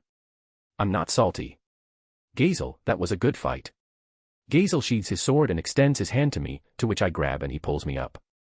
Rimuru, same here, I learned a lot. Although I would have won. Gazel, gahaha. Sure, keep dreaming. Rimuru, what? I'm serious. Immediately after we began talking like good friends with smiles on our faces. The knights watching from the side are still confused as Gazel and I kept talking about the spar we just had in our thoughts. Eventually, I was deemed as a good slime by Gazel and I invited them all over to my town. Suddenly, he looks down and notices something. Gazel, What's this? Arg. My eyes. Oops. It seems he found the poster. He won, but at what cost? Name, Rimuru. Race, Origin Slime. Protection, Crest of Space. Title, Highest Tier Spirit, Leader of the Monsters. Ultimate Skills, Ilya, Heaven's Feel, Raphael, Lord of Wisdom, Beelzebub, Lord of Gluttony. Intrinsic Skills, Infinite Regeneration, Universal Shapeshift, Universal Sense, Multi-Layer Barrier, Enhanced Replication, Universal Thread. Unique Skills, Creation, Rune Master. Extra Skills, Lord's Ambition, Thought Communication, Control Particles, Dominate Space, Control Natural Elements. Tolerances, Cancel Pain, Resist Melee Attack, Cancel Natural Elements, Cancel Ailments, Resist Spiritual Attack, Resist Holy Attack. Equipment, Yamato, Harp. A/N, press F to pay respects to our fallen king. MC, F. Shizu, F. N, holy shit, how did she get in here? Shizu, Naya. MC/N, screaming like a bitch. A while later. N, okay, now that we chased Shizu out, there's something I need to say. So it seems lots of you guys are a bit unhappy with me saying that MC can only go head to head against Protag Complex Guy and not outright beat him into the ground. And I just wanna say. Fuck y'all. I'm joking. You guys had really good arguments, like Yamato that can cut through the sun or Heaven's Feel and shit like that. And I have a solution for this all. Veldora is a true dragon, a highest tier spirit. Furthermore, he's been alive for thousands upon thousands of years. Therefore, I will make it so highest tier spirits and all true dragons get stronger with time, and Protag Complex Guy stole all that power for himself while MC has only been alive for 4 months. AU for the win. Let me know if I missed anything. Also consider dropping some power stones. Chapter 73, Chapter 68. Gazel is popular. I'm walking through the forest talking with Gazel more about the spar we just had. Following behind us are approximately 500 Pegasus Knights. Of course, we're not walking on foot, but rather we're all on our separate mounts casually moving through the forest. I mean, you can't expect a king to walk back to town on foot, can you? Especially since it's quite a distance away. And so everyone is riding their respective Pegasus while I am on Ranga. No, I didn't forget about him during the spar, really. And although I say, casually moving through the forest, it's more like Ranga trying to assert his dominance against the prideful Pegasi by always moving a bit faster, while the Pegasus themselves are also trying to show this crass wolf his place, which eventually ended up in a full-blown race between the white wolf and the 500 white Pegasi. Not that anyone is saying anything. Specifically, it's because Gazel and I are extremely casual about this while the knights themselves are holding on for dear life. Meanwhile, the knights themselves were thinking. Knights, why are our Pegasi moving so much faster than their time during training? What the hell is even going on? Gazel, still, I am surprised you managed to block my haze of rumbling heavens. Quite impressive. What the fuck is with that Chunny name? Rimuru? Ah, that move. True, I did have some trouble with it. I'm not exactly lying. Haze of Rumbling Heavens was a move Gazel used that caused him to instantly appear in front of me, striking at me from below before immediately switching to an overhead strike with extreme speed, almost as if there are two strikes at once. Of course, with universal perception, I could deal with it. Not only that. Rimuru, well, it's a move my teacher used on me quite often. Specifically, it's the move Hakuru would use whenever he wants to beat my ass into the ground. I remember Gazel also learning the sword under Hakuru a couple of 100 years ago, so I made sure to watch out for that move. Gazel, Your teacher. It wouldn't happen to be Dash. Rimuru, the sword ogre. Yeah. Although I named him and he goes by Hakuru now. Gazel, because incredibly surprised at that. Gazel, then that must mean you are my brother under the same teacher. Gazel was really happy learning that I was under Hakuru's tutelage. Since Hakuru wasn't named at the time, he simply went by the title of Sword Ogre. And since Gazel doesn't know his new name, I called him by his old title. Gazel, remember to call me elder brother, got it? Gahaha. He's getting quite the kick out of it. I just smile as my lips twitch. Just you wait. I'll show you who's the elder brother. Just give me a few decades. Eventually, we reach town and Ranga and the Pegasi finish their race, with the latter learning how foolish it is to challenge a Spatium Star Wolf to a race. Ranga ended up having this smug smile for the rest of the day while his steps had flair and purpose. Waiting for us at the edge of town are Benimaru, Cheyenne, Hakuru, Soai, Rigard, Kaijin, Mikoto, and Shizu on Mikoto's head. Soai quickly noticed the large force approaching town, but I notified him that everything is fine through thought communication. At my request, he gathered everyone aside from Shuna and Kurobe as they're busy with Shuna making new clothes and Kurobe making new weapons. Mikoto looks at Ranga's smug attitude and looks at me with a confused face and a raised eyebrow. Damn, she's so cute. Wait, not now. I just nod to her, gesturing that I'll explain everything. Gazel looks at the waiting group before quickly noticing Hakuru and Kaijin, causing him to unmount his Pegasus and walk up to them. Kaijin runs forward and kneels respectfully. Kaijin, it's a pleasure to see you again. Gazel nods at Kaijin and answers with an ever-so-faint smile. Gazel, it's been a long time, Kaijin. What do you say about serving under me again? Rimuru, oi, Gazel. Don't go poaching my subordinates like that. I walk up from behind Gazel with a teasing smile on my face. Gazel, gahahaha. Gazel just laughs it off and turns to Hakuru. Meanwhile, Kaijin was frozen due to not keeping up with the fact that we just talked to each other like old friends. Gazel, are you the sword ogre? Hakuru, Ah, that little boy from way back when. I was wondering why you had such a familiar feeling. It turns out you grew into such a fine man. Hakuru, you sound like an old grandma praising her grandson after not seeing him for a while, Shing. Gazel and Hakuru keep talking to each other while I slowly back away with cold sweat as I catch the falling piece of cloth from the collar of my clothes. Hakuru is scary. Time continues to pass and we all eventually find ourselves in the high-class resort connected to the hot spring. The nights are off God knows where, and only everyone who greeted us at the edge of town earlier today is here, including Kurobe and Shuna.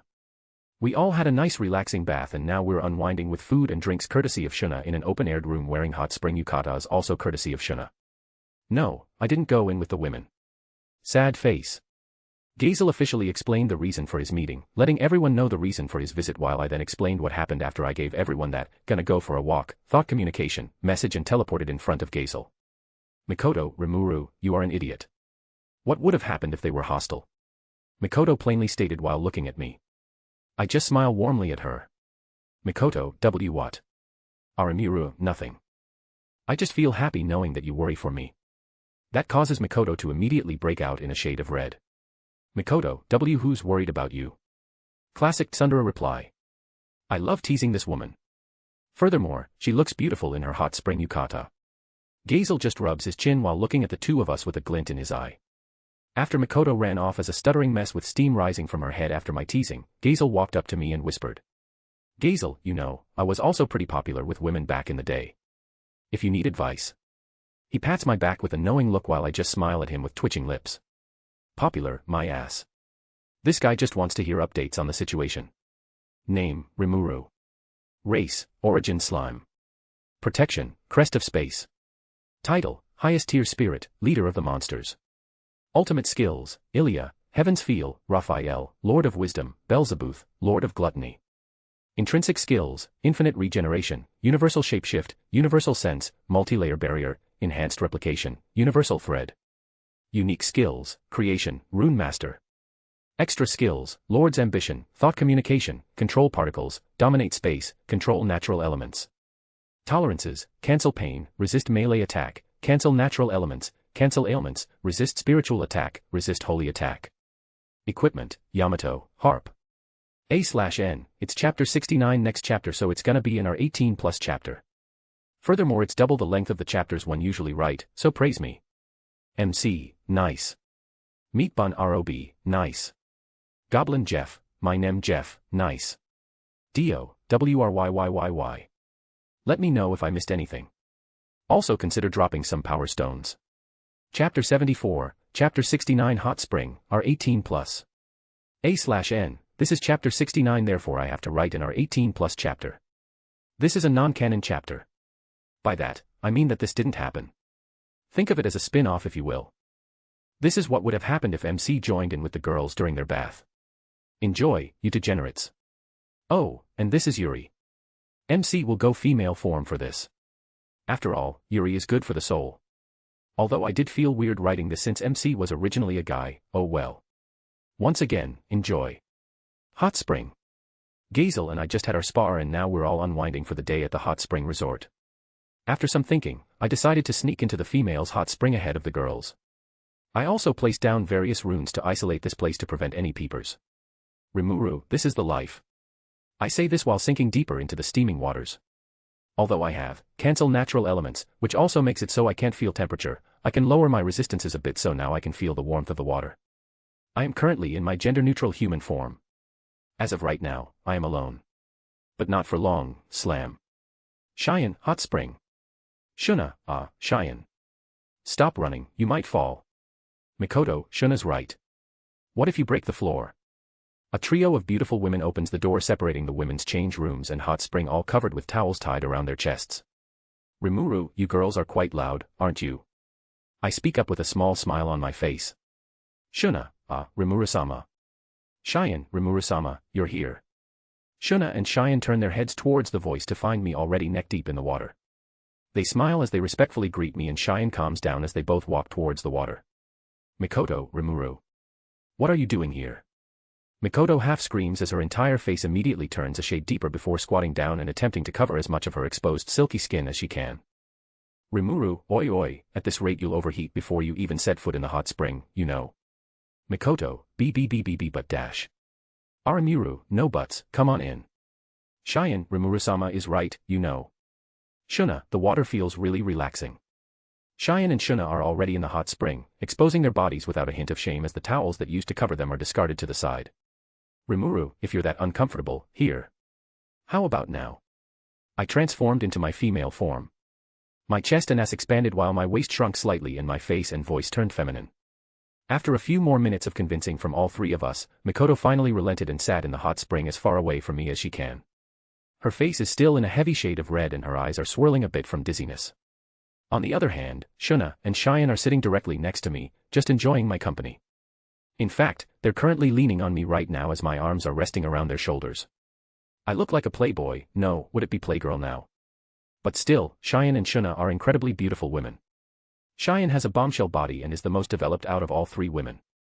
Her boobs especially are quite large as her pink nipples are currently bobbing in and out of the water. My eyes are mesmerized at them as I wonder how soft they would be to the touch. I quickly focus on the girl in my other arm, Shuna. Her body is mostly clothed in loose-fitting yukatas or shrine maiden, so no one really notices, but Shuna has quite a stacked body herself. Her breasts are around size C or even D. Her ass is also quite prominent. Although she isn't large in all her areas, her body is what I would call the golden ratio. Her breasts, waist, and ass complement each other better than the other two. Of course, as an ass and legs man, Mikoto is still my favorite. However, Cheyenne and Shuna are very close to taking her spot. While I was thinking such things, Cheyenne, Shuna, Kia. My hands were unconsciously fondling their assets.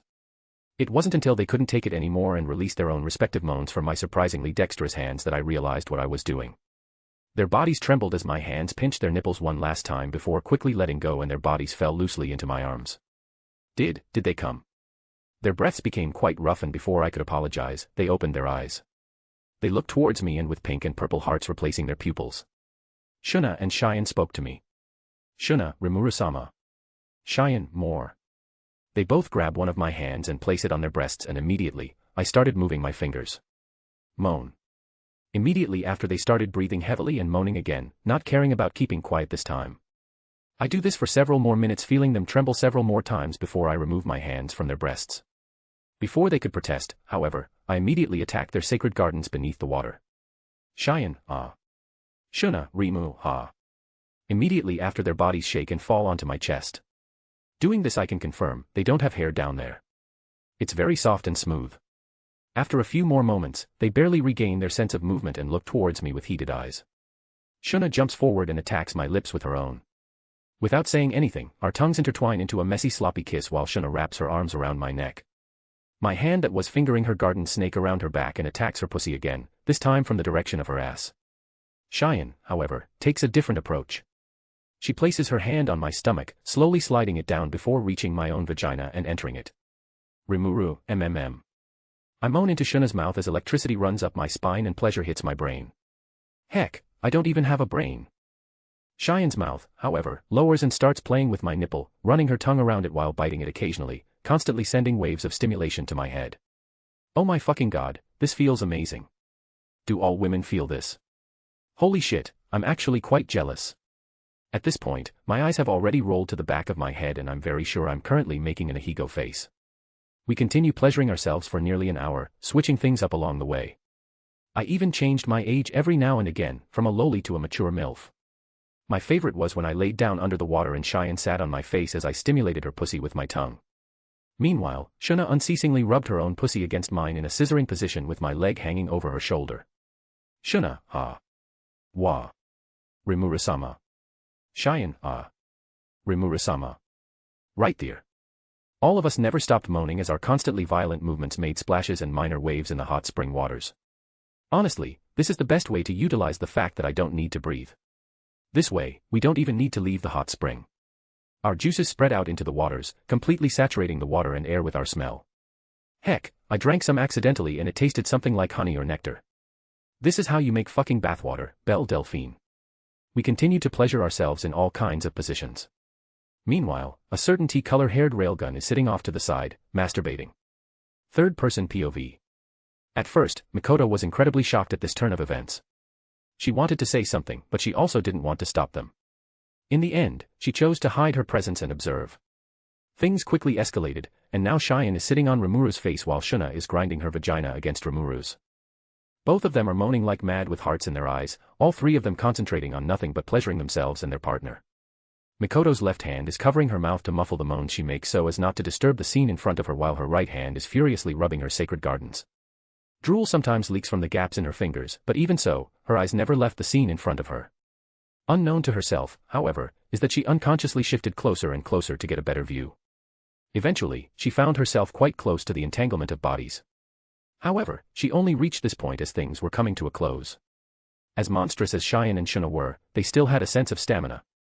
In the end, they were knocked unconscious by the pleasure and ended up getting carried outside by Rimuru, laying on the warm wooden benches off to the side with satisfied expressions and a mixture of hot spring water and all three of their sticky juices dripping out of their vaginas. Mikoto realized her positioning and decided to quickly leave the hot spring out of embarrassment. But before she could, a hand shot out and grabbed her wrist. Before she could voice out her protest, she was dragged back into the hot spring. Immediately after, she was kissed. Deeply, at that. Her inexperienced tongue was quickly overpowered as her saliva was greedily savored by the other. Opening her eyes slightly, a beautiful feminine face with golden eyes and snow-white hair enters her eyes. Mikoto grabs the other person's shoulders and forcefully separated their mouths. Mikoto, Rimuru. Rimuru, I always wanted to do this. Mikoto was cut off by Rimuru and was immediately assaulted on her lips again. Their bodies pushed up against each other, Mikoto's back pressing up against the interior wall of the hot spring and Rimuru pushing her into it. Both of their breasts squeezed together and their nipples rubbed each other, stimulating the both of them. Rimuru's leg pressed up against Mikoto's vagina and her arms wrapped around Mikoto's neck. Rimuru, no hair down there either, puberty is coming late. Rimuru breaks the kiss to make a small comment. Mikoto glares at her while breathing heavily from trying to deal with the explosion of pleasure going off in her mind. She opens her mouth to reply, but it was quickly plugged up by Rimuru's mouth. Mikoto struggled at first, trying to escape the sense of pleasure crashing against her.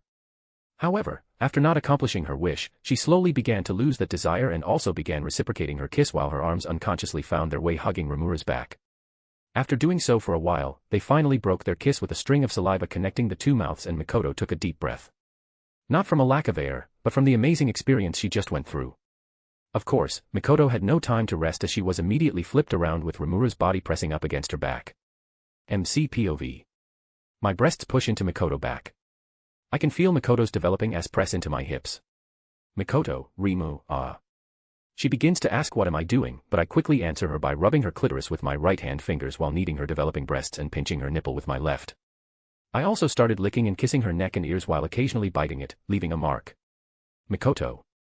Her body tense, but she didn't moan. Thinking I wasn't pleasuring her enough, I increased the speed at which my fingers are moving.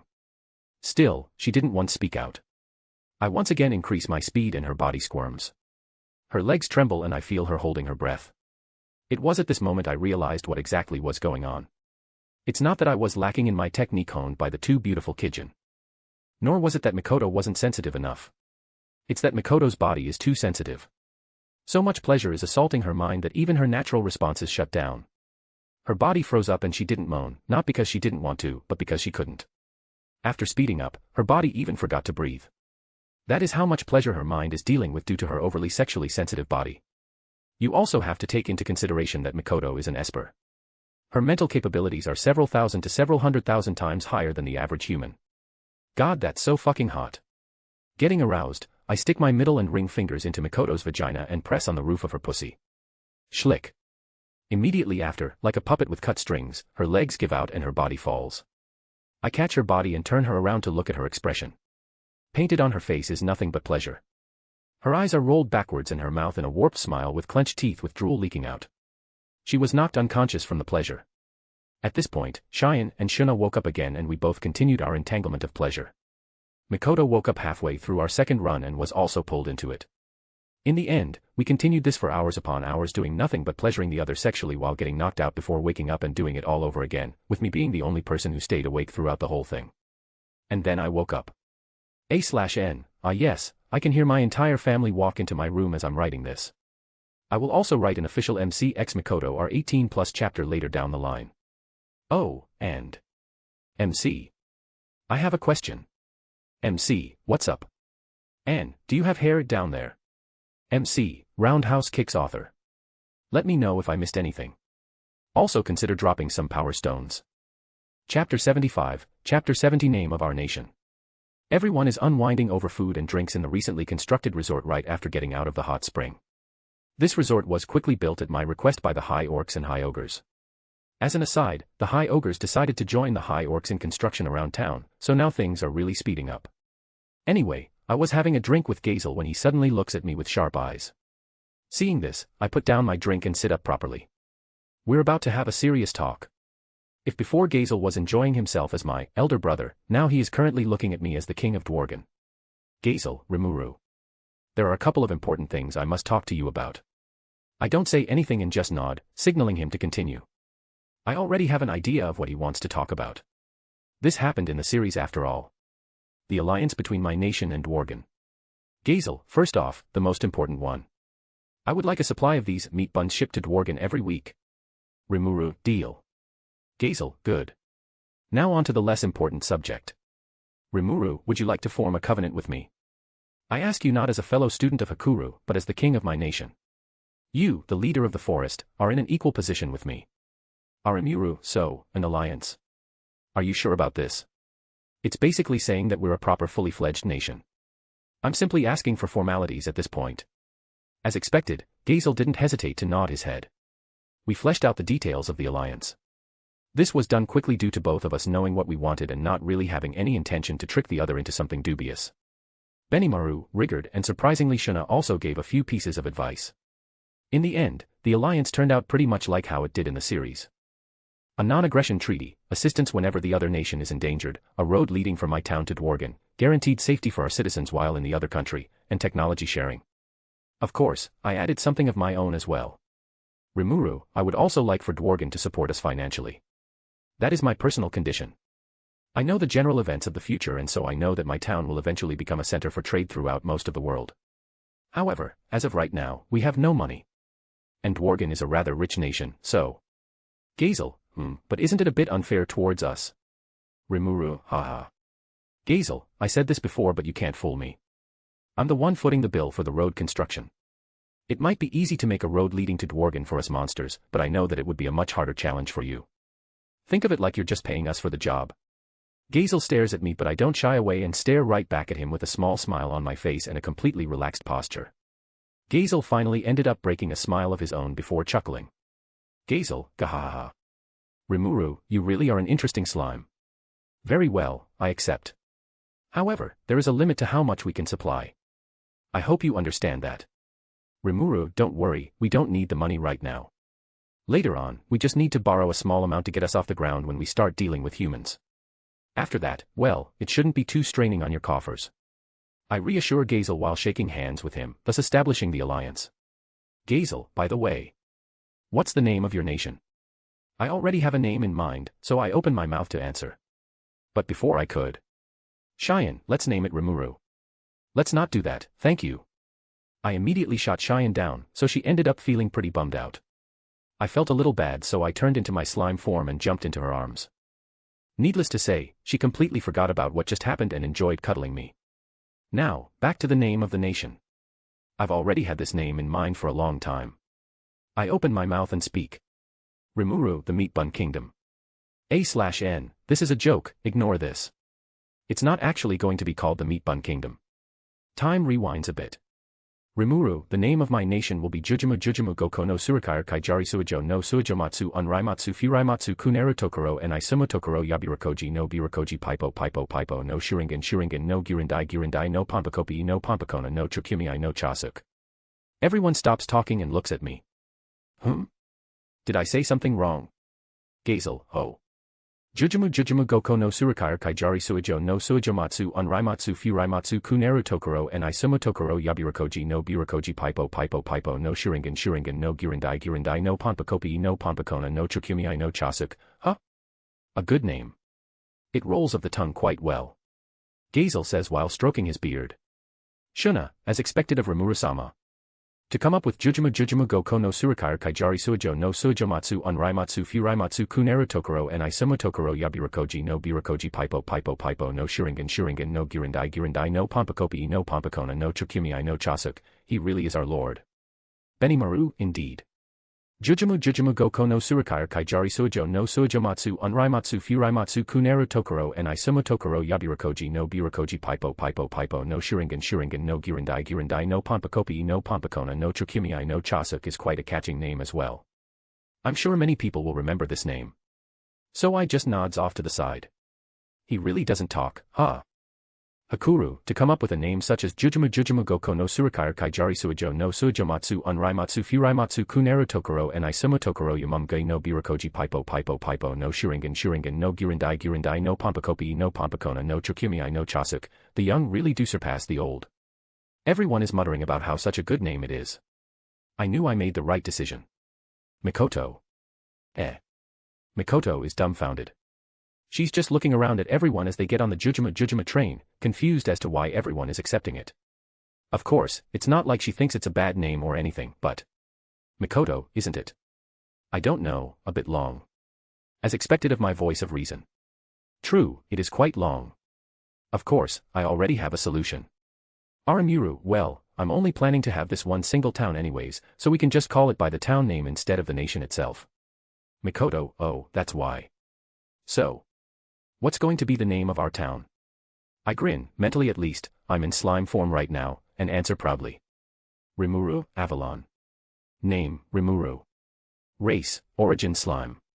Protection, Crest of Space. Title, Highest Tier Spirit, Leader of the Monsters.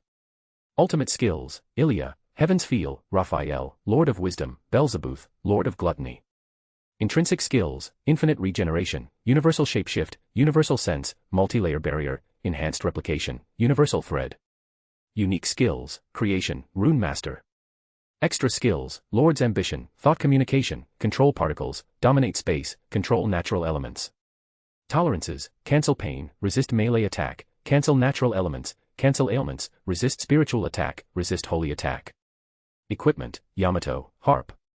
A/N, so I was thinking for a name on what to call the town and Avalon popped up into my head. I think it's a good name, so let me know what you think. MC, I don't know about you, but I personally really like the name. Both names, to be exact.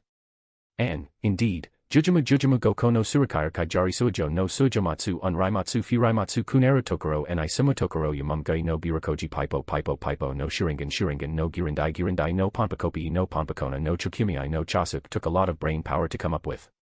MC, I can tell. It is such a masterful name. And, also let me know if you catch the Yamamgoi I slipped in when Hakuru was saying Jujumu Goko no Surikair. FUCK my fingers are sore. MC. Couldn't you just copy and paste? N. MC. N. Shut up. Let me know if I missed anything. Also consider dropping some power stones. Chapter 76, Chapter 71 Vesta got hired. So the covenant between me and Gazel was established and the next day, Gazel had to leave. Something about staying out of his country for too long causing unrest within the citizens which could lead to the collapse of the kingdom if not dealt with. Boy, I sure wouldn't want to be the leader of a nation if you have to deal with shit like that. Oh, wait. Anyway, Gazel said he would visit soon. And I know he said that and I was kind of expecting this, but... Rimuru. Gazel. Rimuru. You know, when you said would visit soon, I didn't think that you would come back only 2 days later. Gazel, gahaha. Yes, it's been 2 days since Gazel left. I mean, I was expecting this, but... Why is this man here so quickly? Go home. Rest. In fact, did you even make it back to Dworgen? The Pegasus are fast, but it took Ranga and his pack a few days to make it from here to Dworgen as a one-way trip. Granted, they're faster now than they were then, but how fucking fast are those Pegasus? Did Gabble give them some of that weed to dope them or something? I need answers. And something tells me Gazel wouldn't tell me anything. Rimuru, *****, so. What are you doing here? Gazel, well, I am here to give you a gift. He signals to one of his guards standing behind him. Said guard then takes a rather large object covered in a cloth from the back of his horse and threw it down in front of me.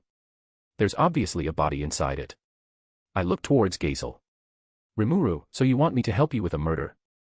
Gazel just gestures to the covered body again. The cloth becomes loose and reveals the body's identity. Dio, Kono Dioda. Say wayot. Beep. We are experiencing technical difficulties. The cloth becomes loose and reveals the body's identity. Kaijin, Vesta. Kaijin, who was standing silently beside me not saying a word to interrupt his previous and current king, unintentionally reveals the identity of the man in the cloth to anyone who forgot about this minor character. But yeah, this guy is Vesta. The man who got me kicked out of Dworgen the last time I went there. To be honest, I kind of forgot about him, so it's not like I'm holding a grudge or anything. Of course, I want to show that I'm ruthless to any who disrespect me. Therefore, I will take up my mantle as the Nutcracker once again and deliver divine punishment. Anyway, Vesta is wrapped up like a burrito and unconscious while Gazel continues to explain the situation. Gazel, so because it was Vesta who provoked you first which led to you getting kicked out of Dworgen, and he lied about it in court, I couldn't keep him working under me any longer. However, he is quite talented and hardworking, so it would be a waste to have him rot in the corner. Therefore I'm giving him to you. Yup, exactly like in canon. Gazel, Vesta. Gazel turns to Vesta who is lying on the floor unconscious. Vesta, yes. Holy shit, when did he wake up? This man is sitting upright on the floor paying attention to whatever Gazel says next. Gazel, you will now work under Rimuru. Serve him as you would me. Vesta gets on his knees and bows. Vesta, it shall be done, my lord. Vesta begins crying like a weak ass bitch, cough. Vesta was crying because this is like a second chance to a man who thought he lost everything. Vesta turns to me and Kaijin before bowing even deeper, nearing a kowtow. Vesta, Sir Kaijin, Sir Rimuru, I truly apologize for my actions. I beg of you to find it in yourselves to forgive me. Sir Rimuru, I promise to work hard and serve you to my utmost abilities. So please. My guy, I'm going to accept you no matter what, you don't need to beg me. I mean, who am I going to dump all my work on if you're not here? This man needs to research all the stuff I make and learn to create them without me so I don't have to do it myself. Rimuru, relax, you're hired. But I do need you to do something for me first. Vesta, really? I'll do anything. Just say the word. Rimuru, great. Stand up and spread your legs for me. Gabble, who was walking by at this point in time, hears our conversation and looks towards us from a distance. Or more specifically, he looks towards Vesta. His eyes fill with pity before he shakes his head and closes his eyes. He claps his hands together in front of him as he begins to pray to the meat bun god for this poor soul and what's about to happen. Crack. That day, people heard the return of the dying banshee. One full potion and memory-wiping rune talisman later, Vesta became an official subordinate of mine. He immediately got to work on researching things. I mainly had him work with Gabble in developing the full potions manually. Gabble and his Dragonute team would work on growing and harvesting the Hippocute herbs while Vesta would work on processing it into a full potion. I also had Vesta work on a few other minor things too. Specifically, I had him also work with Kaijin in developing other things that would help make life easier. Magical items, to be exact. Things like showerheads, lights, toilets, and other modern-inspired stuff. I don't want my people shitting in holes in the ground, regardless if they're regularly cleaned. I mean, what if a Shinji Matu crawls out of one of them? A/N, for those who haven't watched Fate, Shinji is a soy boy who acts like a young master in a cultivation novel. No one likes him. Anyway, I'm currently walking over to the experiment site. When I arrive, I see Mikoto also training herself. She's dressed in her favorite slightly oversized beige duffel jacket, but this time she's wearing a red skirt that ends above her knees. Currently, she's trying to create electrical tendrils and have them extend as far as possible without breaking. Once she makes them reach 10 meters away from her while holding them for 5 seconds, she adds another electricity tendril. It's a training method from the book I gave her. This is meant to improve her control and efficiency. I don't say anything and just watch while leaning against a tree.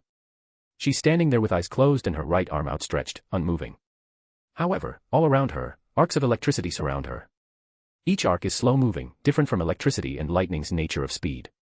It gives the illusion that everything is moving in slow motion around her.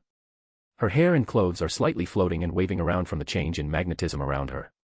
Dust and small rocks are also calmly following the streaks of electricity extending from all points of Mikoto's body. The light of the electricity somehow only darkens the surroundings, making it seem like she's glowing instead. In my mind, I can only think of her as a goddess of lightning. Looking at her body, her face, her aura, I can't help but fall for her more. Not wanting to disturb her, I decided to turn around and leave. It's not like I'm doing something destructive, so I don't really need to be in the experimental site. What am I doing, you ask? Well, I have a few ultimate skills. I think it's about high time I get a Manus. Name, Rimuru. Race, Origin Slime. Protection, Crest of Space. Title, Highest Tier Spirit, Leader of the Monsters. Ultimate Skills, Ilya, Heaven's Feel, Raphael, Lord of Wisdom, Beelzebub, Lord of Gluttony. Intrinsic Skills, Infinite Regeneration, Universal Shapeshift, Universal Sense, Multi-Layer Barrier, Enhanced Replication, Universal Thread. Unique Skills, Creation, Rune Master. Extra Skills, Lord's Ambition, Thought Communication, Control Particles, Dominate Space, Control Natural Elements. Tolerances, Cancel Pain, Resist Melee Attack, Cancel Natural Elements, Cancel Ailments, Resist Spiritual Attack, Resist Holy Attack. Equipment, Yamato, Harp. A/N, okay, so some of you guys didn't like that MC Yuri 18 plus Chapter 1 wrote. Specifically, the fact that MC turned himself into a woman for this. I just want to say that chapter was mostly an experiment if anything. Hence, it being a spin-off. MC, I'm still pissed you only made it happen in my dreams. And, well, I had to do it with someone, right? MC, you could have made it a real event. And, I mean, that was technically harem and this is a no-harem fanfic. Besides, I'm going to write a proper MC X Mikoto 18 plus chapter. This time, you're gonna have a dick. MC, oh sweet, I'm going to be a male. An, smirking face. MC, I'm going to be a male, right? This is a joke, MC is going to be fully male for it. Let me know if I missed anything. Also consider dropping some power stones. Chapter 77, Chapter 72 Emoto. So yeah, I want to get a Manus. I've been procrastinating on this for a while, but I think I should just get it over and done with. I'm actually unsure on which skill I should evolve into a Manus. Raphael is the first that comes to mind as it's the skill OG Rimuru evolved into a Manus and therefore it's the most reassuring path to take. I know the results of doing so, after all. But personally, Ilya, Heaven's Feel, has been making me hesitate on this. I mean, this skill has been with me since the start and it defines me since it's the source of my main strength, my infinite magicules. Without my infinite magicule, I'm not sure I could use creation like normal any longer due to its insane magicule requirements. Well, not as freely, at least. I would have to save it only for important things. Can you imagine that? Now being able to make the buns I want at the drop of a hat. It sounds horrifying. So yeah, Ilya is also important and I couldn't choose between the two, so I just chucked that problem to future me. And would you guess it, I happen to be that future me. Fuck you past me. Cough. Regardless, yesterday I once tried to evolve Ilya into a Manus, but surprisingly it didn't work. Flashbotch attack. Notice. Ultimate skill, Ilya, Heaven's Feel, is lacking an ego, and thus is unable to evolve into a Manus. Raphael, to the rescue once again, I quickly find out why. Digging up information from my past life, apparently, you need 3 things to turn an ultimate skill into a Manus. An ego/personality, will, and self-sustenance. Normally ultimate skills all have some form of ego or will. This is because all ultimate skills can act on their own as they all have some form of meager computational abilities. Yes, all of them. A/N, I got this from the wiki, so we're rolling with it. It might be wrong, but fuck it. Do let me know if this information is wrong though. Of course, Raphael is an outlier in this aspect as her individual computational abilities are way off the charts even for an ultimate skill. Now here's the kicker. Ilya doesn't have that computational ability. It doesn't have an ego. It can't act on its own. Raphael and I have no clue as to why. If I had to take a wild guess, it would be because I gained Ilya without it evolving from anything, appearing straight out as an ultimate skill. But who knows really? I tried using Rune Master and Creation to help with this by creating an ego, but those are just unique skills. They can't really do anything for an ultimate skill. I was stumped. So I decided to take a quick stroll around the quickly developing Avalon when I happened to see something that would give me inspiration for my solution. Gabuda, I don't like green dangos. Goblin Jeff, my nem Jeff. Orc Jeff, my nem Jeff. I met Gabuda, Goblin Jeff and Orc Jeff all sitting on a bench to the side snacking on dango. Dangos are Japanese sweet dumplings. I got curious and made some with Creation, to which Raphael immediately figured out how it was made and I just gave the recipe to an elated Shuna. Time passed and now you can see dango being sold in stores here and there. Anyway. I have no clue as to what the Jeff said, but they immediately started swapping some parts of their dango. Gabuda and Orc Jeff gave Goblin Jeff the green dangos while Goblin Jeff and Gabuda gave Orc Jeff the pink dangos. Orc Jeff and Goblin Jeff then gave Gabuda the white dangos, and they all became happy. Seeing this, a moment. Mind explosion.gif. Rimuru Pwa. Mommy, that man is acting weird. Shush honey, don't look. The rude hobgoblins deal heavy social damage to me and I run off into the distance with tears streaming out of my eyes like an anime girl. Roll credits. I'm joking. But I had an epiphany. If Ilya doesn't have an ego, I just need to get one from somewhere else. Like taking a working part from a broken computer and using it to replace a broken part in a working computer. As expected of Gabuda and the Jeffs, they inspired a solution for a problem that stumped even Raphael, Lord of Wisdom. Their wisdom is obviously much higher than Raphael. I. And speaking of Raphael. Rimuru, Raphael, do you think it's possible to transfer your ego into Ilya? Commencing simulations. Success. It is possible to do so. However, it is unknown what will happen to ultimate skill, Raphael, Lord of Wisdom, as a consequence. So you're telling me there's a chance, okay, this is good. In a way, I'm combining the two of them into one. This way I don't have to be torn between deciding which skill to evolve and I definitely don't want 2 manas in my body at once. Right, I'll do it. I'll evolve Ilya into a Manus with Raphael's ego. Tomorrow. Procrastination. I'm tired. I wonder if I'll get another lap pillow from Mikoto again. While Rimuru was wondering such things, he didn't see Shizu walk around the corner and steal the dango from Gabuda, Goblin Jeff and Orc Jeff while they weren't looking. Raphael, who saw everything happen through universal perception, smirks. Heh. Flashbotch stops. So yeah, that's what happened yesterday. I feel like I missed something, but it shouldn't be important. The plan was to use the experimental site for the evolution, but Mikoto is currently training and so I'm heading home again. I'll just do it in there. And so I find myself in the living room in my slime form. Arimuru, right. Raphael, let's start. Understood. Beginning transfer process of ultimate skill, Raphael, Lord of Wisdom, ego to ultimate skill, Ilya, Heaven's Feel. Success. I advise evolving the ultimate skill into a Monas very soon as both skills are quite unstable. I feel something shift within me as Raphael transfers its ego to Ilya. And it might be just me, but it sounds like it's a bit nervous. Not wanting to delay this any longer, I take a deep breath, mentally, and speak towards Ilya. Rimuru, I will name you Ilya's Veal. Click. Something clicks into place within me, different from the time when transferring the ego. Instead of a shift, this time it feels like something is born. To evolve an ultimate skill into a Monas, you need an ego/personality, will, and self-sustenance. The ego came from Raphael, the will comes from me, and the name will serve as a core for the Monas to sustain itself separate from me. Once those three conditions are completed, a Monas will be born. I was going to name her something else, like Seal, or maybe a different original name. But I didn't. Ilya's Veal just felt right. And so, I whisper that name, calling out for a response. Rimuru, Ilya's Veal. Wake up. I unknowingly tense my round streamlined slime body, getting nervous in case I fuck something up. And let's be honest, I probably did. Nothing happens, until, yawn. Oni-chan. It was on this day my little sister Ilya was born. But I did indeed fuck something up. Raphael seems a little broken. Name, Rimuru. Race, Origin Slime. Protection, Crest of Space. Title, Highest Tier Spirit, Leader of the Monsters. Ultimate Skills, Monas, Ilya's Veal, RP #AE, L0 or $% is $OM, Beelzebub, Lord of Gluttony.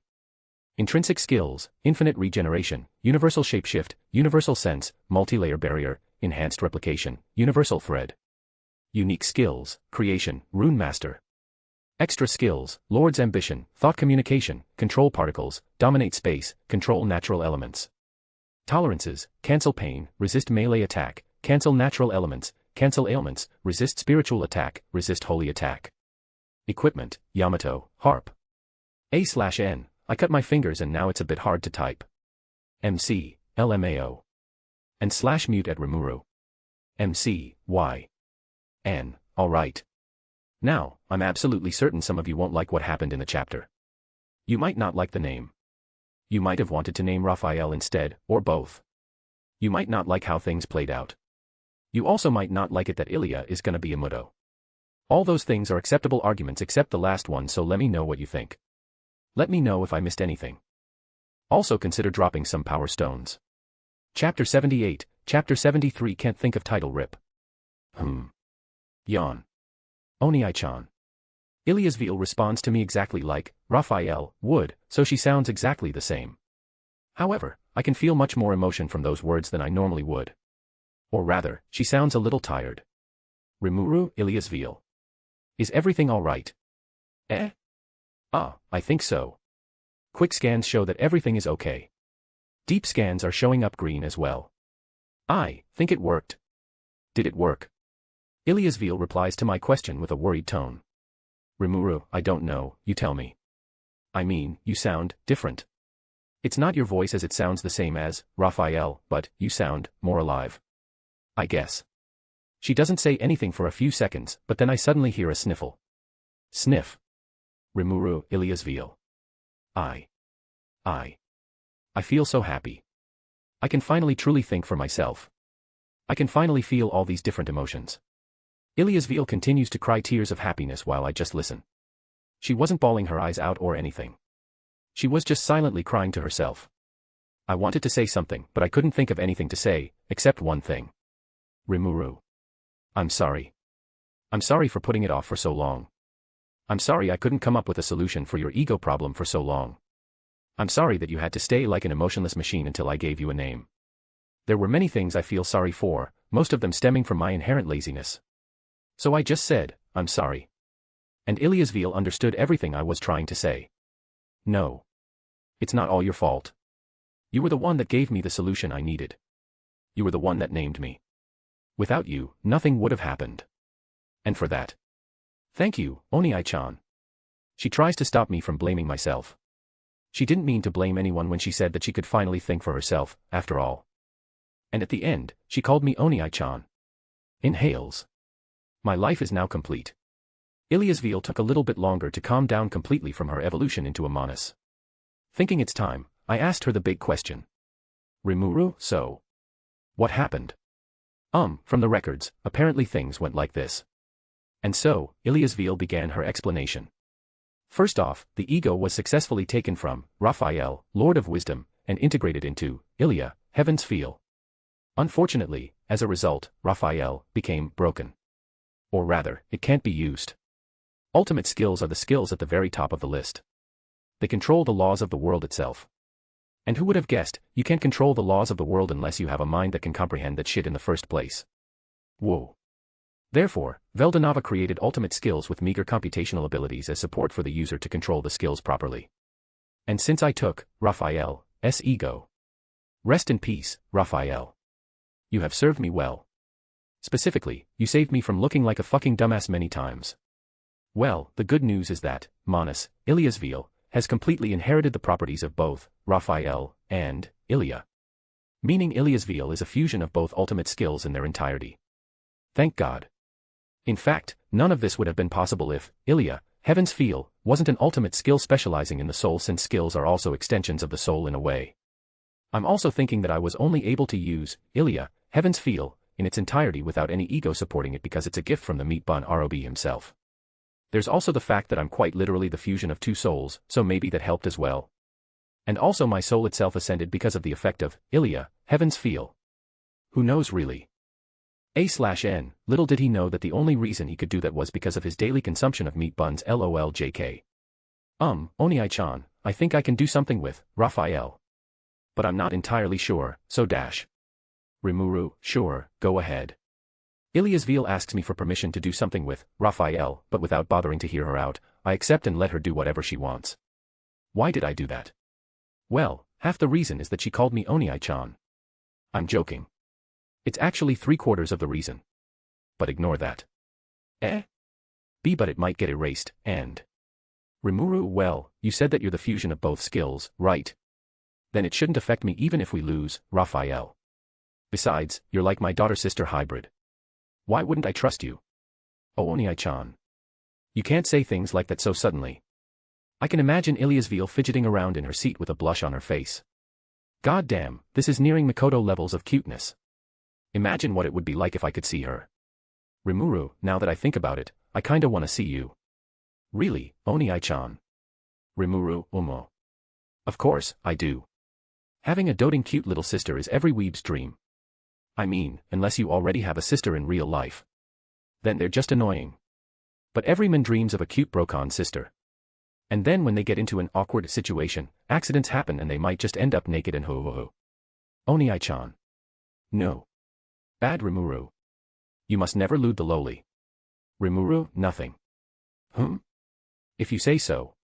Then, I'll get started, alright. I just nod my head and immediately Iliasville gets to work. A bunch of shit happens within me that I have no clue about, and before long, ka-ching. A golden glowing crystal ball the size of my palm pops out of my body, landing on a cushion next to me. Sound effects and everything. Rimuru. Nani kore. And so Iliasville comes to the rescue again by informing my dumbass self. What she did was quite simple really. She contained the broken Raphael and turned it into a physical object. A skill orb, if you will. Rimuru, oh, Iliasville is amazing. I praise her while holding the Raphael skill orb in my slime tentacle hand thingies. Hee. I'm just imagining Iliasville shyly scratching the back of her head with an embarrassed but happy expression. And if she looks anything like the person I named her after. Damn, I really want to see her. Right, let's do this then. This happened in the series, so it should happen easily here. Let's try it out. Enhanced replication. Magicules flow out of me in the form of black mist before turning into an exact clone of me. What are you doing, Oni-chan? Rimuru, I really want to see you, Iliasville. So. I invoke Manas, Iliasville. True, Iliasville is indeed a separate entity and can work by herself, but Iliasville is my skill in the end. I can use it to its full capabilities. But I'm not doing anything complicated. I just carefully shift her into the replication clone in front of me, being extra careful I don't mess anything up. After an entire 5 minutes of doing so, the process completes and my clone shines like a fucking flashbang, blinding me. Rimuru, gaah. It's like looking into the fucking sun. The light dies down. I open my eyes again and look at the result. And I have to say, I am completely satisfied with my work. Tobe continued. MP3. Name, Rimuru. Race, Origin Slime. Protection, Crest of Space. Title, Highest Tier Spirit, Leader of the Monsters, Oni-chan, King of Avalon. Manus, Ilia's Veil. Ultimate Skills, Beelzebub, Lord of Gluttony. Intrinsic Skills, Infinite Regeneration, Universal Shapeshift, Universal Sense, Multi-Layer Barrier, Enhanced Replication, Universal Thread. Unique Skills, Creation, Rune Master. Extra Skills, Lord's Ambition, Thought Communication, Control Particles, Dominate Space, Control Natural Elements. Tolerances, Cancel Pain, Resist Melee Attack, Cancel Natural Elements, Cancel Ailments, Resist Spiritual Attack, Resist Holy Attack. Equipment, Yamato, Harp, Raphael, Skill Orb. A/N, some of you already realized, but I'm basing Ilia's Veil off of Ilia from Fate. Also, I just want to say that lately I've been feeling rather out of juice lately. I haven't been able to write as smoothly as before. I'm not dropping or going on a hiatus, don't worry. But I do apologize if the recent chapters seem a bit lackluster. I mean, I want to go on a hiatus, but looks over at Shizu and MC staring at me menacingly. I don't think I'll get the chance. Let me know if I missed anything. Also consider dropping some Power Stones. Chapter 79, Chapter 74 Anime Laws. Ilia lights up like a fucking magical girl transformation and completely blinds me. How do people watch those transformations without absolutely mutilating their eyes? I immediately chalk it up to bullshit anime logic and chuck that thought process out the window. What's even weirder is that even my universal sense couldn't pierce through the veil of light, preventing me from seeing anything that's happening. Universal, my ass. But alas, anime laws are anime laws and I am unable to break them. The light dies down and in front of me is a small girl with closed eyes. A loli. Fuck yes. She has healthy pale skin and platinum blonde hair. Her black eyelashes flutter open revealing her large ruby pink eyes. Now, there's some good news and some bad news. The good news is that she's properly wearing clothes. The bad news is those said clothes is a pink magical girl outfit, no hold on that isn't bad news. But she looks exactly like I hoped she would.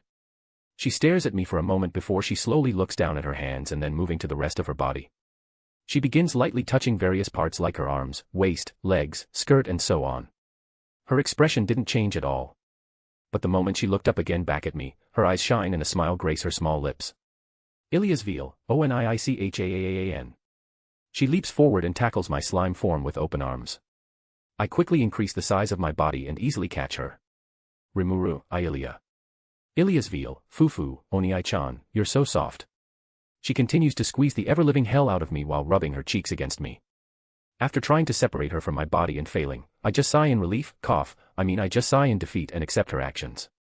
A/N, FBI open up. And because she has a body, I can hear her real voice instead of using the world system to talk to me like, Raphael. She sounds exactly like I thought she would. Slam. Mikoto, Rimuru. The front door slams open and a worried Mikoto runs through. Mikoto, I felt some magicules and then a bright light flashed through the windows. Mikoto looks around worriedly, quickly scanning for any hidden presence. Finding no one except a foreign presence nearby, a familiar once, she looks in my direction. Immediately, her eyes narrow and her expression of worry shifts to one of scorn, like she's looking at some new breed of scum. Mikoto. Hentai. Saying that she slowly closes the door in front of her. Ah, my social life is over. A/N, you never had one in the first place, don't worry. A while later. I calmly explain the situation to Mikoto, who decides to sit down on the couch opposite of me.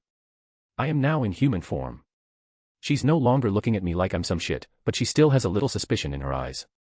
Rimuru, and that's how we ended up alone while I was getting hugged by Ilia, who appeared out of nowhere in a magical girl costume. It's better than it sounds. Trust me. Mikoto, *sigh*, is that so? Mikoto sighs while rubbing the bridge of her nose, her bracelet chiming from her movements. She thankfully believes my story and no further drama erupts from this event. Although it did take a couple of hours to convince her, it didn't help that Ilia never let go of my arm throughout the whole conversation, but here we are. Mikoto looks at Ilia and opens her mouth. Mikoto, so, Ilia's Veil, yo dash. Ilia, call me Ilia. I have memories of your interactions with Oni-chan. You don't need to act so distantly. Come to think of it, I've also been calling her Ilia without realizing it. Mikoto, okay, Ilia. Mikoto replies with a warm smile and continues what she was just saying. Mikoto, you're a Manus, correct? Ilia, A spiritual life form, in a way. Mikoto, right, so, why did you appear, like that? Mikoto is asking why she appeared as a lowly in a magical girl costume since she should have no solid form in the first place. Ilya, But those were Oni-chan's desires though. Ilya replies to Mikoto's question with an innocent expression, but I immediately break out into a cold sweat. Fuck. Mikoto snaps her head in my direction with an "explain now" look, to which I happily comply. Rimuru, wait, hold on a moment. True, those were my desires in a way. But that's only because I named Ilya after a character from my old world. It was simply the desire for her form to take after her. After several more minutes of explaining and trying to convince her, Mikoto once again sighs. Mikoto, well, I thought there was a reason behind it. I didn't think you'd be into that sort of stuff. True. I don't hate it, but it's not like I called myself a magical girl fan in my past life. The only magical girl anime I saw was Prisma Ilya, and that's it. Mikoto looks at me before shifting her attention to Ilya. Or more specifically, her outfit. Then, after staring for a few seconds, her face explodes in a shade of red and she looks down while fidgeting. Listening closely, you could hear her muttering words under her breath. Mikoto, whispering Rimuru, idiot, pervert, you shouldn't ask such things from me. Ilya and I just nod our heads, both of us having the same thoughts in my head. So cute. And so I got a Manas who also is my new little sister. That night, Mikoto, Ilya, and I all slept together. Don't get me wrong, Mikoto was ready to kill me. No way she would willingly let me sleep with her. Of course, I had to go into slime form for this and Mikoto only accepted because Ilya just so happens to be a masterful user of the puppy eyes technique. Shizu has a competitor. Overnight, Ilya fully monopolized me by hugging my slime body with both arms. But after everyone fell asleep, Mikoto ended up hugging me as well in her sleep. Needless to say, the next morning was quite a wake-up call. Mikoto, Kaya. Slap. I ended up with a red hand mark on my cheek. Obviously, I took no damage from that slap and it didn't hurt one bit, but anime laws do be like that I guess. Mikoto apologized with a lap pillow later too. Worth. Testing with Ilya at the experimental site let me know that she could transform her body into a total of 3 separate forms.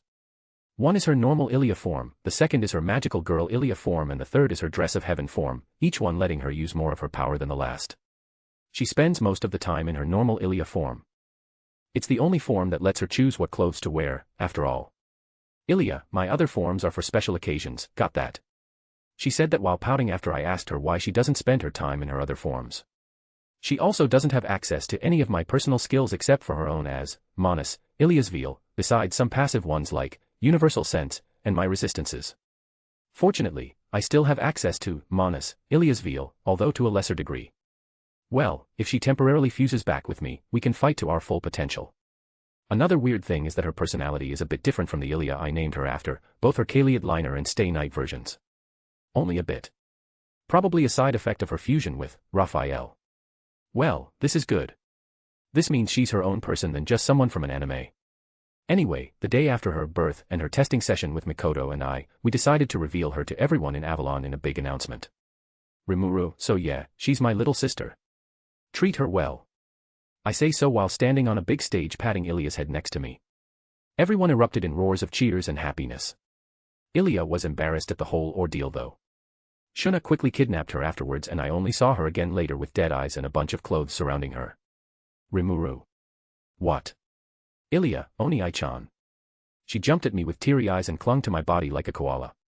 Shuna came back with more clothes in her arms and starry eyes which caused Ilya to hiss at her. Ilya, Shah. Rimuru, are you a cat? Shuna, Kaya. Ilya-sama. As for the town itself, things are quickly changing. Many monsters throughout the forest not mentioned in the anime have migrated to Avalon. Many humanoid monsters have taken up residence in the newly built residential buildings throughout the town. More non-human monsters have taken up residence outside of Avalon. As a consequence, the magicule density of the area has heavily increased, which will only increase over time. Eventually, the lower-ranked monsters and even humans will be unable to live in such an environment. So as a solution, I used creation to make an atmospheric magicule draining device. I dumped it in front of Vesta and told him to figure out how it worked and make more. Name, Rimuru. Race, Origin Slime. Protection, Crest of Space. Title, Highest Tier Spirit, Leader of the Monsters, Oni-chan, King of Avalon. Manas, Ilya's veil. Ultimate Skills, Beelzebub, Lord of Gluttony. Intrinsic skills, infinite regeneration, universal shapeshift, universal sense, multi-layer barrier, enhanced replication, universal thread. Unique skills, creation, rune master. Extra skills, Lord's ambition, thought communication, control particles, dominate space, control natural elements. Tolerances, cancel pain, resist melee attack, cancel natural elements, cancel ailments, resist spiritual attack, resist holy attack. Equipment, Yamato, harp, Raphael, skill orb. A/N, ugh. MC, what happened? N, nothing. Just releasing my frustration. Onto a more important note. Some of you realized that Heaven's Field disappeared upon the birth of Manus, Ilia's veil. I just want to say that it was a mistake and I just forgot to add it in, but I'm too lazy to go back and change it. Therefore, I will reveal what happened to it at a later date. I already have a plan in mind. As a side note, I wasn't frustrated at you guys finding my mistake. Please keep it up. Let me know if I missed anything. Also consider dropping some power stones. Chapter 80, Chapter 75 Monkey. Construction around the town is coming along well. Or rather, it's starting to become fitter to call it a city instead. The high orcs and high ogres are working very hard. I've also made a few hundred golems to help in construction as well. I mainly did it for fun and curiosity. Most of the golems are working with the ogres and orcs in manual labor, but I also gave some to Rigurd's son, and the security force was leading. Now you can see 3 meters tall golems posted all around town. The fact that each one looks like a giant moving suit of heavy armor wielding a giant fucking sword and shield does nothing but add to their already intimidating strength. Each golem is made out of an alloy of the strongest materials I could think of, being adamantanium, or a calculum, vibranium, and any other fuck-all metal from any anime or movie I saw in my past life. I even added several Nokia phones to the mix. So yeah. Good luck breaking them. The golems are a bit boring though, so I might not make more. But, I digress. Construction. Skyscrapers are just starting to show up now. Although they're only the foundations, it won't be long until we see a fully built one. Trainee voiced her desires to open a bar at the top of one of the tallest skyscrapers, but she's making do with a fancy establishment on the ground for now. Her knowledge of plants is letting her make some crazy delicious drinks, both alcoholic and non-alcoholic. The road leading to Dworgen is also making progress. Foundations of roads leading all over the world are also being made for when we eventually start those. All along the side of the roads, you can see a line of mysterious glowing runes. The runes serve to hide the path from any hostile monster born in the forest while also lighting the way during the night by producing softly glowing motes of light. The runes also reinforce the road and clean it of rocks and leaves daily. More days continue to pass, and nothing exciting happened, is what I would normally say, but something exciting did in fact happen. Or rather than exciting, it's more interesting as it's not something you'd see every day. Shuna wanted to test out a new recipe that made use of the meat of a B-rank monster that you could find roaming around the forest. Stuff happened and Shuna, Cheyenne, Ilia, Mikoto, and I all decided to take a walk through the forest while searching for it. Mikoto, so what exactly are you making? Mikoto asked Shuna a question. Shuna, it's something Rimuru-sama showed me in passing through, thought communication. It was called, gotcha pork roast. Put simply, it's just potatoes wrapped in bacon. Ilia, ooh. I know that one. I saw it on the Food Wars anime. Ilia cheerfully spoke up. Speaking of anime, everyone knows about me being a former human. Well, not everyone, but the top dogs know. Like Benimaru and the other Kijin, Rigurd, Kaijin, Trainee, so on so forth. They also know that Ilia is my skill-given physical form, but for all the common people, she's just my adopted little sister. Of course, even though they all know she's my skill, they still treat her like a little sister. Ilia, but we don't have bacon in this world. Rimuru, that dish huh? True, pigs don't exist here. Did you find a replacement for the bacon yet? Shuna, yes, Rimuru-sama. Apparently, ribbier meat tastes a lot like bacon. Mikoto, ribbier. Is that the monster that looks like a giant bear? Cheyenne, but it has 2 heads. I killed a couple that wandered near our ogre village with Hakuru, they tasted quite nice. I wonder what dishes I can make with them. As Cheyenne said that, we all had a chill run down our spine. She's a disaster in the kitchen. I once tried giving her the experiences of a master chef, but, well, at least she can now make an acidic slob of poison with more flair and finesse. The trope of kitchen disaster beauty is formidable and not easily broken. Mikoto, that's the one. I remember seeing a couple roaming around a place further north from here. Come on. Mikoto, who was the most recent victim of Cheyenne's cooking, broke out in cold sweat and immediately tried to rush us along. We all continued to talk about various subjects throughout our walk. From food to clothes, random hobbies to how daily work/training is going and things like that. I didn't intervene much and just stood to the side, enjoying the scene of 4 beautiful women talking to each other with cheerful expressions. Though I did make my input now and again. After a while, we reached the spot where Makoto last saw Ribier, and lo and behold, we see a healthy 2-headed nightmare bear that looks like it came straight from Chernobyl. However, what we didn't see was a space fissure splitting open at that exact moment. It only appeared for an instant, so I was the only one that sensed it with my crease of space. Well, maybe Ilya noticed too with her connection to me. Appearing out of that fissure right in front of us was a human male in modern clothing who seems to be around 17 or 18 years of age. He has black hair and black eyes and looks like a Japanese person. He has a face that you just want to punch. He looks around for a bit before quickly noticing the Ribier on one side and our group on the other. The moment he saw us, I inwardly shivered as he gave all of us a glance with eyes that said, "Wow, pretty women, monkey brain activate." He gives all of us a shit-eating grin and opens his mouth.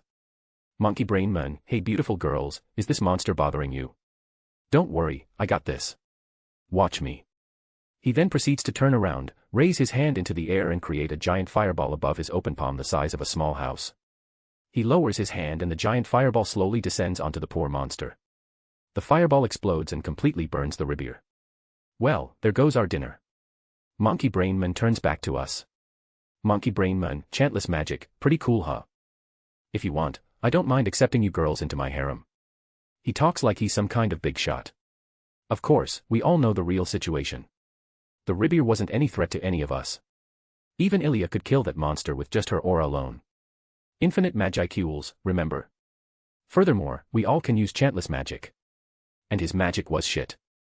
Too many magicules wasted, needlessly slow, flashy and big. Furthermore, a Ribier has natural resistances against fire, so if he just used a different element he would have achieved the same result without turning it into fucking charcoal. Not only that, although he's acting like it's no big deal, he's nearly out of magicules from that one attack. Cheyenne. Makoto. Ilya. Shuna. Rimuru. Remember when I said that pigs don't exist in this world? I take that back. And so we all proceed to gang stomp him JoJo style.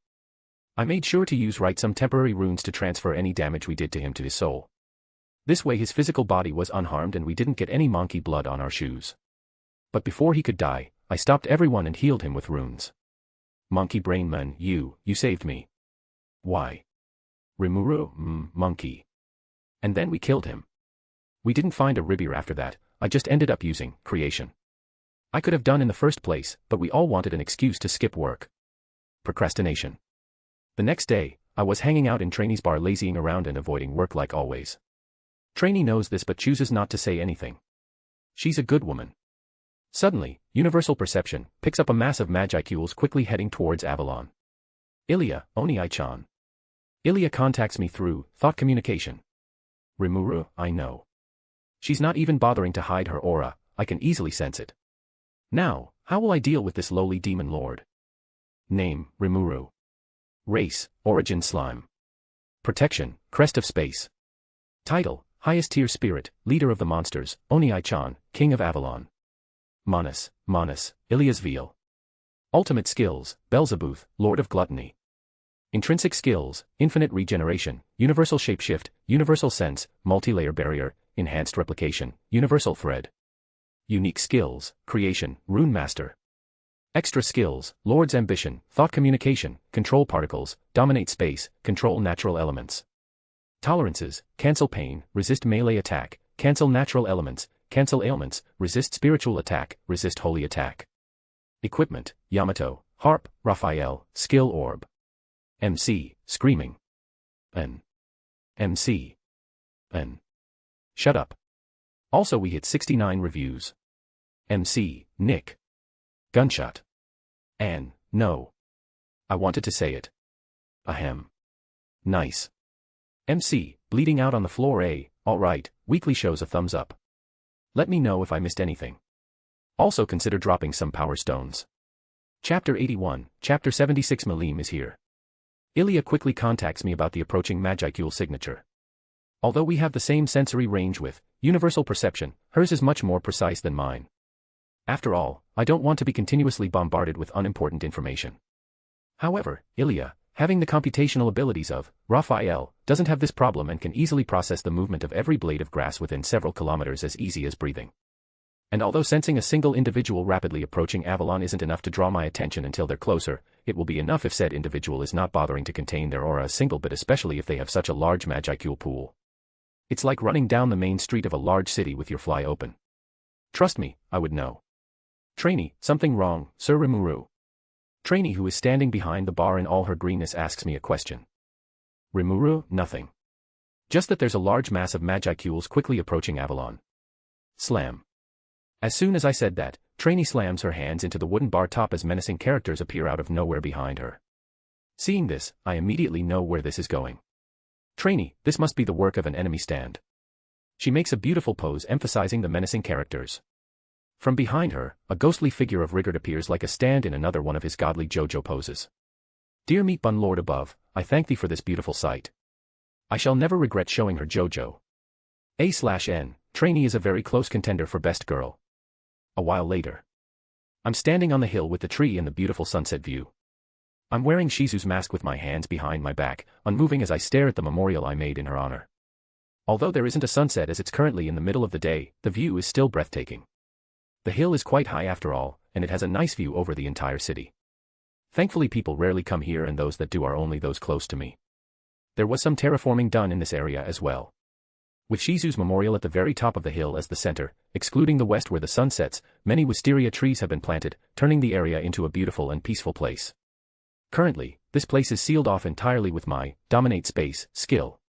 I'm not expecting a big fight, but you never know. It's not enough to stop Malim from coming and going, nor do I want it to be, but it should serve as some sort of buffer for any casual attack so the people in the city won't be disturbed. I even took down the barrier covering Avalon temporarily so Malim doesn't fucking obliterate it like my ass on a Wednesday after Taco Bell Tuesday. Boom. A figure crashes into the ground behind me, creating a dust cloud. There's a giant fucking crater too, but let's move on. The impact creates a small gale in the local area, but I remain unfazed, not even looking behind me. The only thing that moves is my clothes and hair. The outline of the figure obscured in the dust cloud stands up and a haughty voice echoes out. Malim, greetings. I am the one and only Dragonoid, also known as the Destroyer, Demon Lord Malim Nava. The dust cloud clears, revealing the small figure of a young girl with platinum pink hair tied in a twin-tail fashion with sky blue eyes. Her current attire is also quite scarce, showing off her curves. And do note I am using the word curves very loosely. As if sensing my words, Malim jumps forwards and fucking kills me. Finn. I'm joking. Instead, before she continues her speech that she most likely practiced in front of a mirror for, I speak in a deep calm tone. Rimuru, HM, Malim Nava, huh? Good, I've been expecting you. Yash, I can now cross, I've been expecting you, from my lines I wanted to say someday, list. As a side note, it was number 4. Malim, You have. Malim asks with a tilt to her head, her majestic aura completely gone. I smile under my mask at her attitude, thinking she's a lot like how I pictured her to be. I turn around and spread my arms open, continuing my act of an arrogant genius. Rimuru, of course.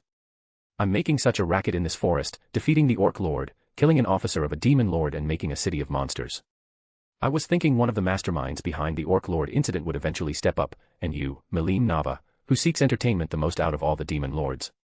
Well, you can put the pieces together yourself. I'm bullshitting at this point, mainly using my knowledge from the series as a reference for the crap I just spouted. There's no way I would connect the dots myself normally, not when I would think they're barely any of my problems in the first place.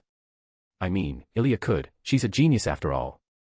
My appearance, my attire, my hidden identity, my calm yet imposing tone of voice, as if everything is already calculated and in the palm of my hands. Malim, what the hell? That's so cool. Has completely awed Malim, and she's now looking at me with stars in her eyes. Kikakudori. Rimuru. Poo, kukuku. Ahahaha. Finally, I couldn't hold it in anymore and I laughed. Rimuru, sorry, Lady Malim. I don't usually act like that, I just wanted to try it once. Forgive me. I apologize while taking off Shizu's mask and putting it away in my stomach, revealing my smiling expression. I use a formal tone against Malim, not acting too close to her. We don't know each other enough, after all. Rimuru, and so? Why exactly are you here? I'm sure there's another reason other than searching for me. Malim, Well, I also came to say hello, if that's what you're asking. Malim tilts her head again while placing her finger on her lips. I swear I can see a question mark hovering next to her head. Hearing her answer, I once again smile. I open my mouth to speak again, but this time I direct it to the area around me. Rimuru, is that answer satisfactory? You know you don't need to hide, you wouldn't have ever been able to escape her senses anyway. From various hiding spots around the area, like behind that tree, behind the other tree, behind the other tree. I mean, there's a lot of trees in the area. Anyway, from various hiding spots around the area, Benimaru, Soai, Cheyenne, Hakuru and Ranga reveal themselves with Soai and Ranga appearing from the nearby shadows. I was expecting these guys since they attacked Malim in the original series, thinking Malim is a threat to Rimuru and their town. However, I purposely contacted them with thought communication, and let them know that Malim isn't a threat, despite her unzipped fly, I mean her overflowing aura. They still wanted to be nearby just in case something happened to me, and I accepted. What I didn't expect was Ilya, Shizu and Mikoto also revealing themselves. Though, I made sure not to reveal my surprise. I completely expected this. This is fine. Those three jump down from one of the branches of a tree nearby and land gracefully. Rimuru, what are you guys doing here? I send them a thought communication with genuine curiosity. Ilya, well, I told Mikoto that everything was fine, but she wanted to come here anyway. Mikoto, well, we're curious about what's happening. Alright. Just curious. Mikoto begins to casually answer my question before quickly catching herself and changing her answer. She then nods her head with closed eyes as she crosses her arms, acting like there's nothing wrong. Though her slightly red cheeks beg to differ. So cute. Meanwhile, Shizu just yawns and curls up to sleep on her position on Ilya's head. Name, Rimuru. Race, Origin Slime. Protection, Crest of Space. Title, Highest Tier Spirit, Leader of the Monsters, Oni-chan, King of Avalon. Manus, Ilya's Veal. Ultimate Skills, Beelzebub, Lord of Gluttony. Intrinsic Skills, Infinite Regeneration, Universal Shapeshift, Universal Sense, Multi-Layer Barrier, Enhanced Replication, Universal Thread. Unique Skills, Creation, Rune Master. Extra Skills, Lord's Ambition, Thought Communication, Control Particles, Dominate Space, Control Natural Elements. Tolerances, Cancel Pain, Resist Melee Attack, Cancel Natural Elements, Cancel Ailments, Resist Spiritual Attack, Resist Holy Attack. Equipment, Yamato, Harp, Raphael, Skill Orb. A/N, remember when I said I had a solution for the missing Heaven's Feel skill? Yeah, it's coming next chapter. I don't want to spoil anything so the stat page will stay the same for now, but a stat page update will be coming next chapter. MC, you mean the solution to the problem you made because you were too lazy? N, shut up you procrastinating slime. You can't talk. MC, you wrote me this way. N, and. Do you want me to make you a hard-working person? MC, no. N, exactly. Let me know if I missed anything. Also consider dropping some power stones. Chapter 82, Chapter 77 Kotowaru. Malim, ahaha. Malim laughs at the wary looks they were giving her. Even now, she isn't restraining her aura. Although she isn't blasting it at full power, it's enough to make Benimaru, Soai, Cheyenne, Hakuru and Ranga on guard. Ignoring them, she starts walking in my direction. I don't move and just keep smiling, completely relaxed. I know she won't hurt me. I'm a potential source of entertainment for her, after all. She starts circling me, looking me up and down, even sometimes poking here and there. Malim, this isn't your true form, right? I can't really tell, which is weird, but I know you aren't originally humanoid. Rimuru, you could see that. Color me impressed. True, I'm not a humanoid. It's the effect of a skill of mine. I turn back into my slime form. Rimuru, I'm actually just a slime. Malim, oh. She squats and begins poking me, finding it fun to feel my squishiness. I understand that feeling, I sometimes sit there and poke a clone of mine. Everyone does, actually, whether on purpose or unconsciously. What can I say, flicks hair backwards, I'm just that irresistible. A/N, proceeds to vomit rainbows. Mikoto, how could you tell something like that? Mikoto trusts me enough to not put her guard up against Malim, she just casually strolls up to us with Ilya next to her, both of them looking at Malim with a curious expression. Malim, fufufu, you can't fool me. My dragons, I can easily see through things like this. Malim stops poking me and stands up with her hands on her hips while puffing her chest out. I take this chance to jump up into Mikoto's arms, to which she easily catches me.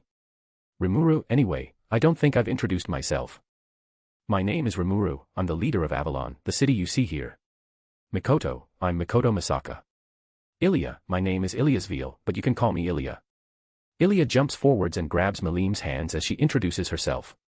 It seems she's happy another loli arrived. As for me, this is also good news. The more lolis there are, the better. Fuck, that doesn't sound right. Mikoto is currently dressed lightly, in a black t-shirt and hot pants. Ilya is wearing a yellow and purple t-shirt hoodie and a pinkish-red skirt. Milim, who has never seen those clothes designs before, had her curiosity piqued. Milim, what are those clothes? And that sparked the beginning of a beautiful friendship between the three. They quickly began talking and, although it's a beautiful sight to see these attractive girls talk to each other, I feel bad for everyone else who is just awkwardly standing to the side. Milim suddenly had a thought and turned to me, who is still sitting in Mikoto's arms. Milim, hey, Mr. Slime, did you get weaker? I sensed a lot more power from you during your fight with the Orc Lord. She could sense my power through the crystal ball. Is this another AU thing? I see Ilya shake her head at me, giving me my answer. It seems this isn't an alternate universe thing and I just forgot. Maybe it was only mentioned in passing. Oh well, apparently Milim could use her dragon eye even through the recording of a crystal ball. A bit OP, but I'm not one to talk. Oh well, I have something prepared for this. I spit out a ring and hold it up. It's just a plain silver ring, but it has some special effects. Rimuru, this ring completely obscures my information from any appraisal type skills, magic, items, and things like that. It's also probably why you couldn't tell my race while I was in human form. Milim's eyes widen and her mouth turns into a small O shape. I'm not surprised. Her dragon's eye can see into the truth of things and is quite powerful, so seeing something that can hide things from her is a surprise. Of course, to her, it's nothing but interesting. She's not the type to grow paranoid or wary just because she doesn't know something. I made this ring with my skill. However, something made from creation and Rune Master wouldn't be enough to hide things from this 1,000-year-old lowly demon lord. However, something special happened to those skills after Manus, Ilya's veal, was born.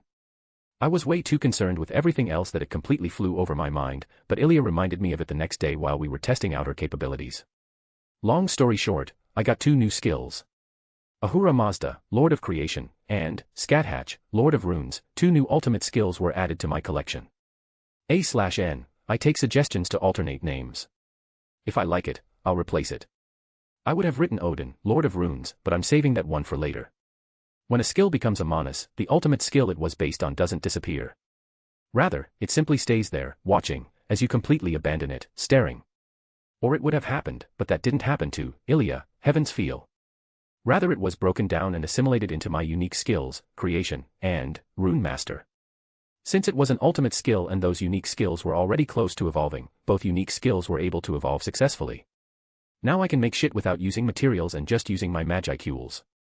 And before you ask, yes I can make an entire planet. I can also write a rune sequence that is complete bullshit, like permanently making it Wednesday. So making a ring that can block any appraisal attempt is easy. That isn't my only defense against appraisal skills and magics, I've also engraved a rune onto my soul that has the same effect. I provided the rune with Scathatch, and Ilya engraved it into me. Not only that, but the important people also have this rune engraved as well. Although the ring does have an appraisal blocking effect, the rune itself is the main force behind it. The reason I have this ring is to conceal my infinite Magicools. It was also done to hide Ilya's true identity as well. She is my greatest secret and my greatest strength, being the source of my infinite Magicools. And so the best course of action is to hide the fact that I have infinite Magicools. Even Mikoto doesn't know about it. I want to tell her one day. However, I'm not the type of person to tell her my every secret just because I like her. Only when I trust her entirely would I tell her everything about me. After all, love and trust are different, even though they often go hand in hand. I look up at Mikoto, who senses my gaze and looks down. She tilts her head at me in confusion. Mikoto, God fucking damn it, so fucking kitty-onkibs fabkibfitsnaz datafaf. A/N, don't mind him, he's just having a stroke. Give him a moment. Milim looks at me and narrows her eyes. Suddenly, she smiles. This time, it's a bit sinister. Milim, hey, Mr. Slime. I turn my attention back to her. Arimuru, what's up, Lady Milim? I still have to take a formal tone against her. We're not exactly friends yet. Her smile gets wider, showing her teeth. Milim, become my subordinate. Rimuru, Kotowaru. Instant rejection. Just like all the girls I asked out. Name, Rimuru. Race, Origin Slime. Protection, Crest of Space. Title, Highest Tier Spirit, Leader of the Monsters, Oni-chan, King of Avalon. Manus, Ilya's veal. Ultimate skills, Belzebuth, Lord of Gluttony, Ahura Mazda, Lord of Creation, Scathatch, Lord of Runes. Intrinsic skills, Infinite Regeneration, Universal Shapeshift, Universal Sense, Multi-Layer Barrier, Enhanced Replication, Universal Thread. Extra skills, Lord's Ambition, Thought Communication, Control Particles, Dominate Space, Control Natural Elements. Resistances, Cancel Pain, Resist Melee Attack, Cancel Natural Elements, Cancel Ailments, Resist Spiritual Attack, Resist Holy Attack. Equipment, Yamato, Harp, Raphael, Skill Orb. A/N, damn, how many times did you get rejected? MC, it was a joke. I actually never got rejected before. N, oh, sweet. How many girls did you land? MC, none. N. By you said you never got rejected. MC, can't get rejected if you never asked anyone out in the first place, Bayek. Let me know if I missed anything. Also consider dropping some power stones. Chapter 83, Chapter 78, A Fight. Or a Spar. Rimuru, Kotowaru. My facial features sharpen and become more masculine. Menacing characters appear behind me, shaking from the intense aura I'm emanating. Elsewhere, in a certain bar, a certain dryad wets herself. Melim, ho. You think you have a choice? Melim slowly releases her own aura. Her pupils shrink slightly, emphasizing her draconic eyes. Her own overflowing aura begins to grow even heavier. Benimaru, Soai, Cheyenne, Hakuru and Ranga lower themselves into their stances, ready to react in a single instant. I, however, don't move and continue looking at her as my lips lift into a small smile. Mentally, I'm still in slime form. Rimuru, then, how about we have a small bet? Melim, a bet. Interesting, what's it about? Melim responds to me without releasing her aura, grinning while showing her teeth. I jump out of Mikoto's arms and transform back into my human form. Rimuru, you're one of the strongest demon lords, right? Then let's do it like this. You and I will have a small spar. If I land a single blow on you, I win, and you will listen to one request of mine. If you manage to avoid everything I throw, then you win and I become your subordinate. Well. Cheyenne, Rimuru-sama. Cheyenne begins to protest, but I just look at her and shake my head. She closes her mouth and steps back, prompting Hakuru, Soai, Ranga and Benimaru to do the same. Melim somehow grins even more and her eyes shine in excitement, a small bit of her fun-loving self showing through again. Melim, interesting. I'll do it. Rimuru, good. Snap. I snap my fingers and use Dominate Space on both Melim and myself, shifting us to another space. The scenery doesn't change much, but the ground, trees, and sky all begin to fragment slightly and shift. Melim looks all around in excitement and curiosity. Melim, ooh, what is this place? It doesn't feel like a normal teleportation spell, but everything feels different. Rimuru, I call this place the mirror dimension. Think of it as a reflection of the real world, but not at the same time. A copy, so to speak. Anything that happens in the real world happens here, but anything that happens here doesn't reflect back into reality. The perfect battleground, right? Melim is already running around halfway through my explanation, touching and mostly breaking everything. Mirror dimension, a separate space created through my Dominate Space skill and lots of help from Ilya. Something like this didn't actually exist, rather it's something I created. In fact, if not for my crest of space, I couldn't even dream of making something like this. Well, it's still a bit of a work in progress, so it's a little shaky and too much force can punch a hole and send everyone inside flying back into reality. However, for a small spar, this is more than enough. Melim should understand with her dragon's eye, so she should hold back enough. And yes, I took inspiration from the Marvel Cinematic Universe. Moments later, Melim and I are standing over a kilometer apart, staring at each other as if we were separated by just a few meters. I close my eyes momentarily, feeling my connection with Ilya. I talked with Ilya before this all happened just before Melim arrived. This fight was planned. She would stay in the real world and live stream the fight to everyone else so they don't have to worry, and I would just concentrate on Melim. I open my eyes and stare straight at Melim. And then I smile. I'm excited about this, after all. I'm not naive nor am I arrogant enough to think I can fight head-to-head against someone of Melim's caliber only 6 or 7 months after my birth. Maybe I can defend against her into a draw, and no one on this planet can even think of stopping me if I want to run away, but I don't think I can outright win without some lucky break. Rimuru, you ready? Melim, of course I am. Let's get started already. Melim responds with her hands on her hips, standing tall with a battle-hungry grin. It seems I'm not the only excited one. Now, let's see how I fare against one of the strongest in this world. My expression turns blank. I lean forward and push against the ground. Boom. The ground cracks under the pressure and I shoot straight towards Malim, leaving nothing but a blur. The air around me remains undisturbed as I speed towards Malim. My entire body is covered with a silver color aura, being the visual form my space-attributed magicules take. It's a neat trick I picked up. Space shrinks in front of me and air resistance wasn't a problem with this technique. Although I'm already insanely fast as it is, for Malim, I need to go faster. But I also decided to restrict myself in other ways. It won't be satisfying if I just make an unavoidable indiscriminate slash using Yamato, nor will it be as enjoyable if I use my rune, or creation, ultimate skills to make items that turn me into the perfect dragon slayer. Speaking of Yamato, I bring out its familiar blade sheath in its black scabbard with gold highlights, holding it with my left hand and drawing it out by its handle with my right.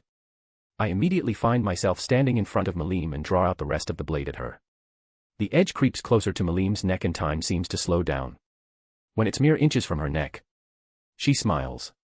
Shing. Yamato cuts the air, missing Malim's neck by mere millimeters. Rimuru, tch. She leaned backwards. Malim, my turn, right. She clenches her hand into a fist and punches it towards my chest. Fast. I teleport behind Malim upside down, once again swinging Yamato at her. As I expected, she also dodges it by ducking. She turns around swinging her other fist at me in an uppercut. Unable to dodge in midair, I once again teleport to Malim's right side, sliding back on the ground. Crack boom. Malim's punch creates a wind pressure not dissimilar to a local gale. All Might, is that you? Rimuru, you're pretty scary, you barely used any force in that, did you? Malim, hee. Malim turns to me and gives me a cheeky grin at my wry smile. Inhale. I take a deep breath. I'll get a little serious this time. Name, Rimuru. Race, Origin Slime. Protection, Crest of Space. Title, Highest Tier Spirit, Leader of the Monsters, Oni-chan, King of Avalon. Manus, Ilias Veal. Ultimate Skills, Beelzebub, Lord of Gluttony, Ahura Mazda, Lord of Creation, Scathatch, Lord of Runes. Intrinsic Skills, Infinite Regeneration, Universal Shapeshift, Universal Sense, Multi-Layer Barrier, Enhanced Replication, Universal Thread. Extra Skills, Lord's Ambition, Thought Communication, Control Particles, Dominate Space, Control Natural Elements. Resistances, Cancel Pain, Resist Melee Attack, Cancel Natural Elements, Cancel Ailments, Resist Spiritual Attack, Resist Holy Attack. Equipment, Yamato, Harp, Raphael, Skill Orb. A/N, I know some of you guys will be unsatisfied with having MC fight while restraining himself. Well, I'm sure you guys don't want me to write, and them MC wrote the strongest dragon-slaying runes on Yamato, connected it directly to his infinite magicules, and fired a full power energy beam at Malim, instantly winning, would you? MC, no way. I don't want to win like that. N, don't worry. You're not gonna win at all. MC, wait what? N, I'm joking, maybe. Wait until next chapter. MC, fuck you. Let me know if I missed anything. Also consider dropping some power stones. Chapter 84, Chapter 79 Hand Chop. Clang. I swing Yamato down in an overhead strike meeting Malim's fist midair. Instead of slicing through her hand, it causes sparks as it clashes with it. Yamato is incredibly sharp as it is, to the point where I wouldn't be surprised if it could cleanly cut through the neck of a high-ranking dragon without resistance. However, it doesn't even scratch Malim's fist, she really is the destroyer, huh? Malim and I have been fighting for around 5 minutes by now.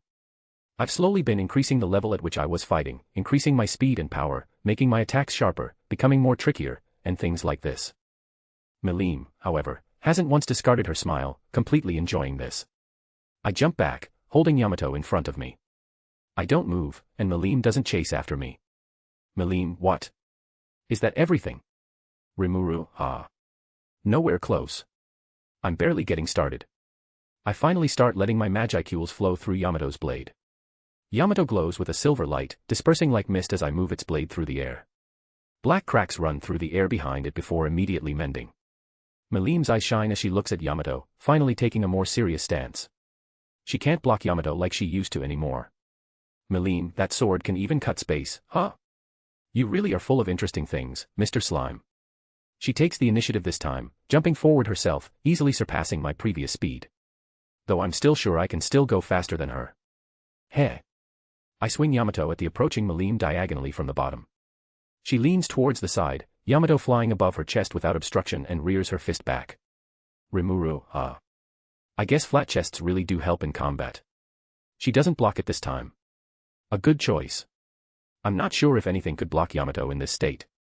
Melim closes her eyes and smiles at me, but I think I see her lips twitching a bit and a vein pop on her temple.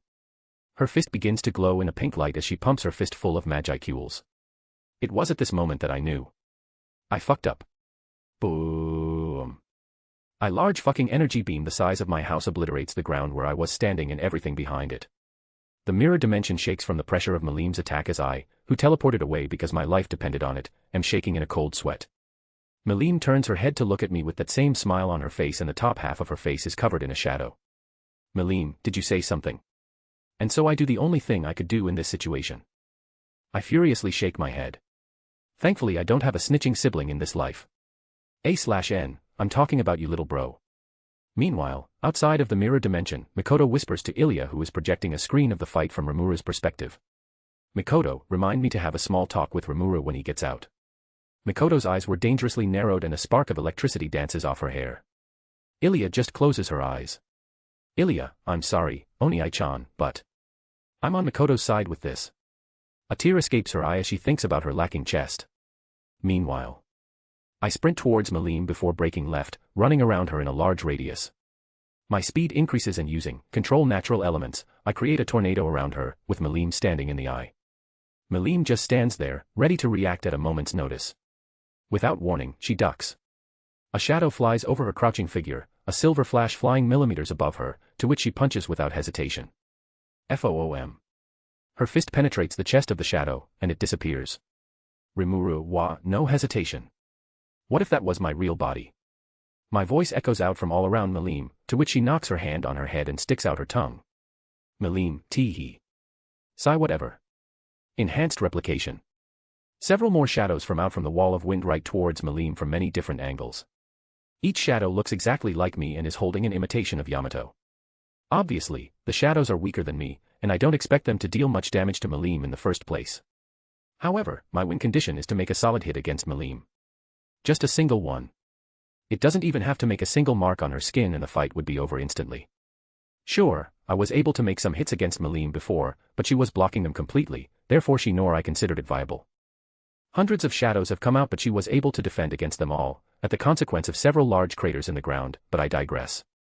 Melim, is that everything, Mr. Slime?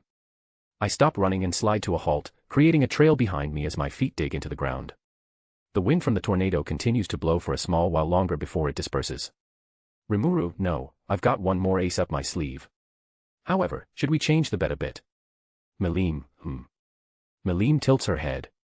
Rimuru, I will make one more attack, and if it bypasses your barrier, then I win.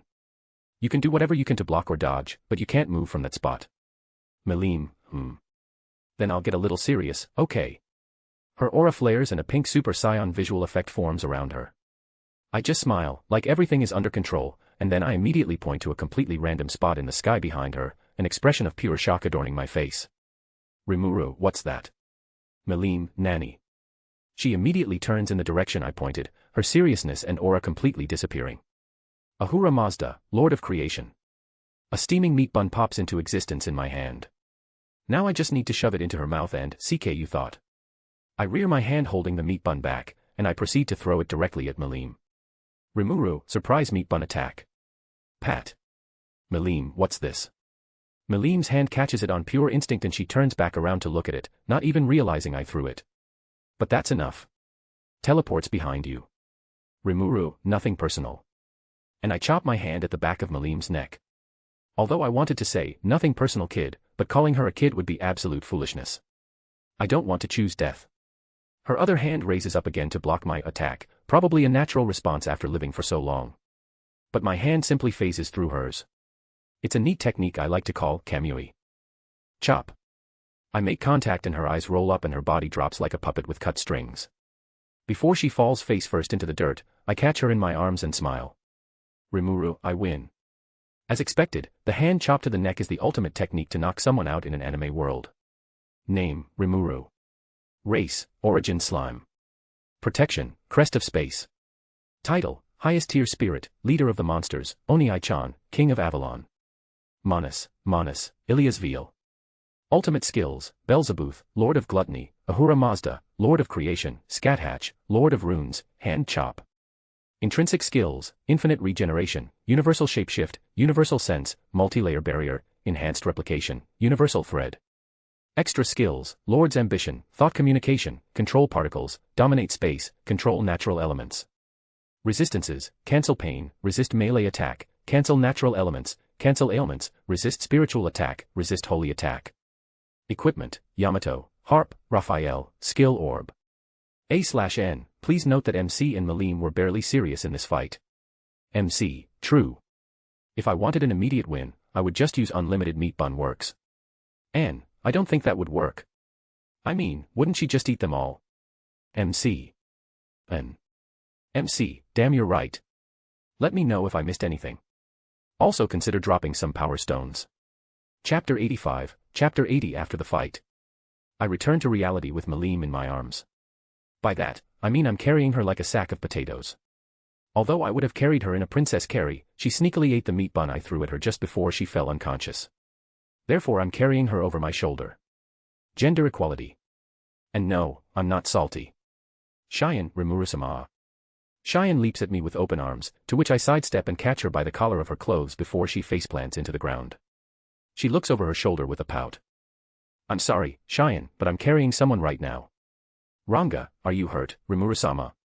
Benimaru walks up normally with Hakuru, Soai, and Ranga walking beside him. Ranga asks me a question with a worried expression while Cheyenne stands back up. Rimuru never felt better. Cancel pain made it so I didn't feel any hits Malim got on me, and all the damage I took is gone thanks to infinite regeneration. Yes, Malim got a couple of grazes on me. Do note that all of those grazes would cripple me if I had a human body. It's a good thing I'm a slime. Benimaru, in any case, it was a wonderful battle, Rimuru-sama. Hakuru, your strikes could use some work, but it was acceptable. Wonderful work as always. Soai, Umo. Soai, as always, is a man of few words. Suddenly, I feel an ominous aura from behind me. My face turns serious and I turn around, only to come face to face with Mikoto and Ilya, the former being the source of the ominous aura and the latter is just giving me a blank look. Rimuru, Wayo, Mikoto, Ilya, what's up? Did I do something wrong? Maybe it was something I said. Mikoto, Rimuru. What did you mean when you said that flat chests have an advantage in combat? Mikoto looks at me with the top half of her face is covered in a shadow. She's smiling, but her eyes aren't, and her lips are twitching. Furthermore, her cheeks are flushed since she's feeling a bit embarrassed talking about this. Ashit.jpg. I quickly look at Ilya for some help, but she just smiled. Ilya, you're on your own, Oniai-chan. Traitor. And so, finding no way to deal with this, I tap into my inner Joestar, and use their secret technique. Dominate space. Pop. I pop back into my house in the living room, Malim still hanging over my shoulder. Feeling a bit bad, I gently lower her down onto the couch in front of me. Shizu, Naya. Rimuru, screaming like a bitch. Beep. I gently lower Malim down onto the couch in front of me. Shizu, Naya. Rimuru, You're here, Shizu. I look to my left and see Shizu curled up on a cushion, lazily looking at me with her golden cat eyes. I don't ask how Shizu got here, all cats have the mystical power to appear and disappear at any point in space they wish.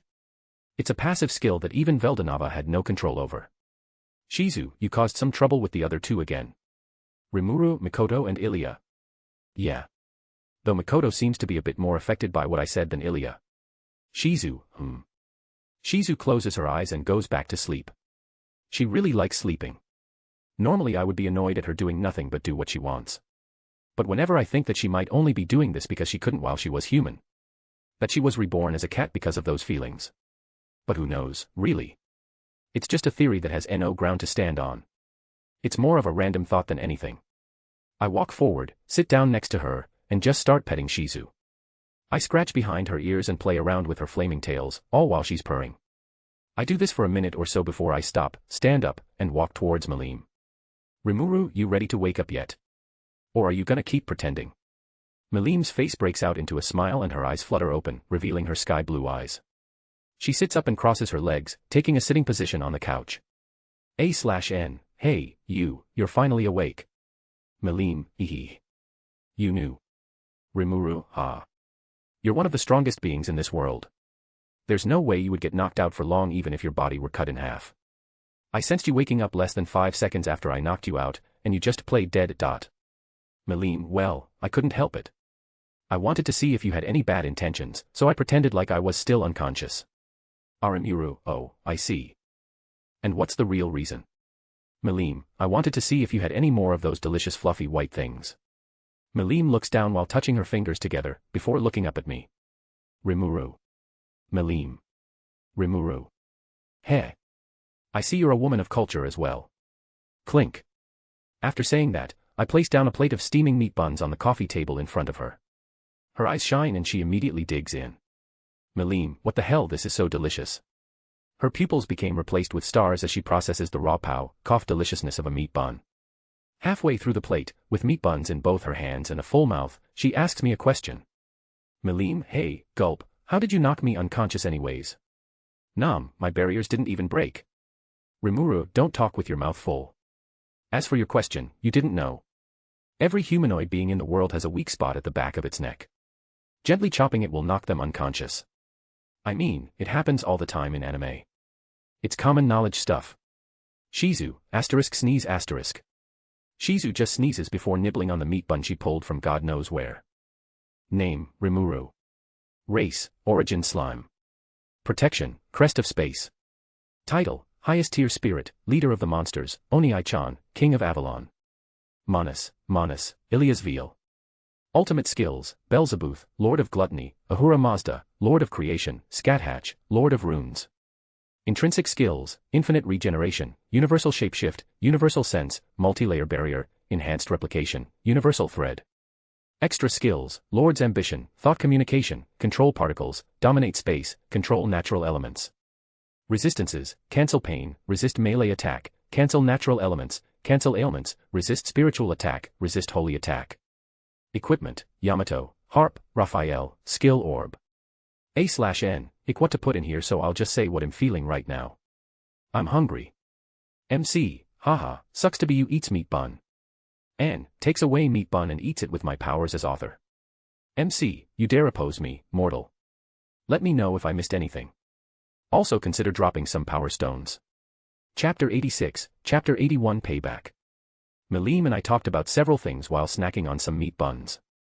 Sometimes we talked about random stories of stuff we experienced, sometimes we talked about the fight we just had, and sometimes we talked about completely random things. Rimuru, the mitochondria, is the powerhouse of the cell. Melim, wow. Shit like that. And then comes the big question. Melim, hey, why don't you try becoming a demon lord? My hand that was moving a meat bun to my mouth pauses in midair. Slowly, I put the meat bun back down, and look into space with a melancholic face. An aura of sadness and regret emanates from me. Melim, sensing my aura, temporarily stops eating and looks at me with a trace of concern on her face. Then, I turn around, looking at her with dead eyes, and speak. Rimuru, it seems like a pain. Melim. Melim just stares at me with a blank face. Rimuru, cough, on a more serious note, I honestly don't want to bother. It sounds like extra work, proclaiming myself as one also seems like it would attract some much unwanted attention. Or rather, can I still evolve into a demon lord? I mean, I'm already an origin slime, which is a highest tier spirit. I'm not sure I still qualify for a demon lord evolution. Melim, Then what do you even do all day? Rimuru, nothing important. I just dump all my work on someone else and enjoy my day. Yes, I'm shamelessly admitting I dump my work on someone else. It's not because I'm lazy. Wait, let me rephrase that. It's not just because I'm lazy. It's because I don't understand politics and stuff like this in the first place. Ilia was the one helping me manage the whole place while she was still, Raphael. Of course, I'm not a monster. No wait, I am, but that's not what I meant. I meant I'm not heartless. I didn't just dump all my work on Rigard or Benimaru. I just made a clone using enhanced replication, and let that me do all the work with Ilia supporting him. Clones are a lazy man's best friend. And before you ask, having Ilia work in this stuff is not child labor. I'm barely 7 months old myself, so it's fine. Besides, she handles all those affairs on an unconscious level, so it's not like it burdens her. Melim, but you get special privileges as a demon lord. Melim still tries to convince to become a demon lord. Why? I honestly have no idea, probably because it would be fun seeing me run around as one. Rimuru, special privileges. What kind? I don't see it being any different than my current life. Melim, Melim's eyes wander around as she looks for a good reason. A light bulb lights up above her head as she comes up with an idea. Maleem, you get to boss some strong monsters and maging around, you know. Maleem gives me a smug look as the rest of the lights in the house light up one by one. They're set to automatically turn on after a certain time. I wonder why the one directly above Maleem turned on first though. Rimuru. Maleem. Rimuru. I can already do that though. Thunder sound effects. Maleem looks like she just got the shock of her life as she stares at me with nothing but surprise written all over her face. Maleem, no fair. She jumps off the couch and runs up to me, who is sitting on the couch opposite to her next to Shizu. Her hands reach out and grab my collar, before she starts to furiously shake me back and forth. Maleem, no fair. No fair. You get to do fun things without me. And you get to eat all these delicious foods. Let me join you. Rimuru, TTHERESNNOTMMUCHIICCANDO. My voice vibrates like talking into a fan because of how fast Maleem is shaking me. I decide to transform back into my slime form. Also, are you a child? Stop throwing tantrums like this. As an aside, she didn't stop shaking me. Now she's just shaking me up and down. Is it just me or is she getting faster? Rimuru, wait. She stops and holds me up in front of her face. I can see her fang poking out of her mouth. That's a little cute. Rimuru, ***, let's do it like this then. I'm going to have to set down some ground rules that you have to follow if you want to stay in Avalon. Maleem just nods while putting on a serious face. Of course, from her, it just makes her look even cuter. Rimuru, first, no killing unless they want to kill you too. Even if you really want to, you mustn't kill them. Of course, you can teach them a lesson if you don't deal any lasting damage. Maleem's face reveals her internal struggle, but she reluctantly nods. Rimuru, second, I need you to restrain your aura. The runes around the house are keeping your aura from affecting the rest of the city, but you don't want to stay inside all day, do you? I can maybe make some things that can help with that, but I need your aura gone while you're in the city. Maleem nods after thinking only a little bit. She agrees more easily than the first condition. Rimuru, and finally, the last condition. Maleem. Rimuru. Call me Oni-chan, okay. Ilya, no. Ilya screams at me through thought communication. Beep. Rimuru, call me Rimuru-sama. Maleem, Sama. No way. If anything, you should be calling me Maleem-sama. Rimuru, well I can't go around town acting lower than a guest, so how about this? I will call you Maleem, and you will call me Rimuru. Deal. Maleem, Fine. But only you can call me that. No one else. Oh, and maybe Ilya and Mikoto too. But only you and them. Calling me by my name is a privilege reserved only for my friends, you know. Kikakudori. I didn't know of a surefire way to get Maleem to stay here in Avalon. She seems like a fun person to have around, and I would be sad if she just left. So I decided to follow the general path OG Rimuru took to get Maleem to stay, and here we are.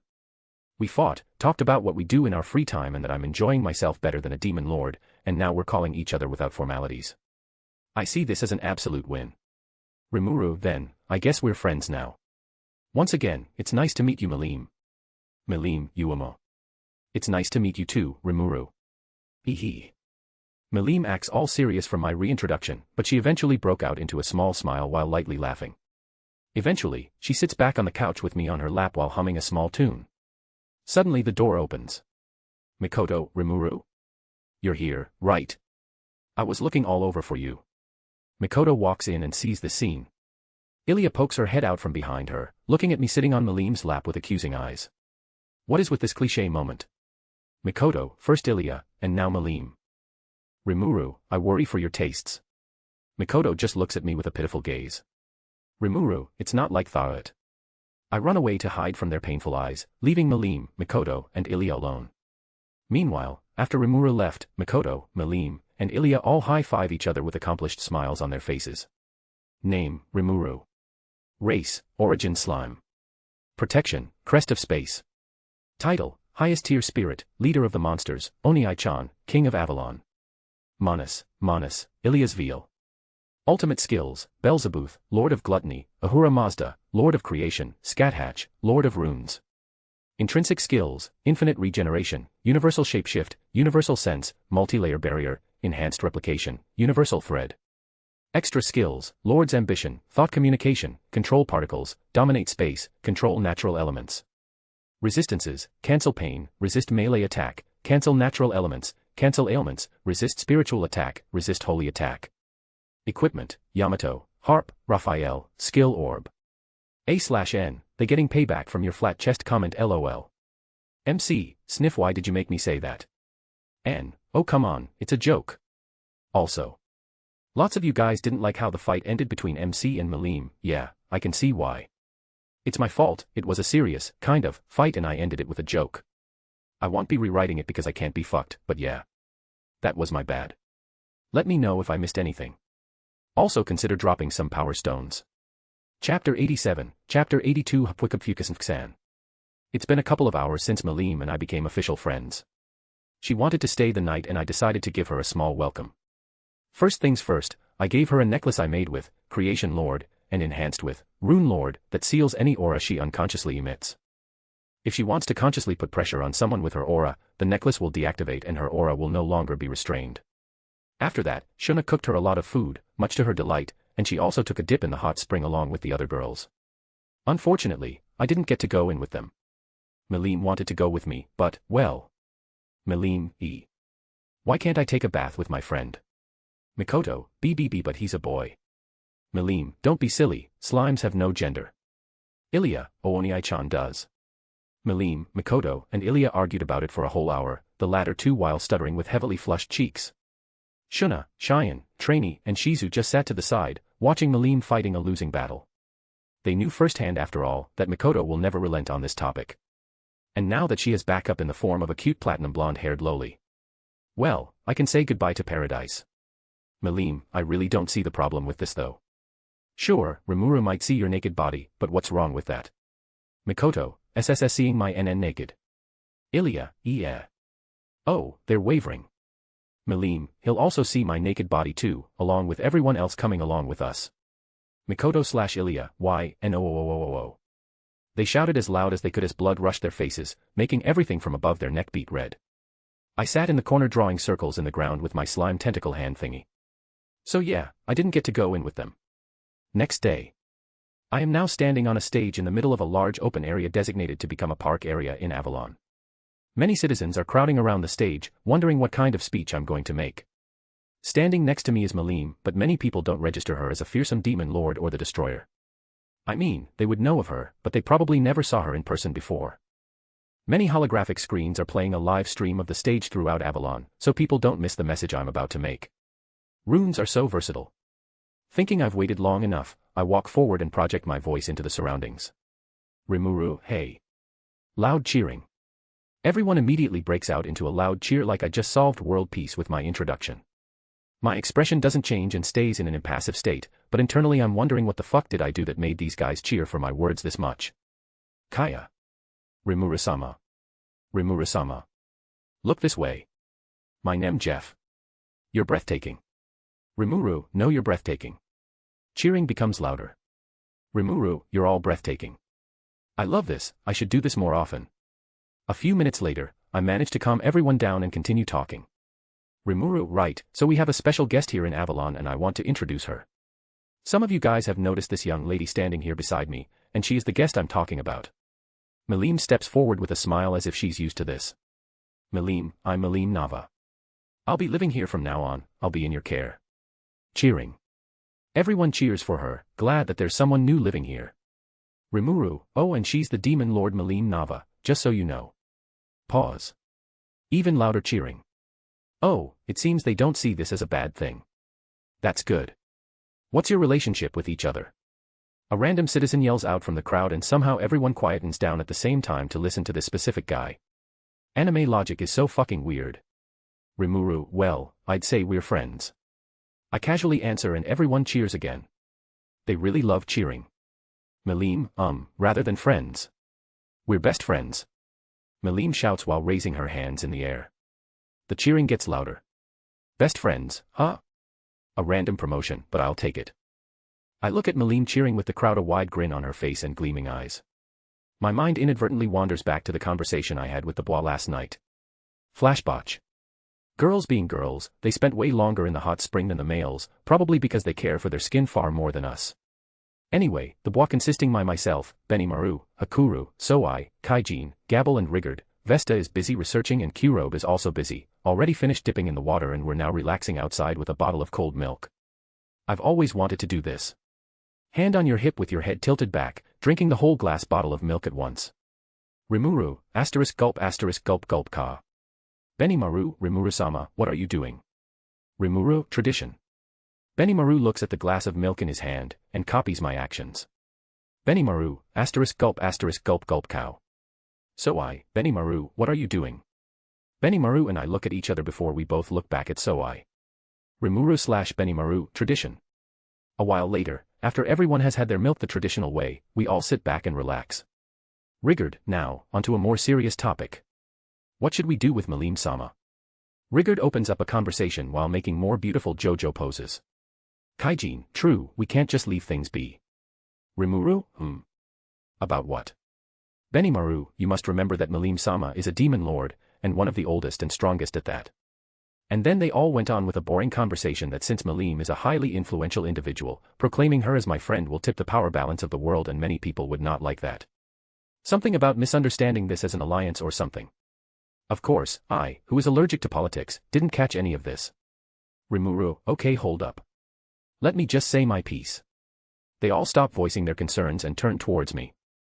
Rimuru, listen, a bunch of things happened and now Melim is my friend. I honestly don't care about anything else going on in the world. I never had any ulterior motive when I befriended her, I just thought she would be fun to hang around. Sure, I planned that whole event to a degree, but I never had any other motive for it other than just hanging out with her. In fact, she's much smarter than she lets on, so she might have already sensed that I had this whole encounter planned. Thank God I didn't have any ill will towards her or Avalon would probably be a war zone right now. Rimuru, it may seem like I was doing all this so Melim could protect Avalon, but come on. I'm strong enough for that, I don't need Melim to do my work for me. I mean, Melim would probably slack off anyways, so. Rimuru, to me, Melim is just a young girl looking for fun. If certain people don't like it, fuck 'em. Let them come at me, I'll beat them into the ground. Benimaru, Hakuru, Soai, Kaijin, Gabble and Rigard look towards each other as if having a silent conversation, nod, and look back towards me with a warm appreciative smile.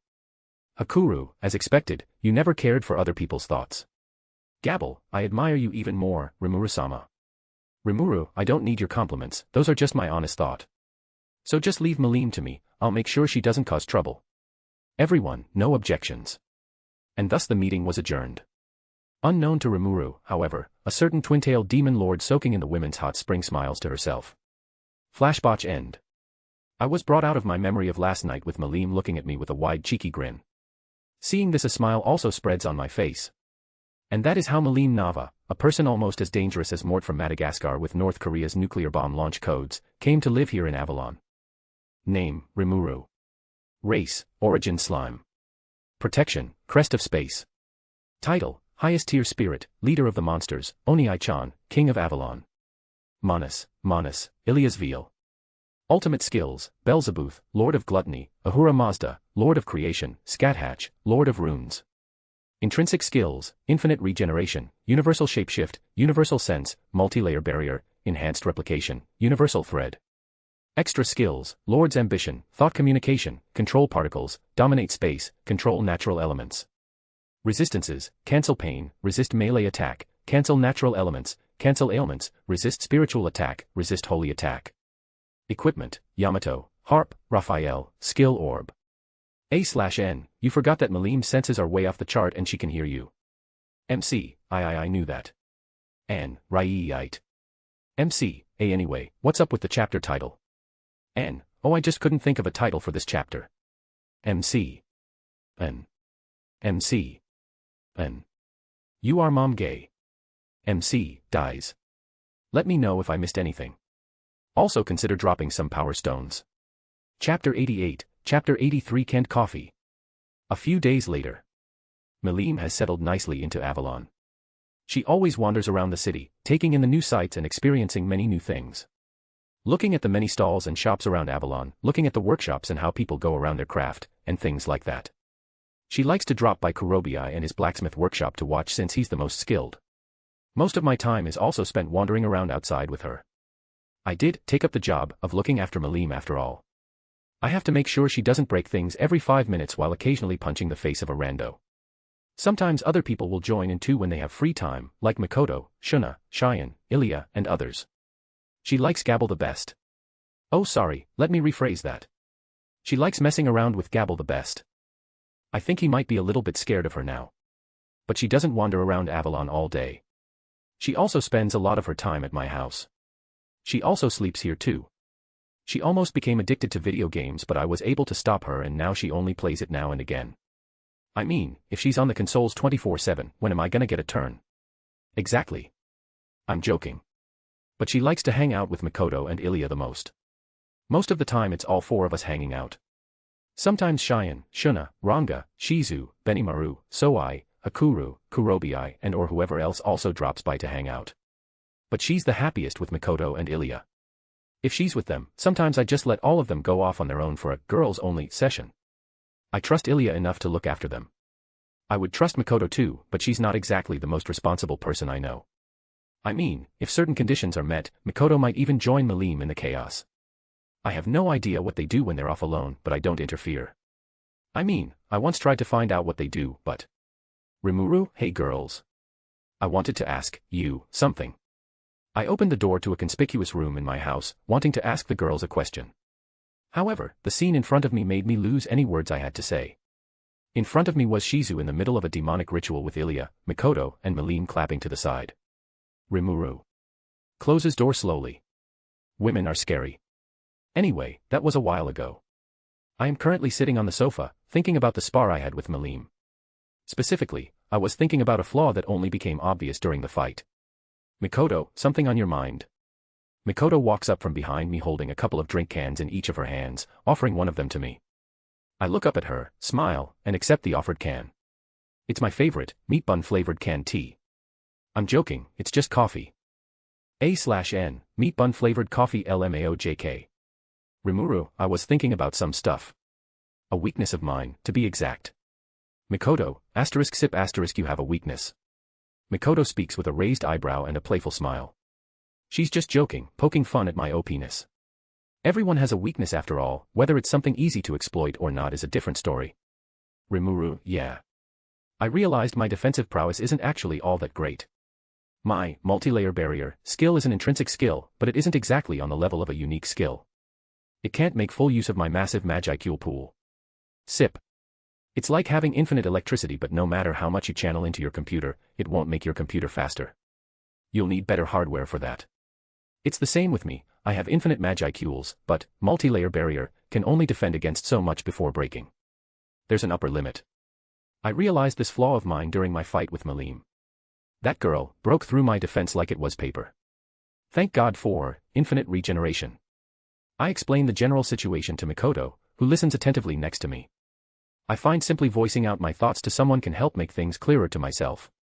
Mikoto, Sip, so basically you need a better defensive skill. Rimuru, basically. I'm just wondering how to go about it. Sip. Should I make a brand new skill or should I evolve one I already have? I don't like cluttering my skill list with skills I would never use, but evolving, multi-layer barrier. Mikoto, well, I never really had that sort of problem. I can just destroy any attack coming towards me with lightning. If it's too close for that, I can just block it physically by manipulating iron sand particles. Rimuru, *Psi*, I'm a bit jealous, your Electromaster is such a versatile ability.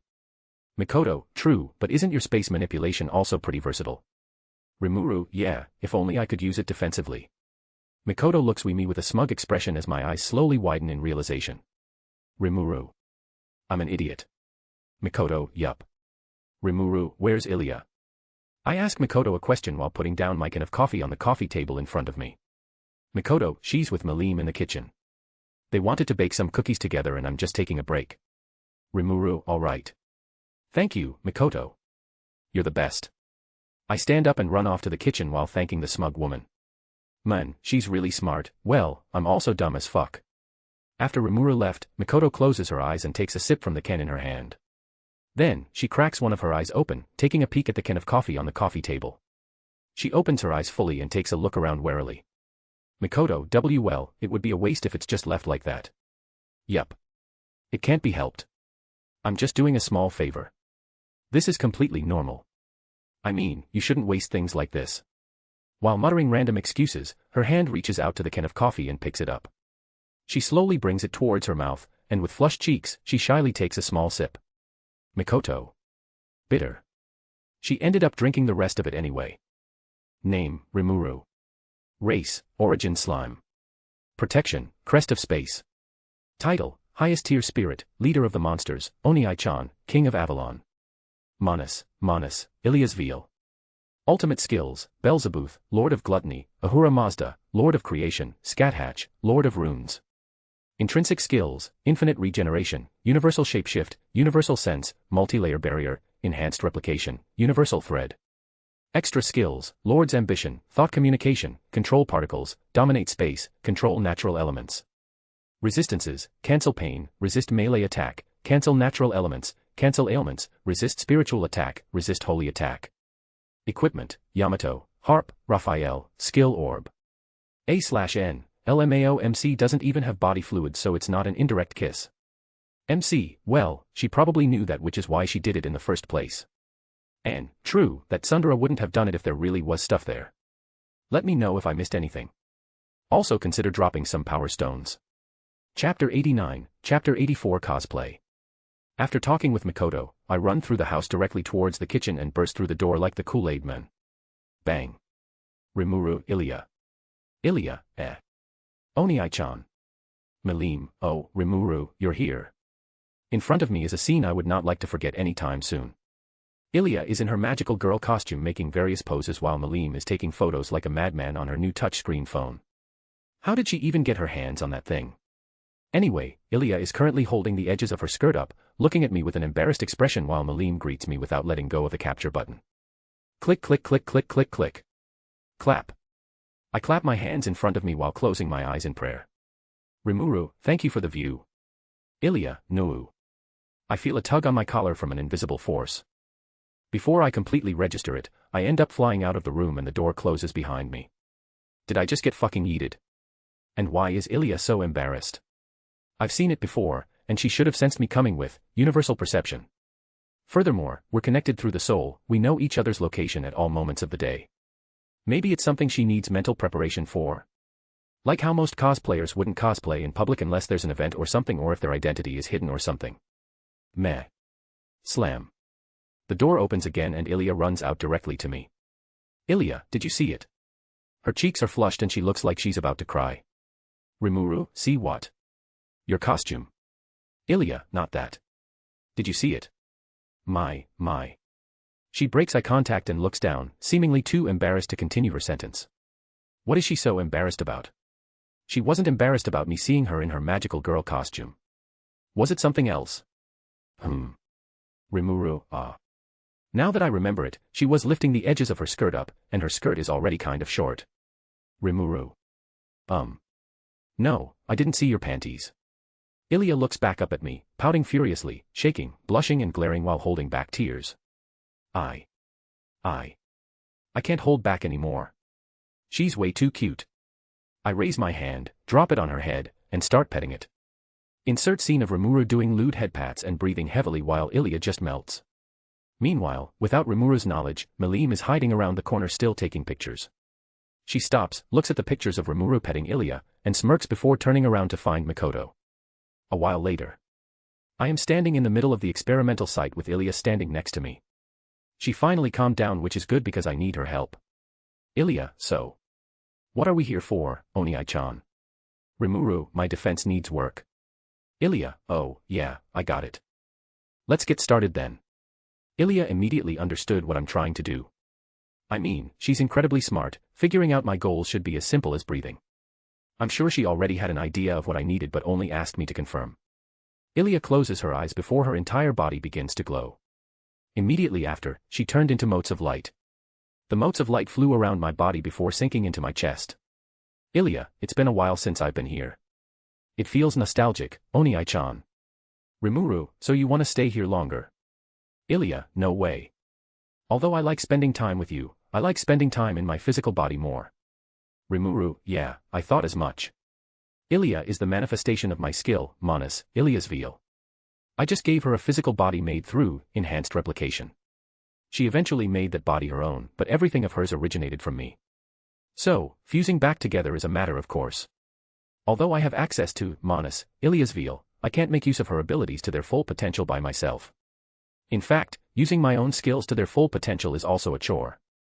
Ilya also can't use my more active skills aside from her own as the Manus herself. However, once we fuse, our fighting potential rises to an all-new high and those weaknesses are removed. Anyway, I digress.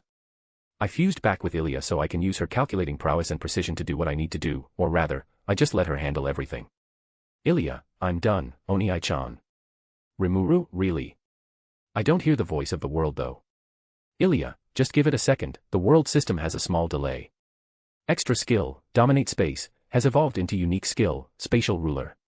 Under the influence of Manus, Ilya's veil, the intrinsic skill, Multi-Layer Barrier, has been assimilated, granting the sub-skill, Universal Barrier, to Spatial Ruler. Oh, there it is. It's really nostalgic, hearing this voice again. Last time I heard this was when Ilya was born. Well, this solves my defense problem. I bet even Malim would have to get serious if she wants to break through my barrier. Even then, she's gonna have to catch me first. But that's just a hypothetical situation. Rimuru, so. What can Spatial Ruler do? A blob of light leaves my chest and forms back into the small platinum blonde-haired loli we all know and love with a quick flash of light. Ilya, it's simple. It just takes your control over space and dials it up to 11. True, I can feel my control over space growing by the second. Now I can probably isolate the entire world in a weak spatial barrier. If I use Yamato as a focus, I can probably separate space into small sections and shuffle the world around like a Rubik cube. And also, Rimuru. The mirror dimension is stabilizing. Ilya, yup. Now it won't shatter even after a Malim blast. I wryly smile at her comment. I mean, it's hard work constantly trying to stabilize the place manually.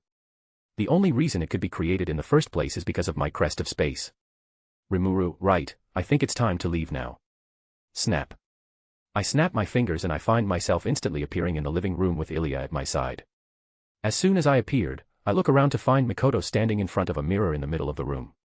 A bit odd, but nothing to get excited over. The thing is, Mikoto is dressed in a maid costume. Flashback, while Rimuru was getting his new skill. Third-person POV. Mikoto was nervously sipping on a certain can of coffee when Malim suddenly appeared behind her. Malim, hey Mikoto. Mikoto, Kia. Mikoto got a jump scare and quickly hid the can of coffee before snapping her head in Malim's direction with a nervous smile. Mikoto, what's up, Malim? Malim, choosing not to comment on what just happened, holds up her phone with the screen facing Mikoto. On the screen is a picture of Rimuru furiously petting Ilya's head while Ilya is melting under his touch. Both of them have an intoxicated expression on their face. Mikoto's hand unconsciously reaches towards her own head as she wonders what it would feel like to get a head pat. Malim then started whispering words into her ear like the devil and eventually, under Malim's influence, Mikoto had a single thought in her head. Rimuru will pat my head if I cosplay like Ilya. And so, wearing the maid cosplay outfit Malim got from God knows where, she began nervously posing in front of a mirror Malim also got from God knows where, ignoring the constant shutter sounds of Malim's phone. Click click click click click click. Mikoto begins making a cat pose while tilting her head. Mikoto, Naya. Rimuru returned back and saw this exact scene. Mikoto slowly turns her head in his direction while blood rushes to her face. Eventually, both of them fully register what's happening. Clap. Rimuru, thank you for the view. Mikoto, N. Nuu. ZZZT boom. And so, out of pure embarrassment, Mikoto was able to break through Rimuru's newly improved defense while somehow bypassing his resistances and shock him with her electricity, knocking him unconscious. Anime logic. Pic of Mikoto here, imager.com/a/8ec9gg. Name, Rimuru. Race, Origin Slime. Protection, Crest of Space. Title, Highest Tier Spirit, Leader of the Monsters, Oni-chan, King of Avalon. Manus, Ilya's veil. Ultimate skills, Beelzebub, Lord of Gluttony, Ahura Mazda, Lord of Creation, Scathatch, Lord of Runes. Unique skills, Spatial Ruler. Intrinsic skills, Infinite Regeneration, Universal Shapeshift, Universal Sense, Enhanced Replication, Universal Thread. Extra skills, Lord's Ambition, Thought Communication, Control Particles, Control Natural Elements. Resistances, Cancel Pain, Resist Melee Attack, Cancel Natural Elements, Cancel Ailments, Resist Spiritual Attack, Resist Holy Attack. Equipment, Yamato, Harp, Raphael, Skill Orb. A/N, Thank you Bone Daddy _2019 and Zahaj, you reminded me to evolve, dominate space. It completely slipped my mind. MC. N. You good? MC, Oh. Yeah. I'm fine. N, you seem kind of out of it. MC, I mean. Mikoto in a maid uniform. I just can't get her out of my mind. I remember summoning her with condition of having maid potential, but... Damn, I was not expecting that. She was stunning. Anne, yeah. I'm a little jealous of you, you got to see her like that. MC, Proceeds to stare into space. Anne, MC. N. Surprise meat bun attack. MC, flies into the distance. Trainee, what? Kakyoin. He was suddenly blown away. Impossible. Let me know if I missed anything. Also consider dropping some power stones. Chapter 90, Announcement. I'm dropping. I'm joking. But I am going on a hiatus. I just can't find the motivation to write and I'm not sure if some people realized it, but I personally feel like the quality of my chapters have been shaking recently. So, I will have a little rest before I go back to writing. I'm not sure exactly why I'm feeling like this, it might be because I haven't been reading any new fanfics lately or something, but yeah. I really want to finish writing this fanfic, so I don't want to drop it, but please understand I want to have just a small rest. Just a small one. Regardless, I'll post tomorrow's chapter later today, so look forward to that. Now if you'll excuse me. Nijarandeo. Runs away from MC and Shizu chasing me with knives for going in hiatus. Chapter 91, Chapter 84.5 Cosplay, except better. Ilya, so. What are we here for, Oniai-chan?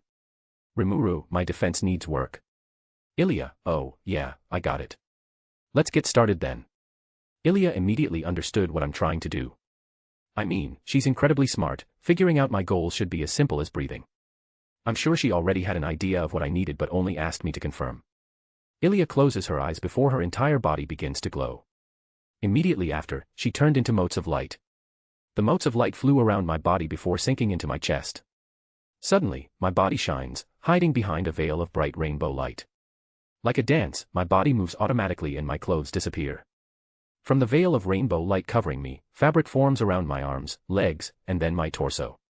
The light does down, and I find myself standing in the middle of the experimental site, in a magical girl costume. Rimuru, what the fuck? I throw the magical girl stick in my hand onto the ground and attempt to tear the costume off. I failed. Years pass and I'm still wearing the magical girl costume. Kids love me and I became known worldwide as the magical girl Rimuru. I hate my life. The end. A/N, this is a joke chapter 1 made for fun. An official chapter is coming out soon, don't worry. Chapter 92, Chapter 85 Random Filler Chap. So I got a new unique skill by the name of Spatial Ruler. It's a rather simple unique skill that basically lets me control space in a multitude of ways rather easily. I honestly think I could go head to head with some of the powerhouses of this world with just this one unique skill and my infinite magicules. My defense problem was also solved with this skill. Now I'm constantly surrounded by a barrier that pretty much displaces me into a separate space. This way any attack that manages to hit me either disappears or simply passes right through me. How does it work? Buffed, I have no fucking clue. This is also why I'm not questioning how in Gandalf's glorious beard did Mikoto manage to knock me unconscious. Ahem. As I said, I'm not questioning it.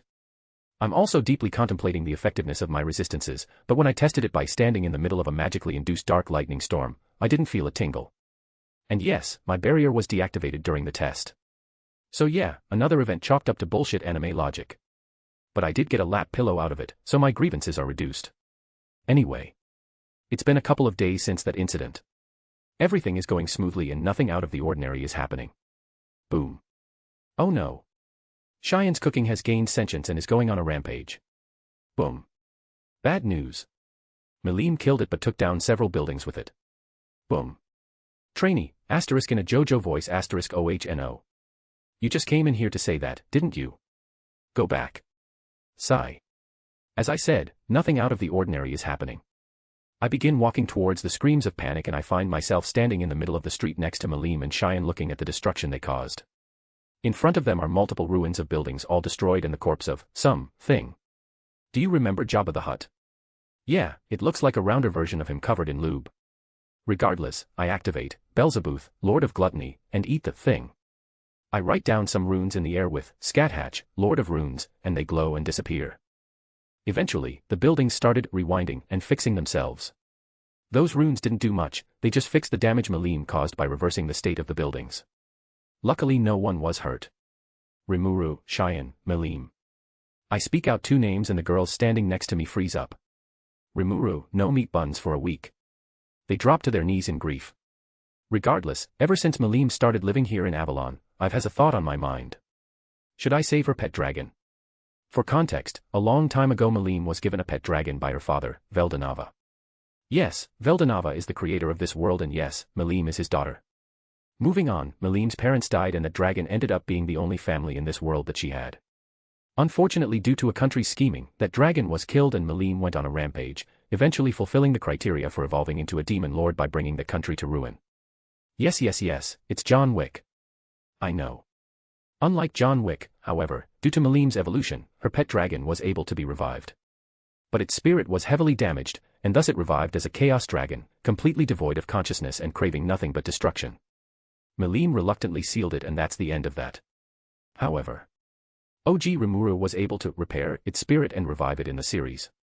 In fact, OG Rimuru's method of revival was the inspiration I used to revive Shizu. Now the question is, should I go save the dragon or should I wait until it happens naturally in canon? Meh, I'll think about it later. Procrastination. A/N, seriously though, comment your thoughts on this topic. Anyway, today is a rather special day. We have a festival planned. What about? I don't know, I wasn't paying attention during the meeting, but still, everyone decided to hold a festival throughout the entire city and everyone is recommended to join. Lots of preparation has been done as well. People are rushing all over the place making their contribution. In fact, Cheyenne's monstrosity was the result of her trying extra hard for the festival. She wanted to bake lots of food for everyone. Thankfully, it gained sentience. You know her cooking is bad when you would prefer her cooking turning into a monster than eating it. Luckily Shuna heard of Cheyenne's attempt and is now looking after her to make sure something like this doesn't happen for the rest of the day. Shuna is very strict about cooking, after all. Rimuru, sorry to make you do this. Shuna, no, don't mind it. In any case, I've finished your yukata. Shuna says while handing over a blackwood box. I gratefully accept it before I open it slightly to have a peek at its contents. Inside, I see a simple but elegant yukata. I asked Shuna to make something for me to wear during the festival. I thought it would be a nice change over just making something with Ahura Mazda, Lord of Creation. I look up again to see Shuna disappearing around the corner dragging Cheyenne behind her. I just wryly smile and use Spatial Ruler and teleport back home. The box in my hands disappears and my normal Demon Lord Rimuru-inspired attire disappears, replaced with a white yukata with gold flowers embroidered along the edges. I tie my white hair up in a man bun and look in the mirror, my golden eyes staring back at me through it. Damn, I'm one mean lady killer all right. Name, Rimuru. Race, Origin Slime. Protection, Crest of Space. Title, Highest Tier Spirit, Leader of the Monsters, Oni-chan, King of Avalon. Manus, Ilias Veal. Ultimate Skills, Beelzebub, Lord of Gluttony, Ahura Mazda, Lord of Creation, Scathatch, Lord of Runes. Unique Skills, Spatial Ruler. Intrinsic Skills, Infinite Regeneration, Universal Shapeshift, Universal Sense, Enhanced Replication, Universal Thread. Extra Skills, Lord's Ambition, Thought Communication, Control Particles, Control Natural Elements. Resistances, Cancel Pain, Resist Melee Attack, Cancel Natural Elements, Cancel Ailments, Resist Spiritual Attack, Resist Holy Attack. Equipment, Yamato, Harp, Raphael, Skill Orb. A/N, Bonus Chap. Once again, sorry for going on a high toss. MC, Tui Weakling. Ann, hey fuck you man. MC, fuck you too. Ann, you know what? Unmeets your buns. MC, you monster. Let me know if I missed anything. Also consider dropping some power stones. Maybe, only if you want I guess, I mean I am going on a high toss, so. Chapter 93, Update. So yeah, I think I'm getting my mojo back. I just wrote a 3K word chapter, average chap is around 1K to 1.5K, so look forward to that. I'll have a little more rest, cause I'm lazy, but I'll be back in a few days. 2 days. Maybe 3. Maybe 4. I'm joking. In all seriousness, I should be back in 2 or 3 days. Maybe. I mean, I'll try, but you never know with life. Anyway, see you when I see you. P.S. Thank you those beautiful people who still dropped power stones. I love you, no homo.